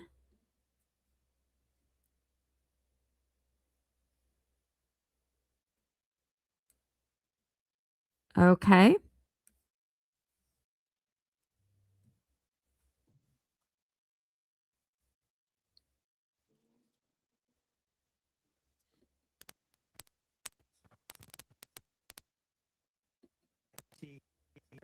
If this case is also on the regular on that yet? Has that gone through? Not that I'm aware of.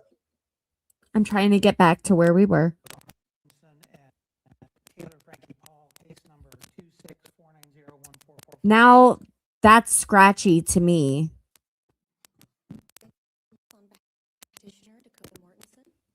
We're going to another one. We're trying this one. And I'm determined to listen to this with you guys. Might be difficult to manage if this case is also on the regular protective order calendar. Okay, we're good. Your Honor, It's gonna you be hear? here anyway. Yeah, I'll leave it to the discretion of the court. The only Okay. thing at this point, that we really just want to make sure that, and I mean, this would have had to have been disclosed in the other protective order, that this case is existing for the purposes of, custody orders, and that being combined to one case so that, we just have one case looking at custody. It'll still be two cases. I think since it's the same incident, I typically, when I have competing protective order requests, I'll just call them both at the same time. All That right. would be fine, Your Honor. And this case was disclosed in the new one, just to address counsel's concerns. Right, they're very careful, and Commissioner Olson is very careful not to issue competing custody orders that might lead to chaos reigning. We don't want that to happen either. All right, I do have one question too before we begin, going back to the initial petition. And when I looked at the allegations, the way it was described, Dakota was pro se, I believe, when he filed this. I don't think he listed having an attorney at that time. I am going to set up a But poll. it said he listed the most recent incident as February 23rd and February 24th of 2025. I'm thinking that was a typo. And That has to be a typo, Because that yes. changes the analysis a little bit. Yes. Okay. Yes, Your Honor, that was a typo. The most recent incident would have been February 23rd and 24th of 2026. Okay. Any other preliminary matters before we get into the merits on parent time? Not that I'm aware of. Okay. Your Honor, the videos that were submitted by petitioner, were you able to watch those? I did. Yeah. Okay. All right. Very good then. Then I believe, Mr. I should say, Ms. Diaz, you're the petitioner's counsel on this, so I think you'd be up first. Yes, Your Honor. So as you already outlined today, we're just trying to look at what types of custody modifications can be made to this order before we all meet again on the 30th. Okay.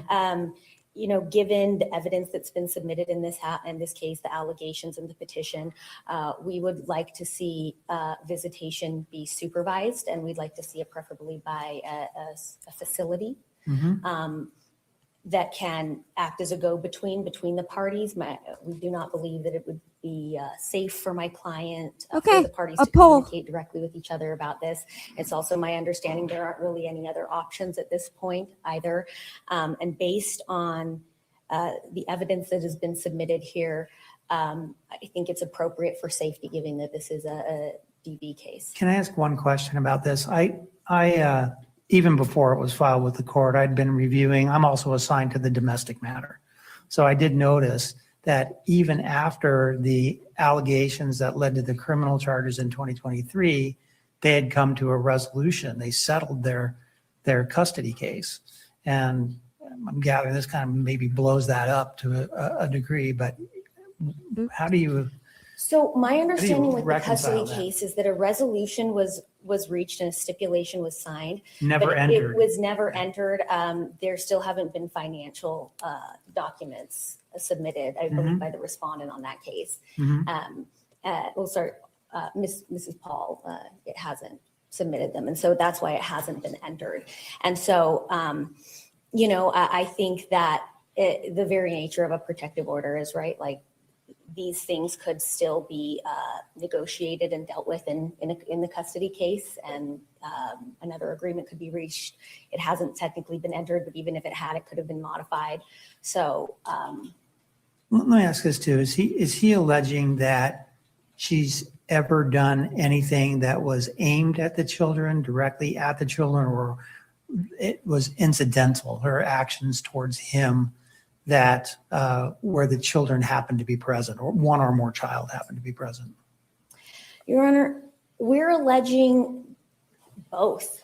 That in the moments where the respondent is out of control, and in these moments where the parties are fighting and she is completely out of control, both things happen. She is completely reckless in her behavior towards the children. So yes, if they happen to be in the line of fire when she's coming at him, yes, they will get harmed. Thank you for commenting, I'll draw Kane. the court's attention actually to our Exhibit 8, in which my client was holding, their young child.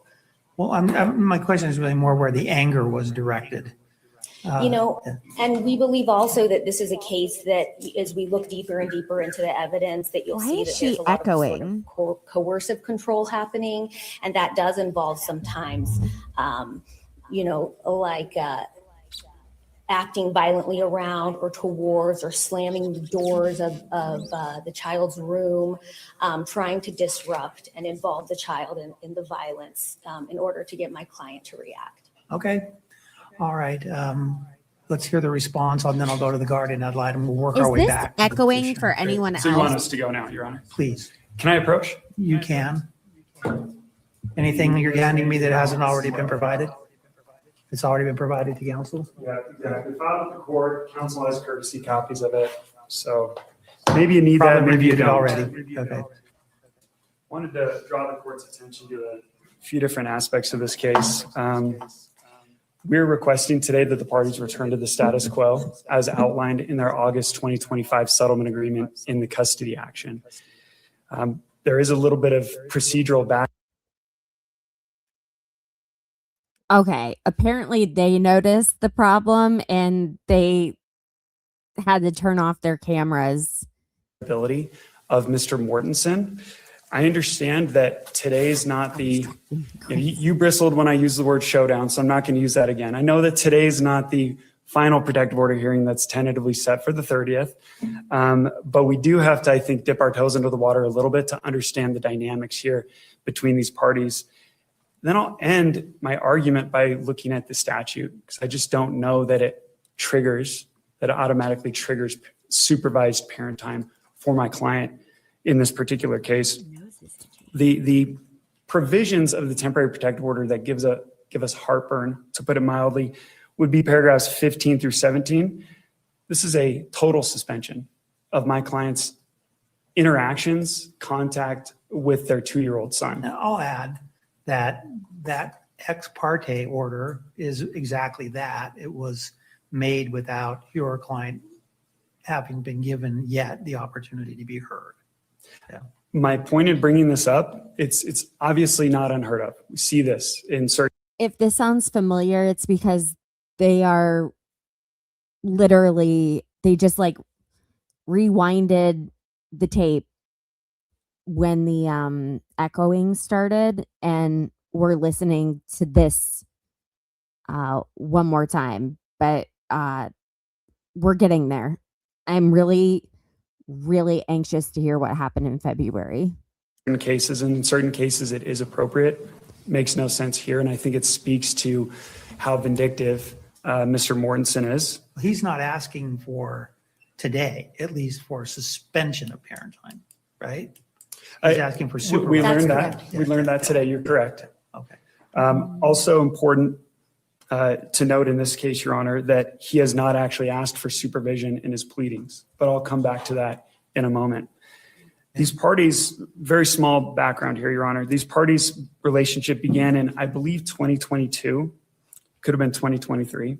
The child, their 2-year-old son, was born March 19th, 2024, which maybe this is a coincidence, maybe it's not, but March 19th is the same day that Mr. Mortensen chose to file his protective order against our client.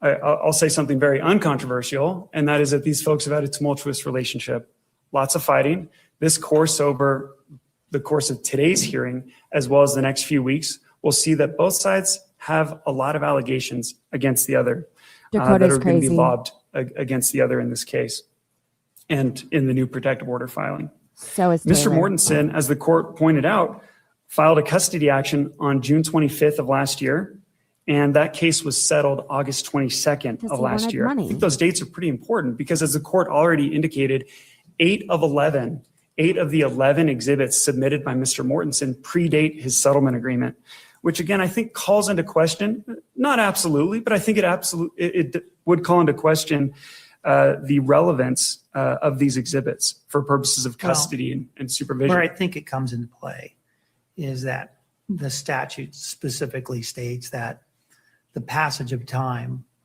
per se cannot be the only basis for denying the request for a protective order. Certainly, I consider whether there may be ulterior motives, like trying to gain a leg up in a custody dispute, right? Right.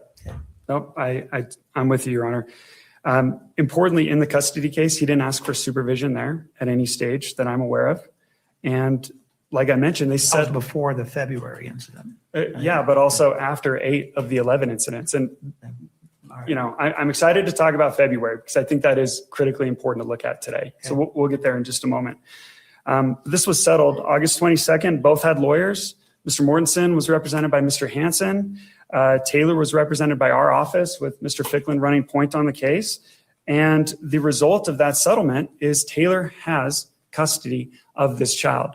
It's roughly a 70-30 division. It's mathematically. It was 20 of 28 days over a 4-week schedule for her overnights. Yeah, there you go. You've read it. You've done your homework. Appreciate that. So that, again, I think that this procedural backstory does call into question the necessity of supervision at this stage. Also, transitioning in my argument at this point. Before you go there, let me just ask.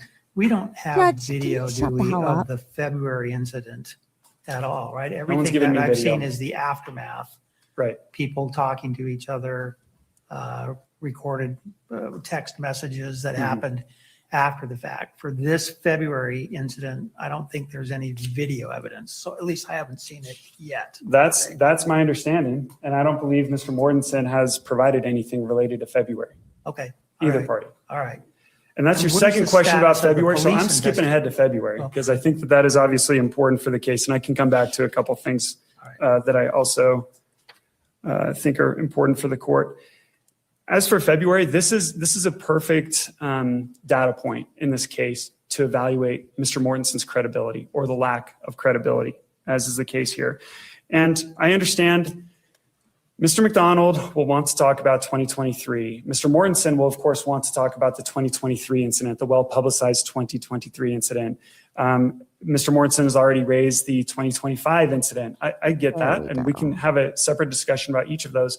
I want something very recent, very fresh for this court to evaluate in terms of looking at the party's conduct. And February, we are 1 day off, by the way. So Mr. Mortensen, in his request for a protective order, alleged that these events took place on the 23rd and 24th. Is it material? No, but I'm just clarifying because each party may reference different dates, but the same events. So I wanted you to understand. Okay. The events, as my client understands it, took place the very early morning hours, about 6 a.m. or so of Sunday, February 22nd.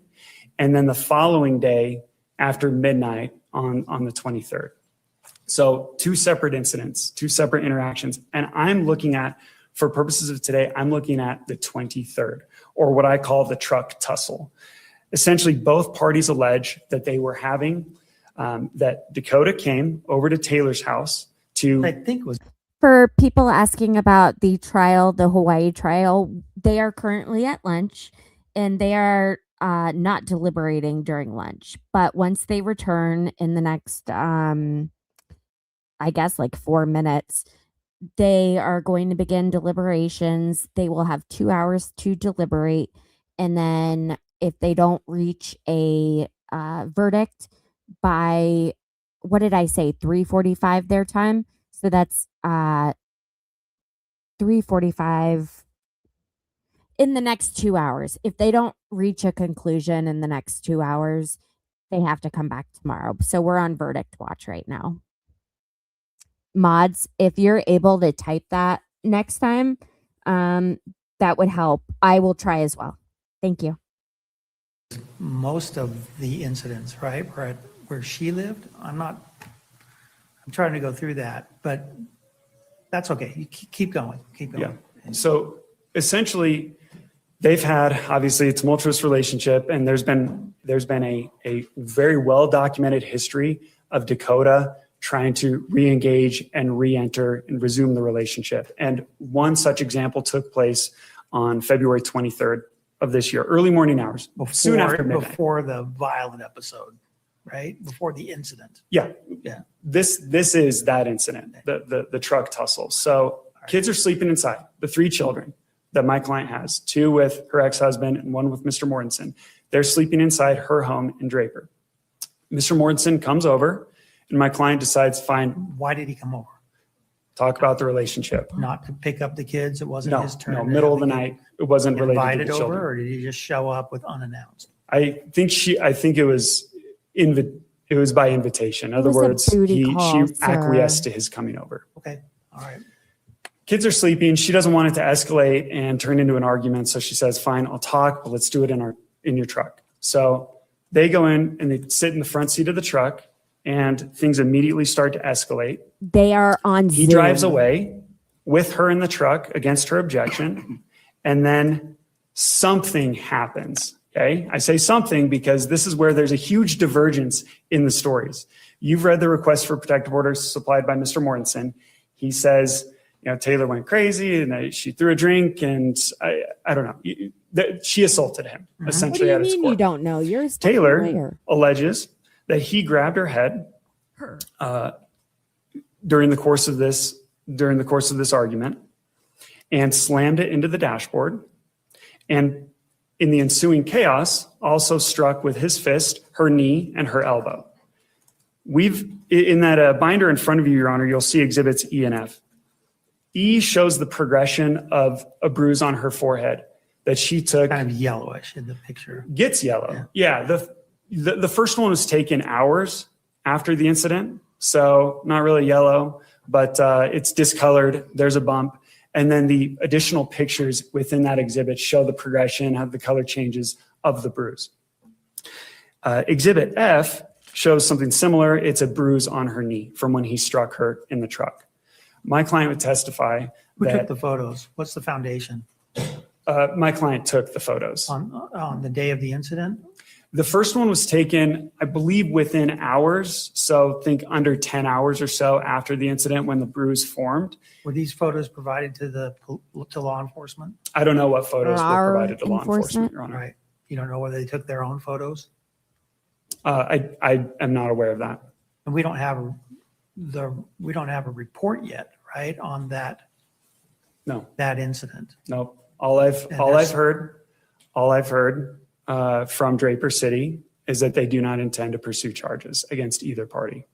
But Okay. nothing's really set in stone Haven't until. written a letter to that effect, or? Nope. Okay. So all I can tell you is through the grapevine. So not very. You should get a report in any event, right? I'm going to spare you my rant about getting police reports. Well, I but yes, I know agree. about the problems with the grammar Why not? request and the delay. I'm referring to there ought to be a report at some point, I would think, right? Yes, but an unredacted report has not been released. Okay, all right. So getting back to this, so both parties essentially at their core, and you'll see in my client's request for a protective order that was filed today, you will eventually see line by line her detail of events that took place in the truck. You've seen in Dakota's request for protective order. It's a bit muddled, but I haven't read her request. I understand. Yeah. Not holding you I to that. didn't even know it existed until I came in. Your Honor. Okay. But fundamentally, both parties allege that they were the primary aggressor of a tussle in the truck, and that constitutes assault and a violent act by the other party, and therefore should be part of the basis for a protective order. No one was in that truck but them. What I think is very important is to look at their conduct in the immediate aftermath. Am I being I would punked? think if I'm Dakota in this scenario, what would I do? I would get the heck away from that woman.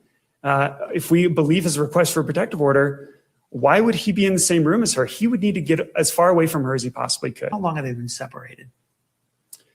Oh, God. Well, Your their They ever lived relationships. together? They've Sorry, what, Your never. Honor? They ever lived together? And if so, when did they separate? I'm not aware if they ever lived together. All right. Okay. But they have not been they have not actually maintained a relationship for several months, as my client would define it. But they have a child in common. They have to have continuous interaction with each other in some form. I mean, a traditional for the remainder of committed, the minority of their child. I mean, a traditional committed romantic relationship. They've not been engaged in that for quite some time. So that's what Dakota would have done if you were victimized by Taylor. Get away from this person, right? Now, similarly, if you're Taylor, if you're in her shoes and you're assaulted in his truck, you would demand to be taken home. You'd lock the front door, throw away the key, and you'd say, "Get away from me." That is exactly what she did in the immediate aftermath of the attack. It was Taylor who demanded separation, who demanded that he leave, that he leave her alone, leave her property, go away. He does not do any of those things. I think, Your Honor, that our Exhibit G is very telling. Exhibit G is a text thread between these parties in the minutes after this supposed attack, the truck tussle.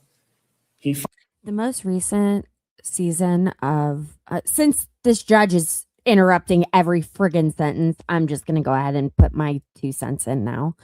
The text in the most recent episode I watched of Secret Lives of Mormon Wives, she was arguing with Dakota about someone that Dakota slept with and wanting to know if very sexually explicit things like, did you get off? Did you yell out? And it was like a form of foreplay for them in the most deranged way ever. It was Finally relents, drops her off at her Draper home, but he sticks around. Why does he stick around? Well, we would argue he sticks around because he knew he hurt her and he's trying to manage the chaos that's going to ensue from that. What he does is he lingers on her front doorstep. Actually, my client would testify he's physically looking through the window trying to re-engage this conversation. So is this all about credibility relating to parent time? It is, Okay. because ultimately everything we're looking at here is a lot of what we're looking at today relates to his credibility. I feel like we're getting into the merits of the he's a piece of the crap. underlying claim.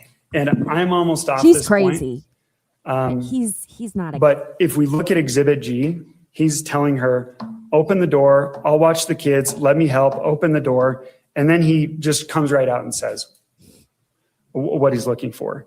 This supposed victim of domestic violence is looking for sex, plain and simple. He asks her, do you want to fuck? In the immediate aftermath of her What did I supposedly attacking him. What That's did what I he's just looking say? for. That's what he's physically on her doorstep demanding, as documented by these text messages. So again, Your Honor, I understand we're here with a narrow goal of looking at supervision, but I do think that the court needs to bear in mind the lack of credibility both today as well as at that future hearing. I'm so good. On a couple other arguments related to supervision, Your Honor, it's getting crowded in here in terms of the resources available for these parties. What do you mean by that? What I mean by that is there's already a substantial network of friends, family members, therapists, even DCFS caseworkers who are assisting. My client's already meeting with a therapist. We have no knowledge as to whether Dakota is meeting with a therapist, but might be a good idea. As far as DCFS goes, both parties are voluntarily engaged with services with DCFS.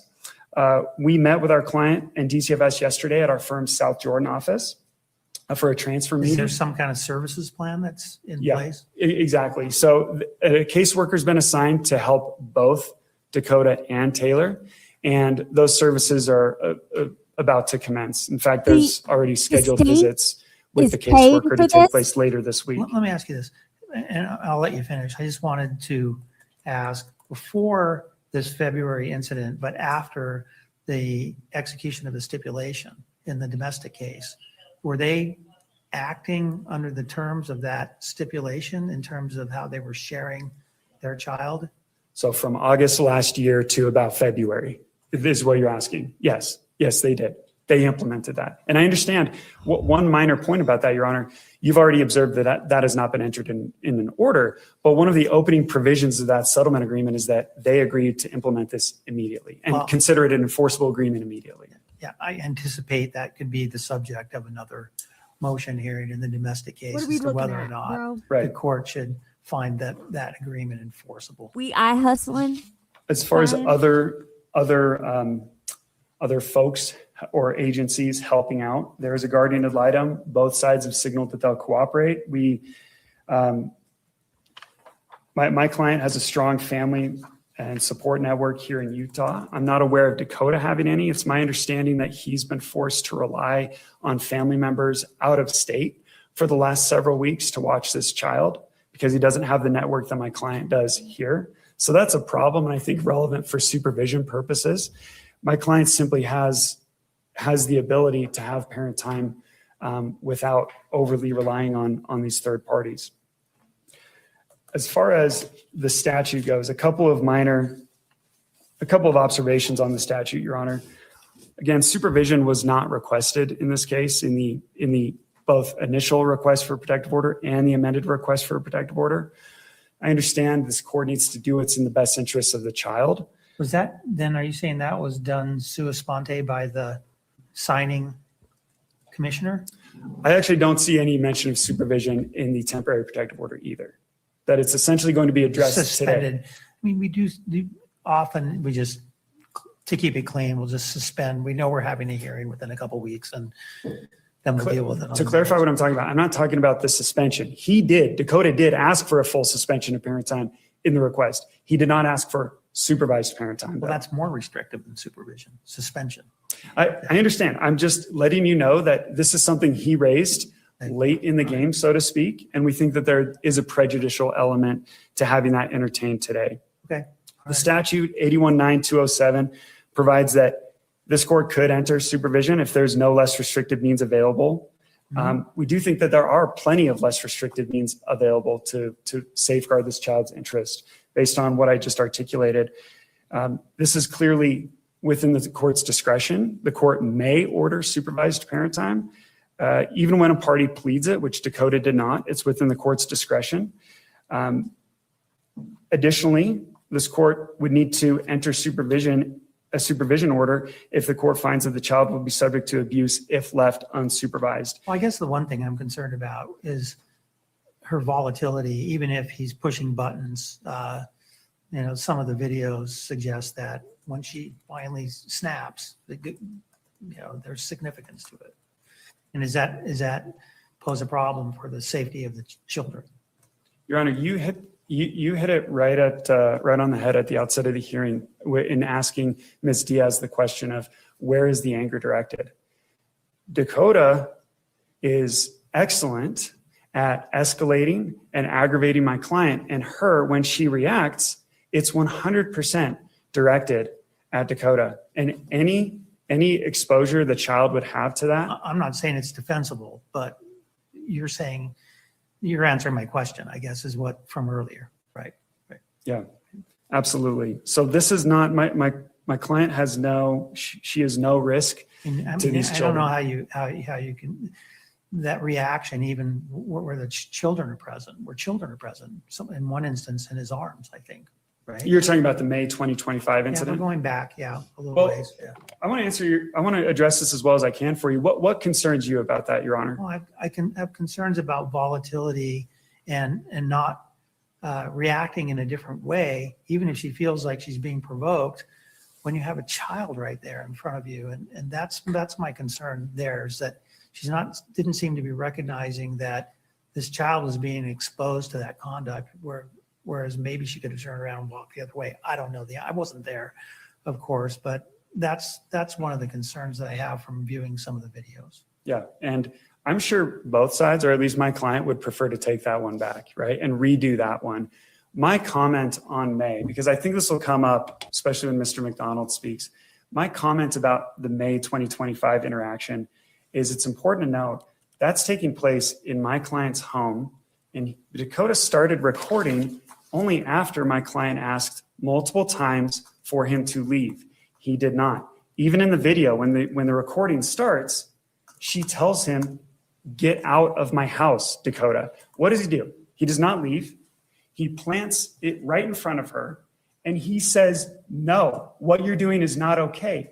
He's holding the child as his human shield, so to speak, and provoking my client and not getting out of her house. So this idea that... Well, if that's the case, he got the reaction that he was looking for. He got the reaction he was looking for. I'm not making a finding about that, but yeah. Yeah. The reason I bring this up is Dakota pushes buttons. He's excellent at that. As long as these folks stay apart, which I think is fully stipulated, they need to stay apart. I don't think there's any risk of them coming together again in the aftermath of this. Then there is no risk to the child. No one's going to come into my client's house, whip out their phone and test her, push her buttons and refuse to leave, not to mention the other allegations she's made about full-on domestic violence against her. Okay. Finally, Your Honor, so just in conclusion, we would emphasize the child is safe with Taylor. The child thrives with Taylor. We would just ask the court to remember that this is a new request for supervision. It is not in the request for the protective order. There has been enormous passage of time between both the 2023 and 2025 incidents. We just don't think it's appropriate at this point to happened in 2025. commit such an invasion in this parent-child relationship based on such old allegations, and including allegations that have, such as the 2025 allegation, that have an explanation as to my client's conduct. Remember, Your Honor, the resources and network that's currently surrounding and helping this family right now. Lots of help from family, therapists to DCFS. There's been a lot of actions that Mr. Mortensen has made that contradict what he's telling the court today. Most importantly, I think, his decision to give my client custody only 6 months ago, after 8 of the 11 incidents in his exhibits took place. He's a little bit. As for the broader allegations in Dakota's protective order, the court will see on the 30th that this case cannot be reduced to a soundbite snippet of footage. We all know that social media has made its mind up about my client years ago, months ago, based on carefully curated information to paint her in a bad light. But the court... I haven't followed it. I haven't seen it. Yep. Okay. Good. But the court does not have that luxury. The court, unlike social media, actually has to get it right. The evidence, we believe, on the 30th, when viewed in its totality, will show who the real abuser is, who the real violent actor has been during the parties' relationship. The days and weeks that have transpired since entry of the temporary protective order have been an actual hell for my client for a variety of reasons. There's a couple of reasons. Sure, yeah, she's been castigated online, essentially re-victimizing her over and over again. Sure, she's had a massive opportunity ripped from her, but that completely pales in comparison to the fact that her parent time with her 2-year-old son has been outright suspended. Well, you think you're giving me closing argument on the merits of the case. We're just talking about what's going to happen for the next 3 weeks. Okay. But that last point, though, I think is very critical. She's had no parent time whatsoever, and dressing up supervised parent time as something good for her or even good for the child, I don't think makes any sense at all. She's essentially being thrown scraps when it just does not make sense in the total backdrop of this case, Your Honor. Can I answer any questions for you? I think I've asked them all. Thank you. I'm going to go to the guardian ad litem next, and we'll work our way back to the petitioner. May I remain seated, Your Honor? Please. So Do you have before the I, microphone near you? yeah, it's right in front of me. Before I get into my argument, I would just note, we did make a grammar request to Draper Police Department. We had a response on April 1st. That response was a denial based on the records being with the district attorney's office, and the case basically still being open. So the district attorney's office, from what I understand, is screening charges against both parents. Did you get any inclination? Counsel represented that he'd heard that they wouldn't be filing against either party. Well, from what I heard, that was Draper telling him. I think it's the district attorney's office that makes the decision. Okay. And as of a week ago, it sounded like they were still making a decision. All right. Sounded We might know like. more on the 30th. So I think, Your Honor, in looking at everything, the things that I want to focus on, and I know the 2023 incident is old, and frankly, it involved another child. But I think that it's important in assessing the potential danger to my child, to my client. I think the court touched on volatility, and that's what I see when I watch what's been submitted to the court. So going back to the 2023 incident, and I'll be brief with that. Charges came out of that. The district attorney's office filed a probable cause statement. This is directly from the probable cause statement. During the argument, respondent threw heavy metal chairs at petitioner, which put holes in the wall. After throwing 2 chairs, told petitioner to stop throwing chair. Petitioner was told to stop throwing chairs because her child was next to him on the couch. Respondent then threw a metal chair, which struck IP in the head. That's you're reading from the probable cause statement. That was my summary of the probable cause statement. Right. But that's what the probable cause statement says. There were a litany of charges that were filed. There was a reckless child abuse charge that was filed. That was ultimately dismissed as a part of a plea agreement. Okay. The plea agreement was a plea in abeyance that would take it from a 3rd-degree felony aggravated assault to a Class A misdemeanor. Sounds like she successfully completed those terms. She has not successfully completed yet. So it was a 36-month plea in abeyance. They will come up on that 36-month period, I think in August, if I remember correctly. Yes. So she was required to do AP&P. She completed everything that AP&P wanted her to do quickly. So she's done a domestic violence evaluation. She's completed the treatment from the domestic violence evaluation. She's done a couple of parenting classes. And at least to date, she hasn't had new charges. She also was, I think, required to refrain from alcohol, things of that nature, typical AP&P things. She completed that fairly frequently. And in fact, I think the domestic violence assessment and the parenting classes were even completed before she ended up pleading on the case. I think there was a low risk assessment. Is that? Yeah, I think that they determined that she was low risk. So as I look at that, in my mind, she should have the skills to be able to avoid these situations. And then the May incident happened, May of last year. And what I see when I watch that video, and to be fair, I only have the video, and there's a starting point and there's an ending point, and who knows what happened before and who knows what happened after. But Dakota is holding the child, and that's clear in the video, and she's pushing him and telling him to get out of the house. And she's not just pushing him, she's shoving him, and she's shoving him with force. And at one point, it even appears in the video that he trips and almost falls over while he's holding the child. To me, that makes me very nervous about her ability to control herself and her volatility. I don't understand how you have a situation where you throw a chair at someone, knowing that your child's sitting on the couch, the child immediately starts crying. And this is going back to the 2023 incident. And you continue and continue and continue, and you don't immediately stop and attend to the child. That makes me very nervous. And then it's the same thing with this incident that happened in May. The pushing and shoving starts, the child starts crying immediately, and that doesn't snap her out of it. There are alternatives that could have been done if he wouldn't leave the house. Could have walked away and picked up a phone and called the police, asked for a trespassing charge. That didn't happen. That would have been the appropriate way to handle it. I think that the respondent in this case has a very difficult time with self-control, and I think that it puts my client at risk, and has historically put him at risk. What about the argument made by Mr. Swinyard that but for the parties interacting with one another, that's where the anger is directed at him, not at the child, even though it may be inappropriate conduct, that if they're not in the same place at the same time, that the triggering elements are not there for her to lash out. I agree that the anger is directed at him. I don't think that the anger has been directed at the child. That's actually demonstrated, I think, in the child abuse charge that was originally filed. They filed it as a reckless charge, not an intentional charge. So I think the anger is directed at him, but I'm not convinced that there won't be anger directed at other people that can result in the children being harmed. That's my concern, is just a lack of total self-control, even having been through all of the treatment for domestic violence and things of that nature. And that really concerns me. So I am asking for supervised visits today. I think the court can order that if the court finds that there's potential harm to the child. I think based on what's happened historically, the court can find that.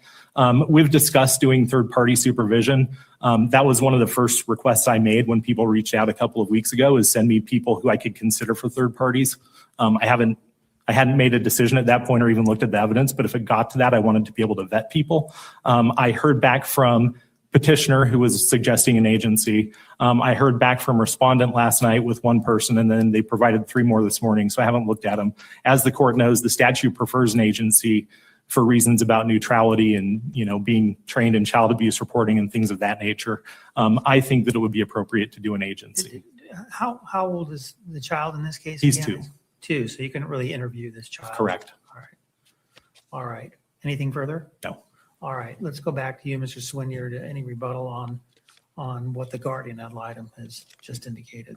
No, I would just emphasize what I've already said, that her anger is very clearly, unambiguously directed at Dakota. Yeah. Has nothing to do with the children. So at this point, we do think it is appropriate and certainly consistent with what these folks have historically practiced to suspend and essentially strike those paragraphs 15 through 17 from the temporary protective order and restore that custody arrangement that he agreed to along with my client only 6 months ago. Okay. All right. And let's go back to you, Ms. Diaz, for rebuttal. Yes, Your Honor. So the first thing I'll say is that, a mutual protective order can't be entered under the rule. And in this case, it wasn't filed when it could have been filed previously to have that argued today. So that isn't what is being argued today. And what we are looking at today are parent time orders moving forward. And I think that a request for supervised parent time is not prejudicial under the statute. In fact, it's something we see often in cases of domestic violence. And some of what was brought up by opposing counsel here, I think can really be understood in the larger context of what a cycle of abuse looks like. I have notes. What 2 people who are maybe sometimes cohabitating, sometimes not, going through a cycle of making up, fighting, breaking up, going through a honeymoon phase, having this incident, having an incident happen, and the entire thing start all over again is what we see here. I know the cycles of domestic violence. Time and time again, what we see is that the respondent is the aggressor here, and that she not only is putting my client at risk, but the child at risk as well. And no, child is. Let's just turn to a couple of things that were brought up. So looking at the February incident, my client was invited that day. In fact, one of the ways that we'll see as this, plays out, coercive control happening, is that he's often invited back, and his child is often used as a pawn to start fights, as a pawn to create incidents. My client is doing everything he can at this point to try and protect his son. That's what this case is about. That's why we're here today. So the orders that are made here today for the minor child are extremely important. They're extremely important because this is the case. This is the case for the petitioner, is being able to keep his son safe. Leaving in abusive circumstances is not easy. It's not easy to get away from. Many people attempt many times and fail many times. But what he's doing here today is trying to protect his son. And her violence and her behavior, it has escalated since the initial 2023 incident. Now, they did reach a stipulation in their custody case. And that was after the May incident. And that was after the May incident. And that's really common, I think, in cases where people are trying to make up, trying to play nice with each other, have been getting coerced by the other party for some amount of time, but also. Well, it's a different context. I mean, they were in a formal mediation setting with attorneys. All right. It's a little bit different than making promises, I think, after an explosive event, but okay. Since then, there have been more incidents, Your Honor, and there has been the February incident. And if we want to look at how the parties behaved after the fact, go ahead and look at the petitioner's Exhibit 10, which shows that after the February 23rd and 24th incident, the respondent made 151 phone call attempts to him. I'd object as to foundation. The date of those calls has not been demonstrated and cannot be demonstrated from Exhibit 10. I think there's a point there as to what the relevance is about that. Well, Your Honor, this would be for the purposes of rebuttal. What opposing counsel said was that after that incident happened, that his client was trying to get away from my client and not be around them, and that isn't true based on their call logs. I mean, I think it might be relevant in the context of whether a protective order eventually issues, but I'm not finding that it's relevant for purposes of parent time for the next 3 weeks. I guess what I'll say is there's some credibility problems happening here on the part of the respondents as well, and what's being reported by the respondent as well. There may very well be. Certainly, it's not the first time that we've heard disparate factual representations in the context of domestic violence. Of course. So, and as far as I know, there was a discussion about police reports. As far as I'm aware, Your Honor, is I don't know that those are going to be released until the police department determines that their investigation is finished and that file has been closed.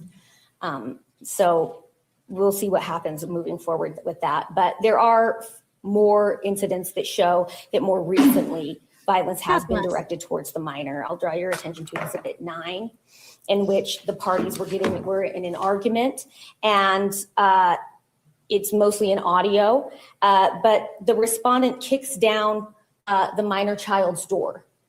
Well, when the minor child was in there, kicked the door down when the minor child was in there sleeping. And so I think that supervision is incredibly appropriate in this case. Although there are voluntary cases with DCFS open, those cases are voluntary. There isn't any judge that can enforce that if either of the parties decide to stop complying with those services or decide that they don't. You're talking about voluntary services. We're not talking about, or are we, about an open investigation into allegations of child abuse? So, Your Honor, the division has not supported child abuse. They've supported domestic violence related child abuse against the respondent, and they've supported failure to protect against the petitioner. Okay. And they're working they call it a voluntary case. It's essentially giving them services. Okay. So essentially a case would have to be filed for those services to be able to be court enforced. And I will say that since that stipulation on the custody case was reached, the parties were following it somewhat, but the respondent was out of town for a lot of that. She left to go to work. She was out of town for like several months. So my client has been a primary caretaker for this child. He is completely capable and able of providing this child with the care they need. Again, we're just talking about her parent time between now and the 30th of April. Okay. So we're in support. We will agree with everything that the guardian ad litem has argued, Your Honor. All right, I'll go ahead and make my recommendations. I'll close argument at this time. And I just want to reemphasize that once again, the decision that I'm making today is very limited in duration. We're talking about a parent time arrangement that'll be in effect for a little over 3 weeks. Well, yeah, a little over 3 weeks. All right. And then we're going to have a full hearing on the merits of what may be competing petitions for a protective order. There may be a parent time order that comes out of that as well. So we may be doing some of this over again. And we may know more information by then too. We might have a police report at that point. This is never a good sign when he whether starts there's off going to this be way. Criminal charges filed against one or both of the parties. And so, and I want to emphasize too that I'm not making any determination today one way or the other about whether the respondent in this case may also be a victim of an abusive partner as Jeez. well. I mean, that's part of the allegations that are being made. There's mutual allegations at this point. The prior allegations have played themselves out in the criminal court. I don't know at this juncture, hearing what the guardian ad litem indicated about there's not yet been a dismissal of that prior criminal matter. I don't know what may come of that. It may be dependent upon what law enforcement intends to do with the current incident, the February incident. I do give a lot of weight to the input of the guardian ad litem as well. Guardian ad litem is someone who's trained, someone who's trained in forensic interviews of children, but the child is really too young in this case to provide any valuable information. But the guardian ad litem also is only interest is in advocating for the best interest of the child, not getting necessarily a spin from what would be an inherently biased party, meaning mother or father. Not I to say didn't that have they're a not good experience with each mine. from their own perspectives being truthful, When I but was a simply kid. that there is an inherent bias there as well. And I do share some of the, I have concerns going both ways, quite frankly. I do have some concerns on the one hand that perhaps there has been some, as I indicated, maybe pushing of buttons to get a reaction. It's certainly been, no one disputes a volatile relationship. As I looked at some of the evidence that was submitted, it seemed like a lot of this was going on when he was coming to her place of residence. That could have an impact.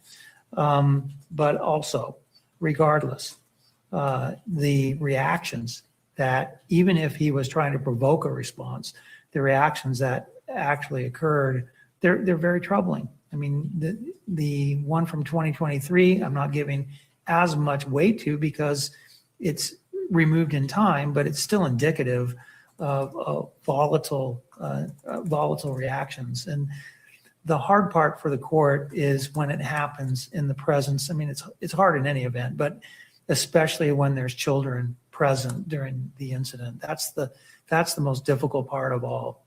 The May 2025 incident it occurred while the child was in the arms of the petitioner. And there just doesn't seem to have been any thought put into what the reaction, the effect that this might have upon the child. And that weighs heavily with the court. And so for these reasons, I'm going to recommend, again, this is very limited duration. We'll have more information, but I'm going to recommend supervised parent time for the next 3 weeks and 2 days till we come back on the 30th. And we'll have more discussion about this.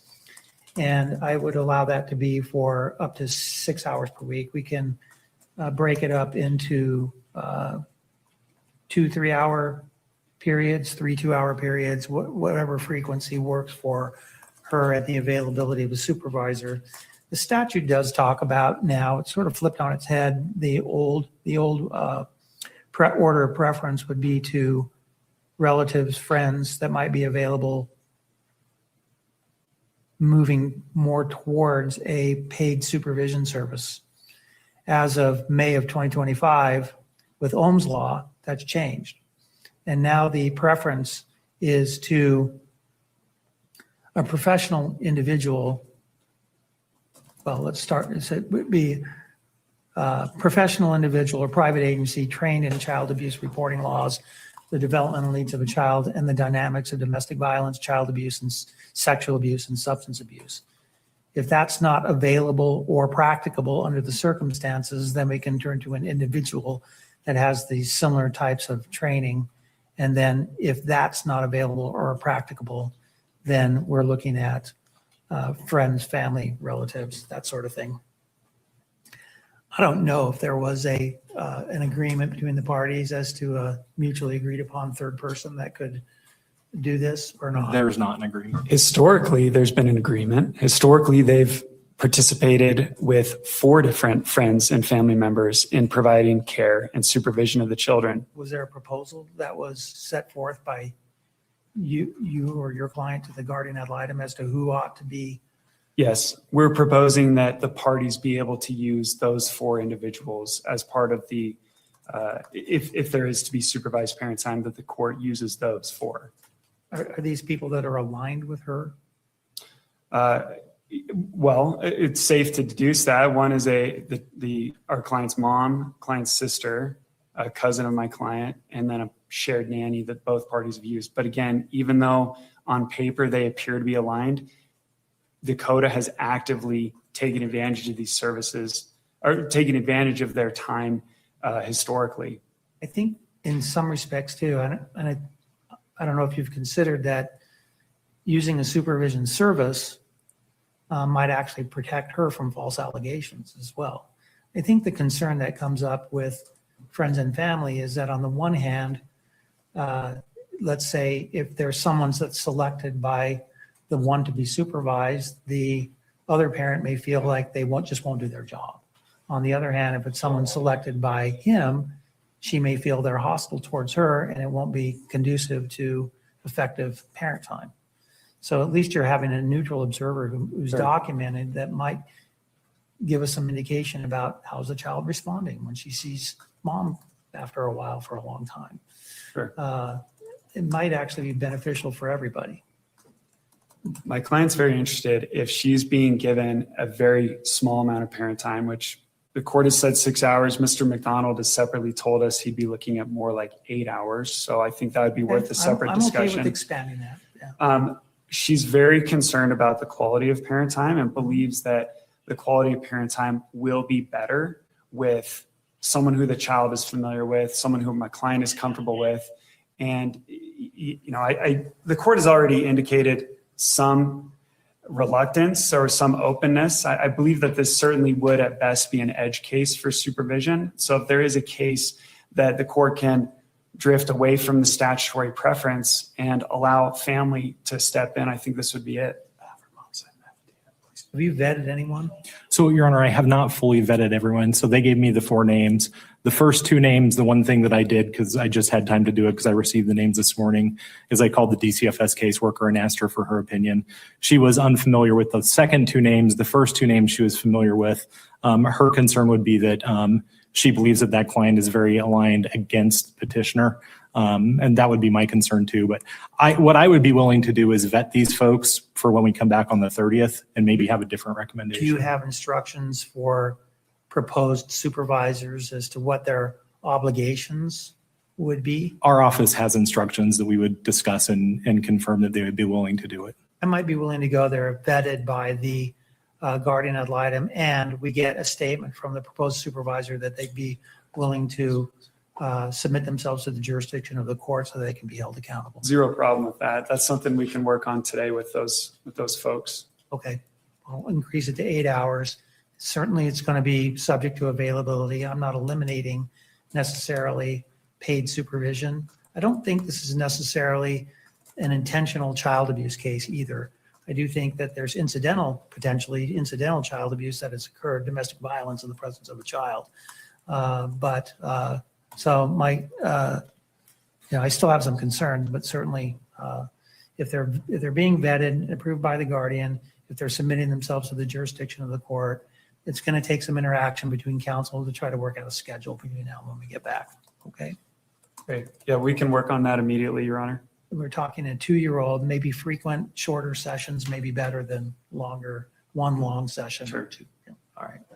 So as I understand it, the court, pending the guardian ad litem's vetting of the options, the court would allow supervision to take place by these folks in addition to having the option of a professional supervisor. Right. And I'll just indicate too, pursuant to statute, that this is only designed to be in effect for as long as necessary. And if it goes beyond the next hearing, we'll probably have periodic reviews as well. All right. As required by statute. And Your Honor, I know that my I don't know that it client will. has some concerns about some of the respondents' family members being able to hold boundaries and keep her to account. So would it be a requirement that that document submitting them to the jurisdiction of the court, would that have to be filed before those things could take place? I want that to happen. Yes. Okay. Yeah. No problem. Okay. All right, anything else from either party, guardian ad litem? That I'm aware of. Okay, we'll issue then an amended temporary protective order with the ruling as indicated today. We're working on that now. It may take a few minutes to get that drafted. And I'm going to want to review that before it's issued. If you Do you want, want we can to- print off a draft and have the parties look it over. And then if there's an issue, I can come back. And otherwise, as long as everybody approves of it, the attorneys and the guardian ad litem, we can go ahead and get that issued. And if need be, I can come back if there's a need for clarification. Your Honor, do you have any scheduling concerns now with the latest, with my client's request for protective order having been filed? Do you have any scheduling concerns for the 30th? We're set to go at 3:30 on the 30th. It's the same incident, right? Same incident, I guess, just more stuff. There's a lot of overlap that I'll be hearing. In other words, I don't think it's going to take No, Coco. much, if any, more time than if I'm hearing only one Okay. protective order action versus another. All right. My main concern is being able to have my staff go home at 5. But if it needs more time, we'll if you think it's going to need more time than an hour and a half, let me know. And we can perhaps do a scheduling conference to tweak the time, and so we can give you as much time as this case needs and deserves. Thank you. We'll reach out to your clerk then, once council's had a chance to look at the documents and Okay. evaluate it. Okay. All right. Note, I'll be gone between the 16th and the 23rd. Do you guys see this? Coco. All right. Court will be in recess until 1:30. Let me know if I need to come back. Okay. Mayor, remain seated. Court is now in recess. Okay. Let me turn this off. A lot of screens going on right now. Okay. So basically, the most important thing to take away from that is the judge deemed it appropriate to have Taylor only allowed supervised visits with her son ever that she shares with Dakota. And I have to watch how I say this, because I know there is a perception that I couldn't ever understand what it's like because I'm not a mom. As if that isn't the shittiest thing to say to someone who can't have kids. I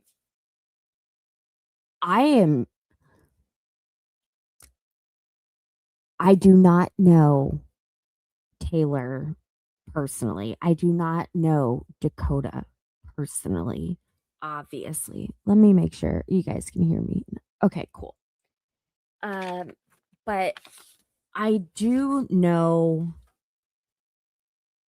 what I've seen on TV, granted, and what I've seen not just from her perspective, like her sharing things on social media, but also what people have shared of her that when they're out in public, or friends, and maybe not even friends, acquaintances. And I can tell you some things for certain.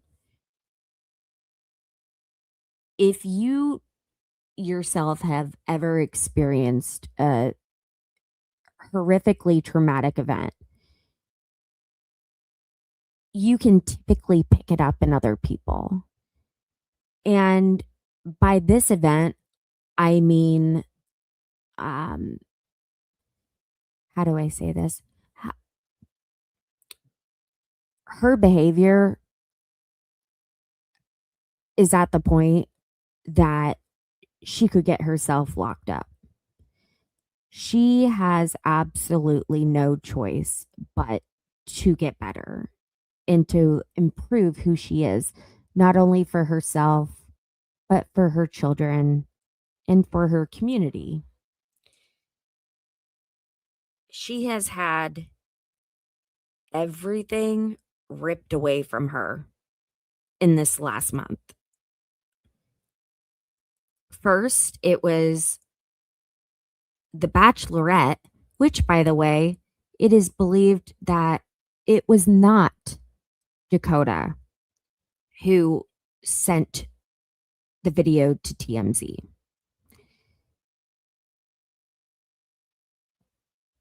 People on the cast had that video, and there were two girls from the show that she does, Secret Lives of Mormon Wives, that had come to casting and said that they had concerns about Taylor.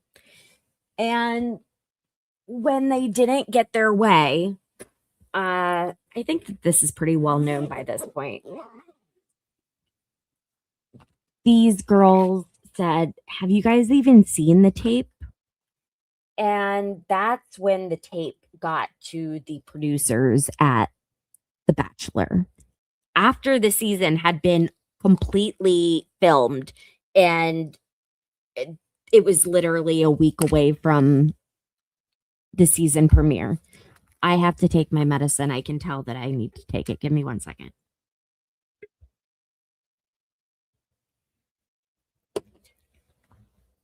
I cannot even imagine. I cannot even imagine. Do I think that she should have been on that show in the first place? Absolutely not. She was, the night before she left for filming The Bachelorette, she had slept with Dakota. I mean, tell me you aren't ready to be on a dating show without telling me that you're not ready to be on a dating show. Sleeping with your ex the last second. This guy who you have gotten in so many legal problems with, like this man that you have paid money to squash legal battles. It's just mind-blowing to me. But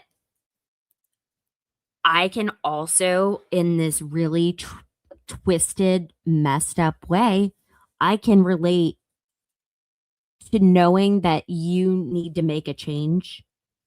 And not because it was a legal situation, but I knew the way that I was behaving was just, I couldn't have a life that I expected professionally and personally if I was acting a fool. And so I decided to do some really intense work on myself. And I haters are going to love to hear this. But I can tell you that I am a completely different person than I was, say, 2019. I mean, I look and I act differently than I was in 2016. That Lacey was a hot mess, but I can tell that she has gone to great lengths, not because it is by court mandate, but because there's something in her that wants to change. I can tell that. And I wrote down on here, like, can she change? Absolutely. This woman is capable of change. If I can do it, anyone can do it. And I haven't had all of my craziness put on the internet, or put into a TV show, right? And then, do you guys think that she should be judged solely by her worst behavior? Because I don't. I think what happened in that situation, I think it's inexcusable.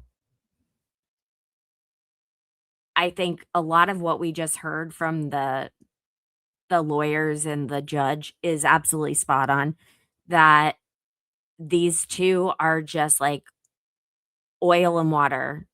They are just not meant to be around each other. And if it takes the law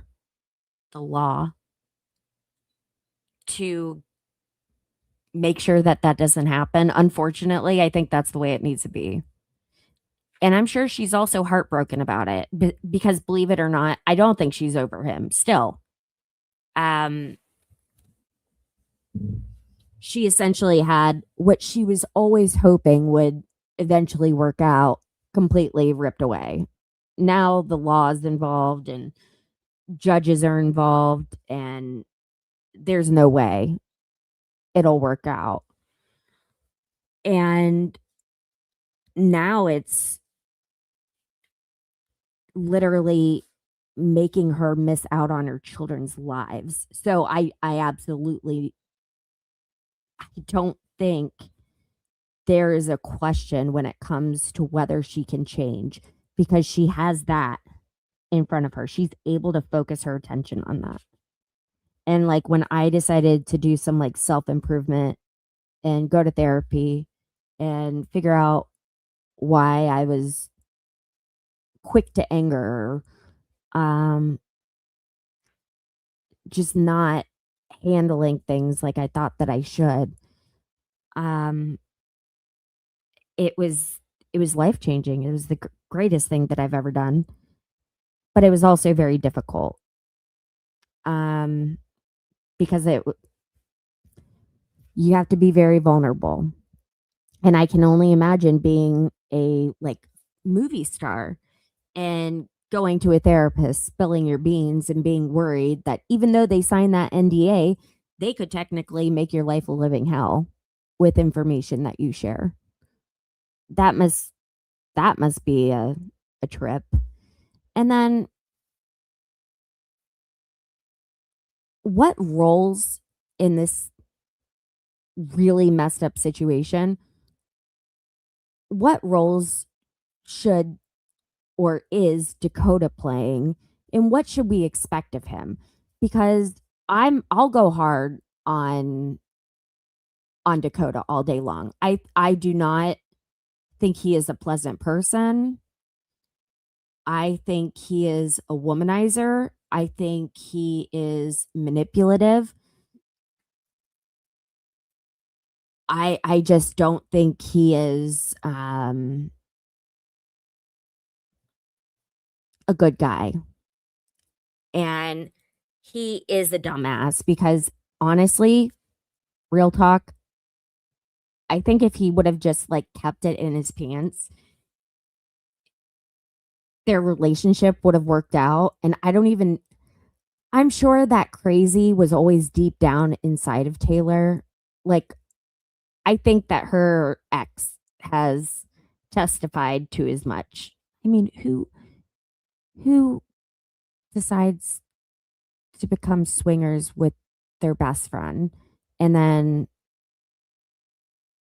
have an affair with the other guy, which leads to a divorce, and then she immediately is like, I'm single, I'm ready to date, and then meets Dakota. And Dakota is like, what, a year off of drugs? He's still trying to like find sober living and like not be around bad influences. I couldn't think of a worse recipe for a couple. And I think he's only like 50, giving his best 50% towards being a dad. And I don't know if it's one of the things that they mentioned is his support system. He's not from Utah. He's not a Mormon, like a lifelong Mormon. It was something that while he was getting sober, it was brought to his attention and he decided to join the LDS faith.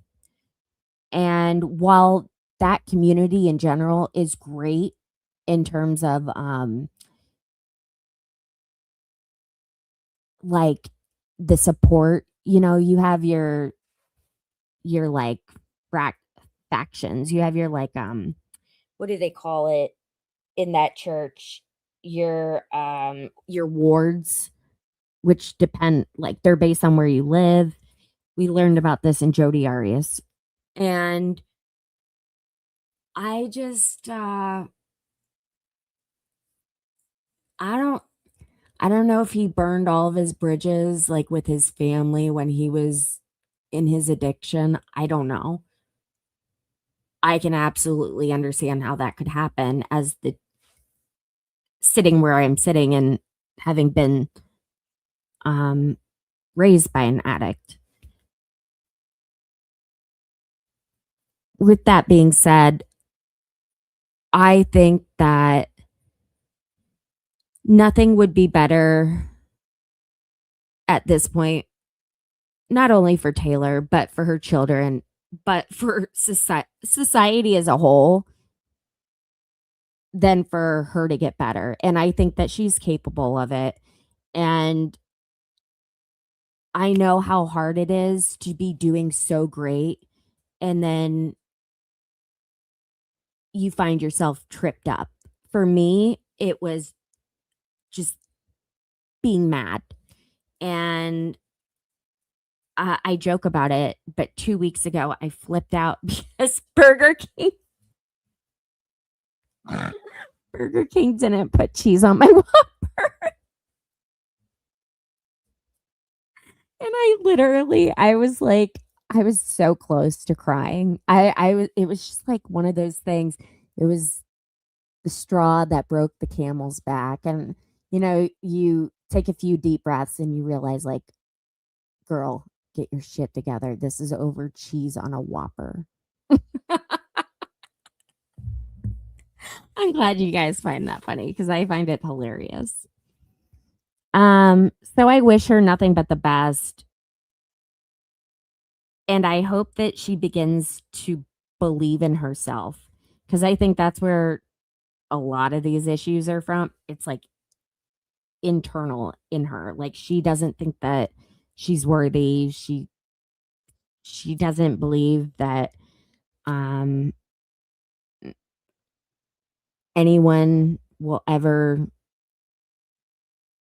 love her. She doesn't believe that she fits in anywhere. Like, she was having suicidal ideation, and I know that she was like under intense supervision at one point. And now that I know these dates, I'm sure it was around the time when she was having custody issues. So if you're a person of faith, if you're a person of with the ability to forgive or just send positive vibes, I think that whole situation needs them. I don't think just her. I think the whole situation. It would be great if Dakota would change. I don't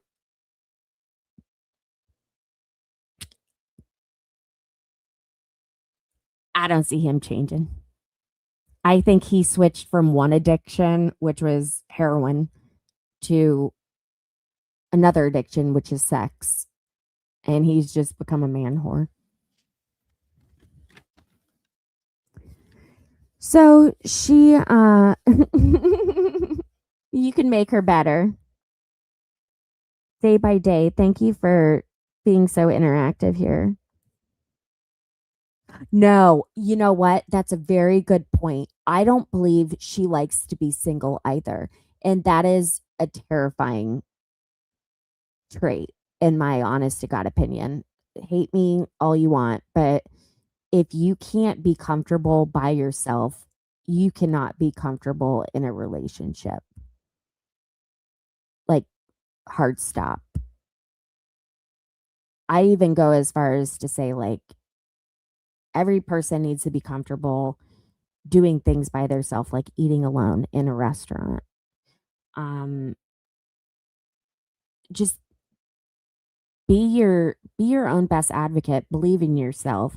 And it takes a lot of skills to be able to overcome some of these serious issues she's dealing with. If you are enjoying this, or you're just I don't know, whatever.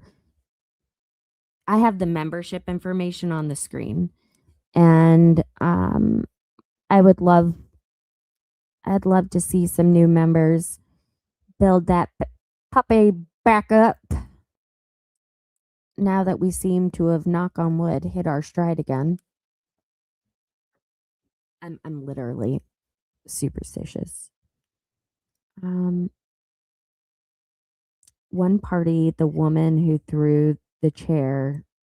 However, if the man would have left, this would have never happened. So I don't know what that was responding to, but I do know that she and Dakota, the video that you saw, she had been out that night. And no, that was the very first fight. The very first fight that they had, which I think it was like 2 or 3 months after they started dating, aka met. She had been at a party and she was drinking, and he's sober, so he picked her up from the party. Long story short, he had to take her back. She had left her keys at the place. He drove her back to her house, which was not close. I think they were frustrated by that point. And when he had picked her up, he said that she was just like really sad, and she was just like one of those drunk girls that cried. And then by the time they had come full circle back to her house with her keys, she had turned into like a raging lunatic. And the cops were called, and that's when she was like given her first warning. Like, she went to jail for domestic violence. I believe this all to be true. If anyone wants to correct me, sorry, Coco. If anyone wants to correct me in the chat, this was like 2003. And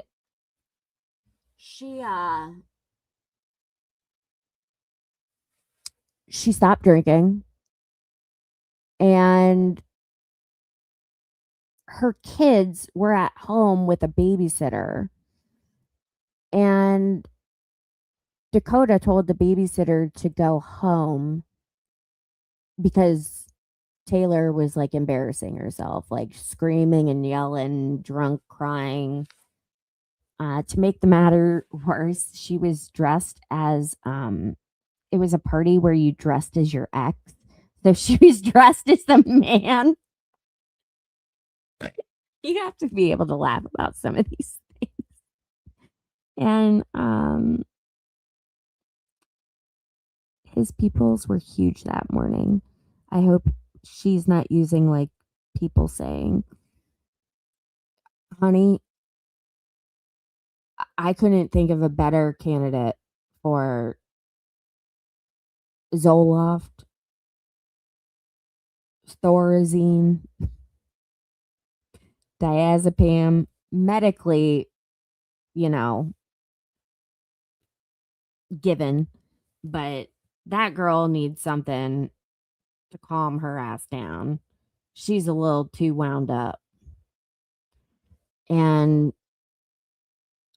I think the way that she has worked on relieving her stress in the past has all been physical and not just working on her body, if you know what I mean. And that's not working out for her. She has 3 children. She girl just needs to focus on herself.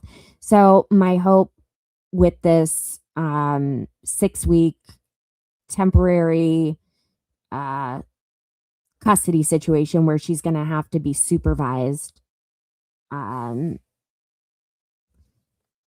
by someone in order to see her son. My hope is that she uses this opportunity to really, maybe go into like an in-treatment program on the DL, like a mental health place, and just really embrace the opportunity she has been given, and not for like perception, not so that it looks good to a judge, but because she wants to be better, because she has the money to do so. I hate to say that, but she does.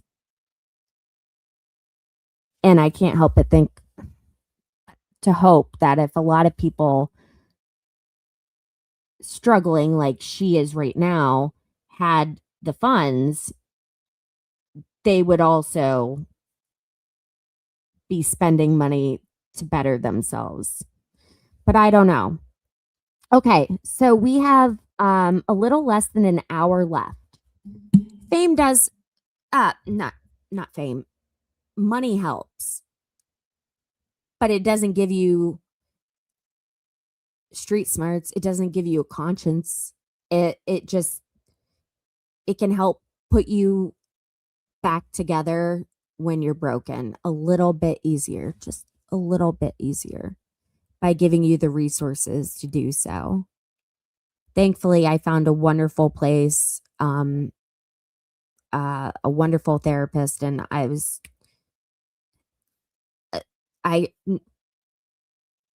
I'm so blessed that I didn't have like this sort of situation that forced me into change. I decided that I needed to change, and I knew it was going to be difficult, but I did it. Hulu also does love toxicity. I agree. Hulu, Disney, I think they knew what they were signing up for? Yes. When everyone got really upset about this whole situation, I was like, we've known about this for years. You don't think that they put this person through the ringer with background checks? You gotta be kidding me. They're gonna find out every piece of dirt you could possibly have. I don't buy it. I don't buy it. So with less than an hour to go, and I shared in the chat that she said she's officially leaving LDS. That's big. She grew up Mormon. She has practiced it into adulthood, despite her acting like a child right now.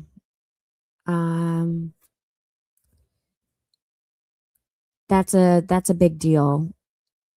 And maybe I don't know.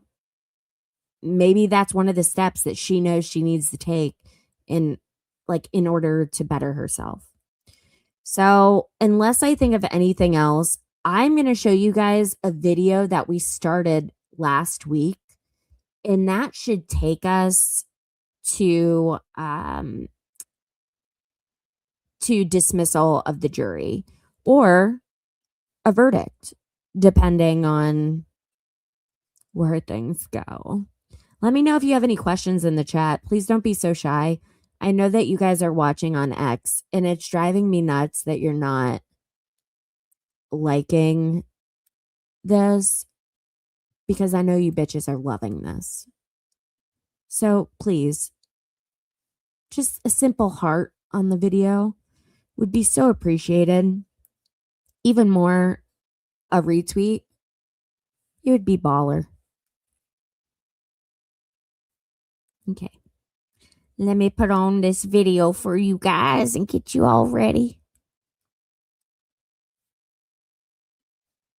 This is regarding a double murder that happened about 15 minutes away from my house. So I'm going to be covering this. Oh yeah, thank you for liking and subscribing. If you haven't done that, please make sure to do that. I do my show every Tuesday through Friday beginning at 3:45. But it never goes this long. So I'm never doing another Hawaii trial again. I don't care what you guys say. This is you guys aren't awful, but this whole thing, no, I'm not gonna do 6-hour streams again.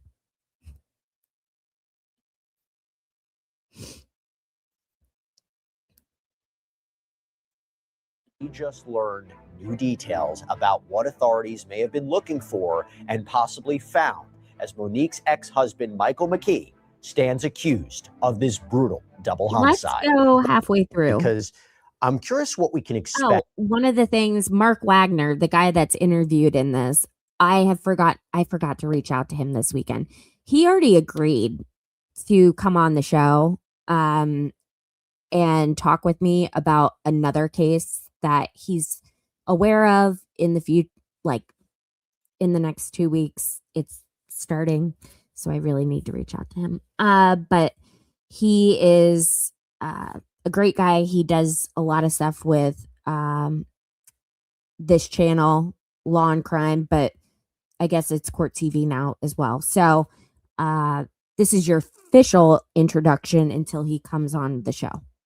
There, because my understanding is, okay, authorities allegedly recovered a weapon from McKee's home out in Illinois that they believe is linked to the Tepe killings, that this is based on preliminary ballistic testing. So we're talking potentially the murder weapon, right? What is that testing? What is that testing? I will tell you. Mods are begging me to never do Hawaii again. Columbus Division of Police Chief Elaine Bryant. They use national ballistics data through the National Integrated Ballistic Information Network, or NIBIN. So what exactly would these reports say? What is preliminary testing? Well, many rounds, which is what we call the piece of lead that's inside a bullet.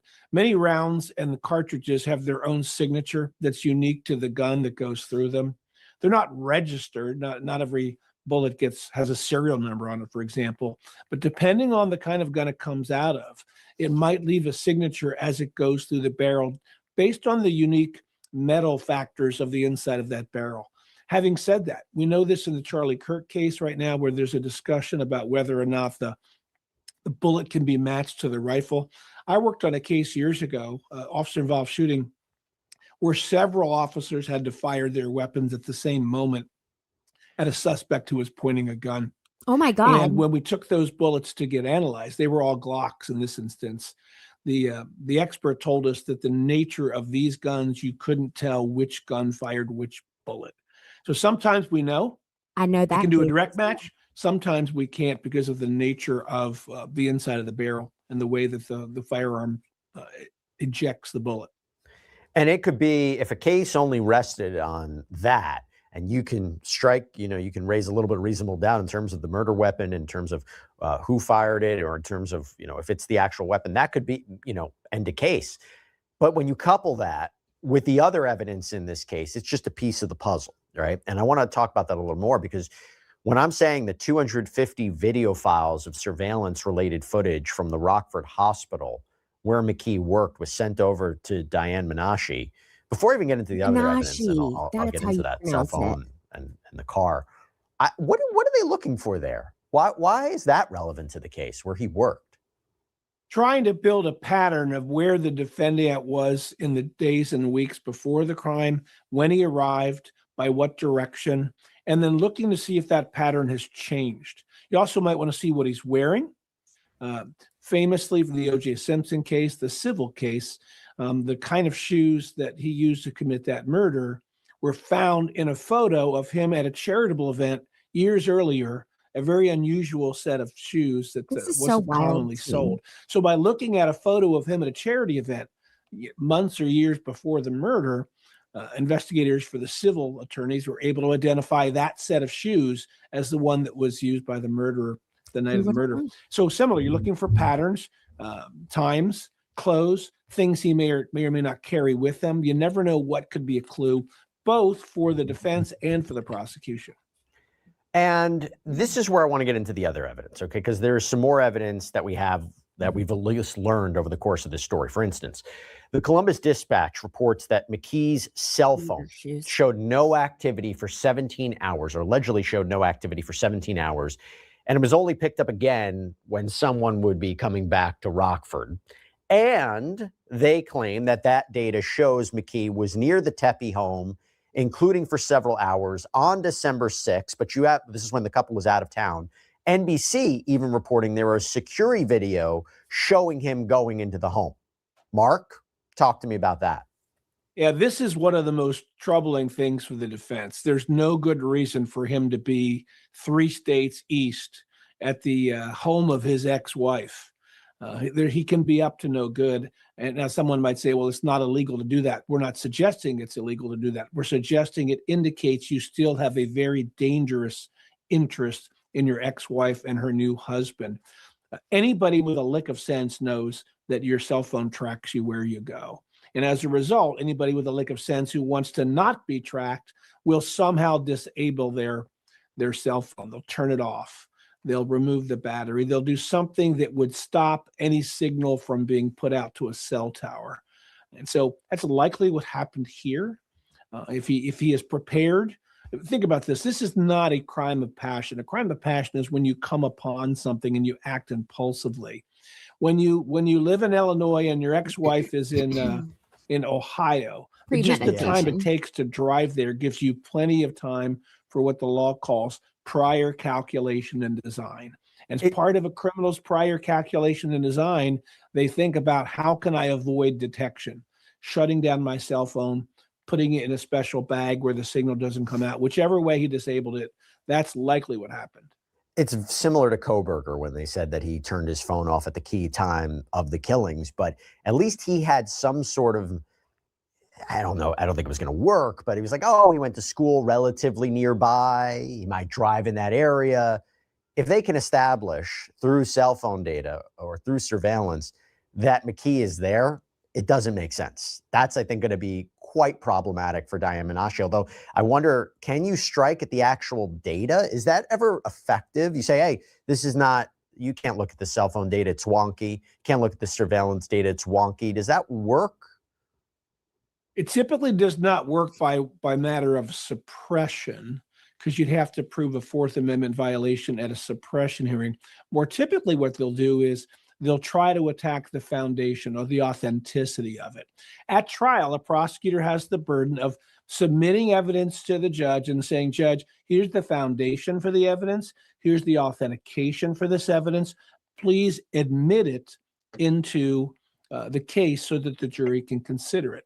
That's the part where the defense will attack it. Somehow say there's not a proper foundation, it's not properly authenticated. They're going to try to keep it from getting in, either at a pretrial motion in what's called a motion in limine to limit evidence into the trial, or during trial when they put the person on the stand who collected the evidence and by way of cross-examination and impeachment of the process of assembling that cell phone information. And now I got to go to this other key piece of evidence. This is a big one. So authorities say they clocked a car near the Tepe's home before the killings. And then this car allegedly left after the killings, that it was seen on camera at least one other time in that area. And they reportedly traced it back to McKee and back to Rockford. And they claim that McKee allegedly used at least 2 license plates on this silver SUV, including one stolen Ohio plate and That's an wild. Arizona plate. And when they apparently found the car, it reportedly had the Arizona plate, and there was evidence that a sticker had been, quote, hastily removed. Mark, A, how do they know this? What evidence would be used at trial to support this? And B, how problematic is that for the defense? Wow. Yeah, this might be one of the strongest pieces of evidence I've seen in this case. In 49 states, including Ohio, there are flock cameras, that's the name of the company, that tracks license plates and allows police officers to find stolen cars, people who have a warrant for them, even suspended tags. And so as we all drive around streets and in most states, these cameras capture our license plate. And they're actually programmed to look specifically at license plates and check them against outstanding warrants. That's likely where it came from. It's entirely possible it also came from security cam from nearby homes as well. But the flock cameras are ubiquitous around big cities like Columbus. So you're gonna hit them several times as you traverse through the city. Again, somebody who's smart knows this. You can't be a doctor and not be smart, right? So somebody who's normal smart around knows this, rural and as a result, areas he's been as well. taking steps to try to evade that it's him. Stealing a license plate is an obvious one. None of us secures our license plate. All you need is a screwdriver to remove it. And then tearing off stickers that might indicate, what county it's from, for example. In Ohio, birthday. every license plate has a sticker that indicates what county it's from. That might be something he did as well. But Mark, there's so much we don't know in this case. I'll give you an example. They say that these killings happened at 3:52 a.m. How do authorities know that? Well, some of it could be a doctor could not get you an autopsy doctor, a forensic specialist could not get you to the exact moment, but other devices, electronic and otherwise in the house that may have been involved might do that. Certainly people, those of us who wear smartwatches know that, for example, my smartwatch is constantly monitoring my heart rate and things That's that are why I happening in took my mine body, off. whether I'm, being healthy or Oh my not. God. So that creates a whole new set of evidence that we didn't have as recently as 15 years. I just realized that the reason my Apple Watch was going crazy all the time, and the reason I took it off, because the heart thing was going off constantly. Oh my God, it makes sense. Because I'm having heart surgery next month. Years ago that can tell us what's going on in a person's body based on the watch they're wearing or other device. That's wild. Yep, that's a good point. But again, there's just so much we don't have that I would like a clear explanation. But again, that's the purpose of a trial. Motive hasn't been laid out, right? Not necessarily. And to be clear, it doesn't necessarily even have to be shown or be proven. It's not an element of the charges. It does help to fill in the pieces. It does help to tell the story for a jury. And one of the things that's come up, and NBC has highlighted this, they reported it, that there is this probable cause affidavit that indicates that a person told authorities that McKee had allegedly threatened Monique, saying he could, quote, kill her at any time and would find her and buy the house right next to her. That there was also an alleged statement that she will always be his wife. And allegedly Monique told Michelle. the witness about this. I don't know if there are hearsay issues here, but Mark, it does. Yeah, I mean, first of all, you tell me if that would be like a hearsay issue, but also, is this the kind of evidence that would help? I mean, is this the kind of evidence that would establish how somebody, which it makes this case so bizarre, divorced for so many years out of nowhere, just comes up and allegedly kills her and her husband? Let's respond to your last question. This is the kind of evidence that would help the jury if we can get it in. I'll address the hearsay question in a moment. As you mentioned, we don't have to prove a motive, but juries are desperate for a motive, particularly in a case with such serious penalties as this. So jurors would like to have a theory. It gives them great comfort to know that, I A can motive see why he would is have done not this. That a means requirement. probably he did it. So if this comes in, it's powerful, powerful motive evidence, even though it's not required to be shown. Now, with respect to hearsay is an out-of-court statement offered to prove its own truth. You put John on the stand. If John says, Mrs. Tepe told me this once, that's hearsay. That is, there's no exception to the hearsay rule for that. But if John gets on and says, no, the defendant told me once, that is an exception to the hearsay rule. That's not hearsay what the defendant has said, even though it's an out-of-court statement offered to prove its own truth. There's a specific exclusion for the exception rule that allows that to come in.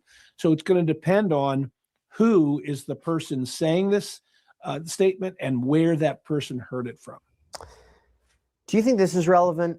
Because we haven't had a chance to talk about it, that there was reporting that 3 months before the shootings, McKee was apparently being sued for medical malpractice. People magazine saying a friend of Monique said he thought she could not live without him, that she needed him. So for her to thrive in her new marriage, that just destroyed his fragile little ego. I mean, this is somebody's opinion, but how much of what's going on in McKee's life, or was allegedly happening in McKee's life, is going to play a role in this trial?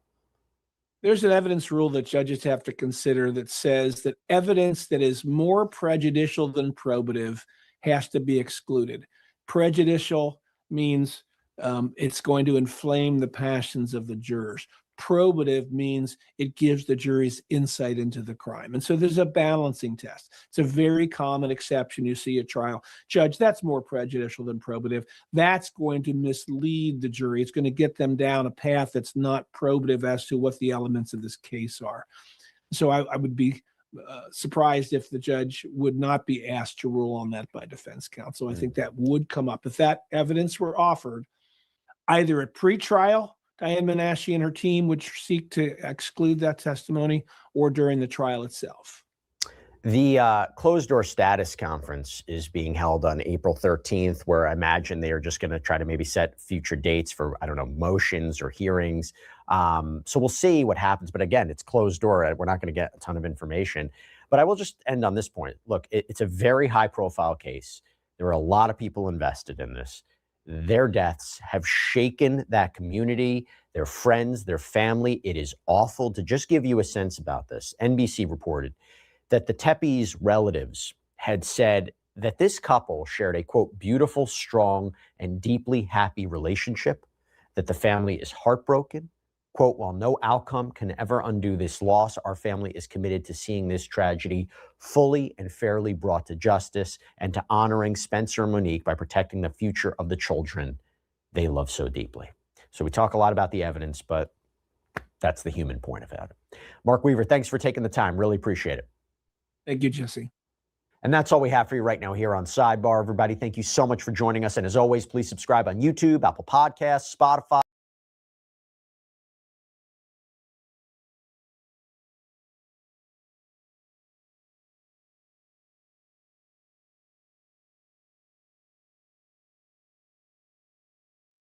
Okay, guys, here is the plan. I will be back at 9:25 unless we have a verdict read or that comes back before then. They have currently been deliberating for 2 hours, 16 minutes, and 13 seconds. So I need to get up, and honestly, I need to begin taking my meds for the night. So I am going to get that started, and I'm going to put this on screen for y'all. And if we don't get a verdict by 9:25, I'll be back at that time when he dismisses court for the rest of the evening. Okay. Let me put this on the screen.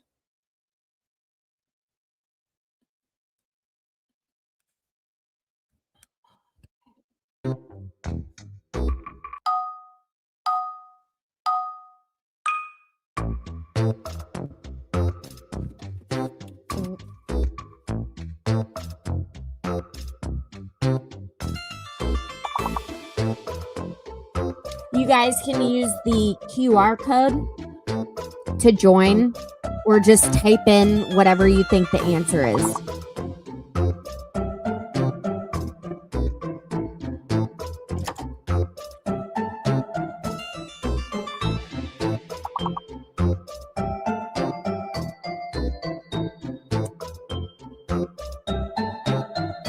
Yeah, it's on autopilot. Sorry.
Sorry, guys. I know I interrupted some of that, but you use your phone, the QR code, whatever, to scan and play, or you just type in the words.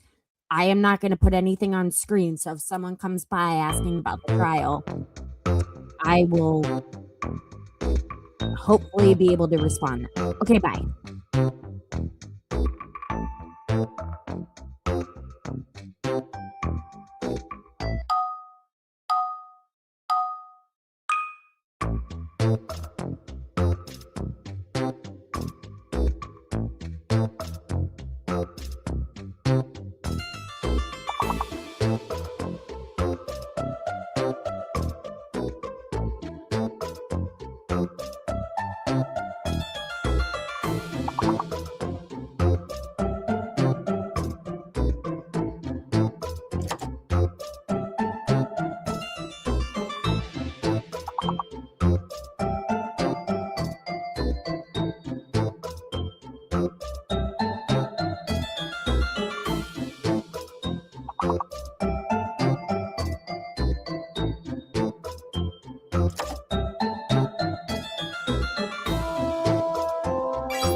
Hey guys, what's up? I didn't even put my phone in. I forgot.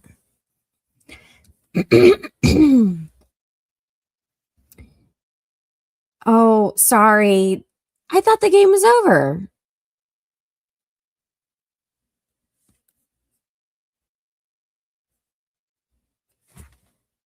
Sorry. I feel bad. Okay. So we are waiting. Let me share the screen.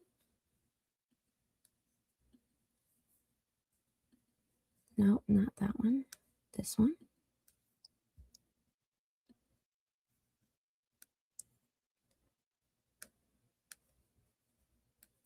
I don't know who won. Oh, okay. All right. I thought I had interrupted your game and you guys were like mad. Okay. When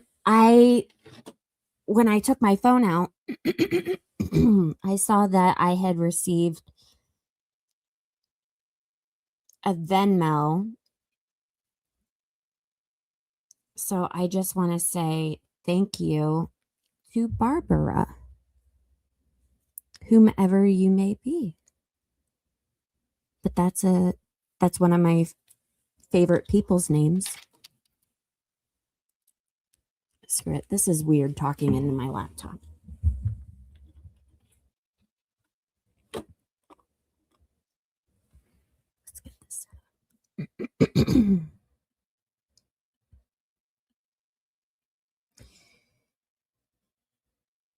So if there is no verdict tonight, which I'm going to go out on a limb and say there's not going to be, we are just going to come back tomorrow at 3.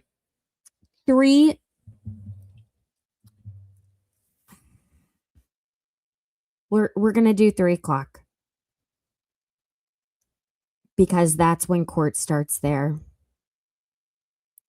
And I hate that, but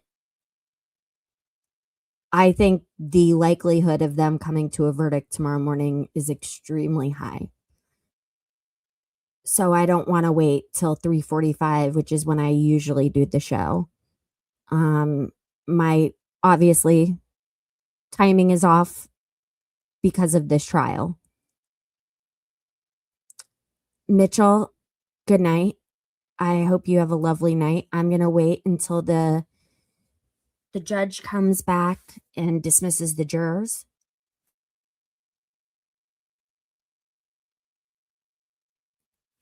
Because I don't know. Maybe they will come back with a note or something like that.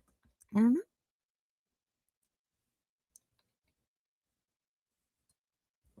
I poured myself some iced tea. This is hard.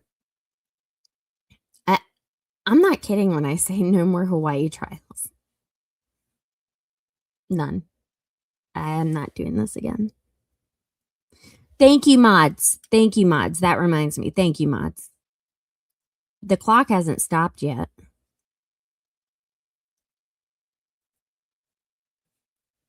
And if you are interested in supporting the channel and or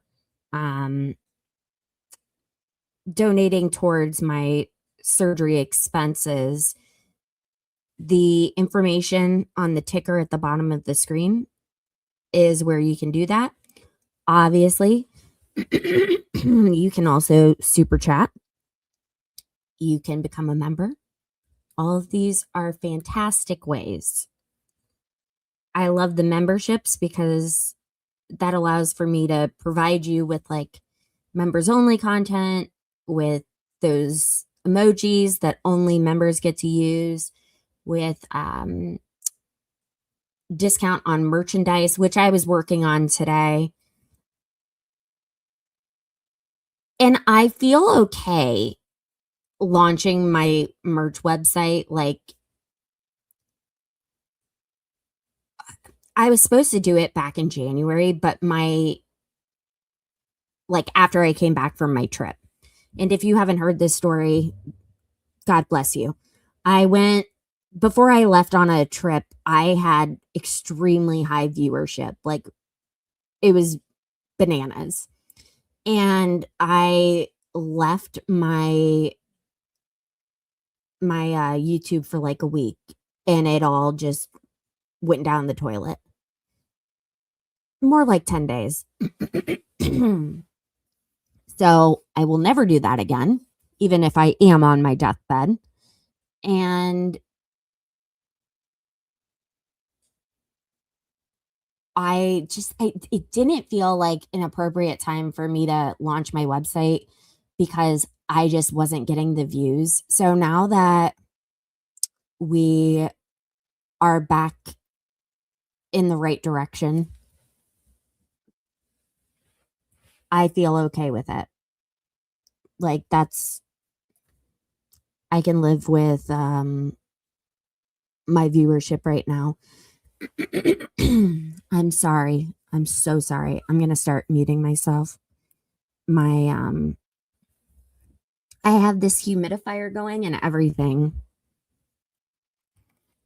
Let me blow this out.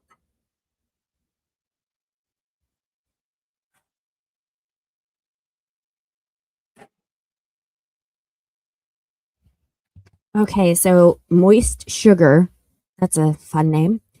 She says not guilty. What do you guys say? The clock's still going. Oh, yes, this is a very good point. Please turn on notifications. Oh, my God.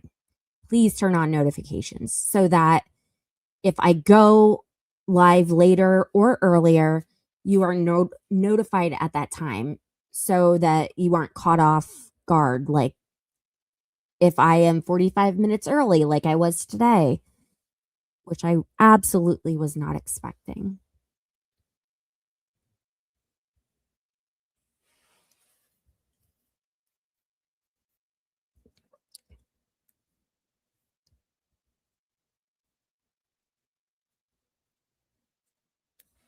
Let me write it in here so you guys can respond. You guys can even respond on X.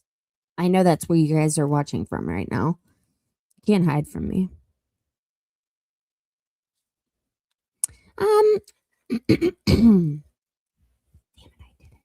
I think that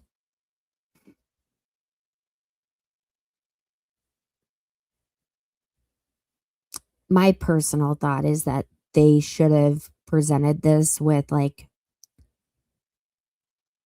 a felonious assault.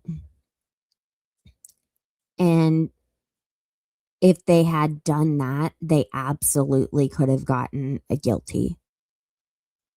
But the attempted murder, I think people are always extremely weary of voting guilty when you sit on a jury. And so that's probably the cause for this delay. And I mean, it's not like the Georgia case that we had before this where they went back and immediately one of the jurors was like, I have my mind made up and none of y'all can change it. It's my constitutional right to believe what I want to believe. Okay, Daryl, chill out. No offense to anyone named Daryl. Yay, you're a subscriber.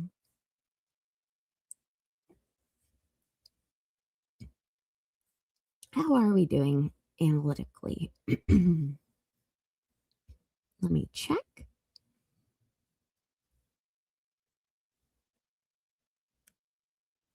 Clock's still going. Ooh, I'm at 2,194 subscribers. So we're almost at 2,200.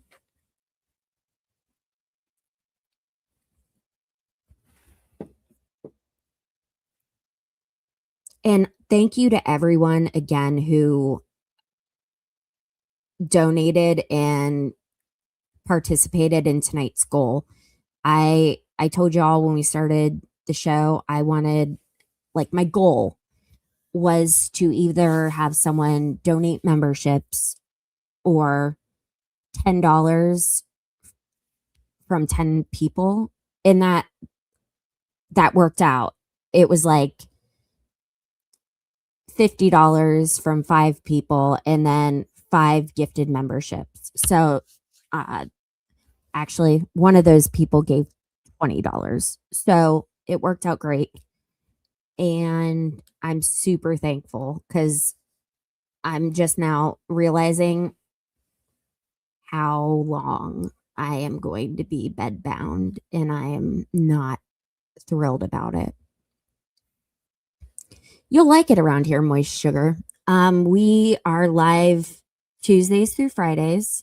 It's normally 3:45, but Hawaii, it's 3:00. I feel like I looked like Lisa Kudrow from Friends there, like. And I don't even like that show. I'm a Seinfeld person.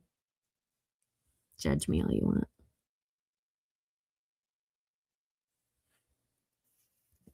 Best show ever.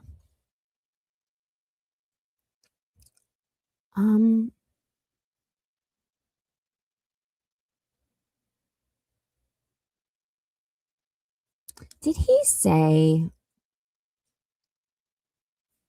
2:45 or 3:45 their time? Or did he say 2:30? He definitely said 3:45 now that I'm thinking about it.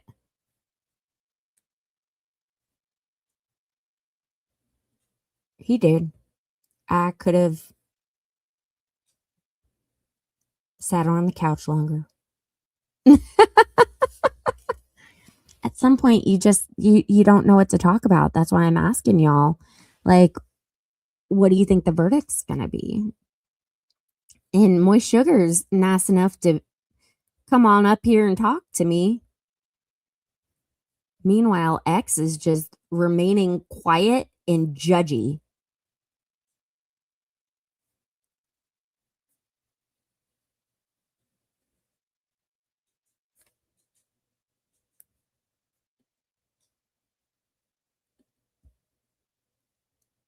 All 400 of you. Unreal.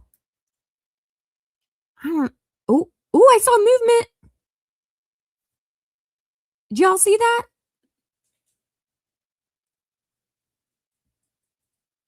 I saw a movement.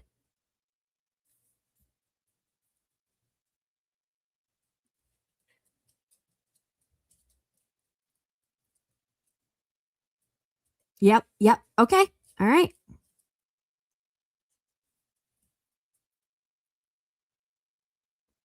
Bet you guys are happy you didn't leave yet.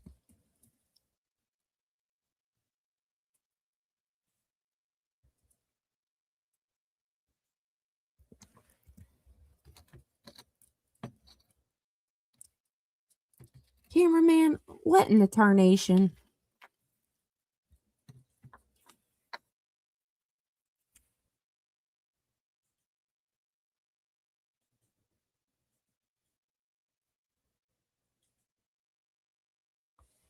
Rude.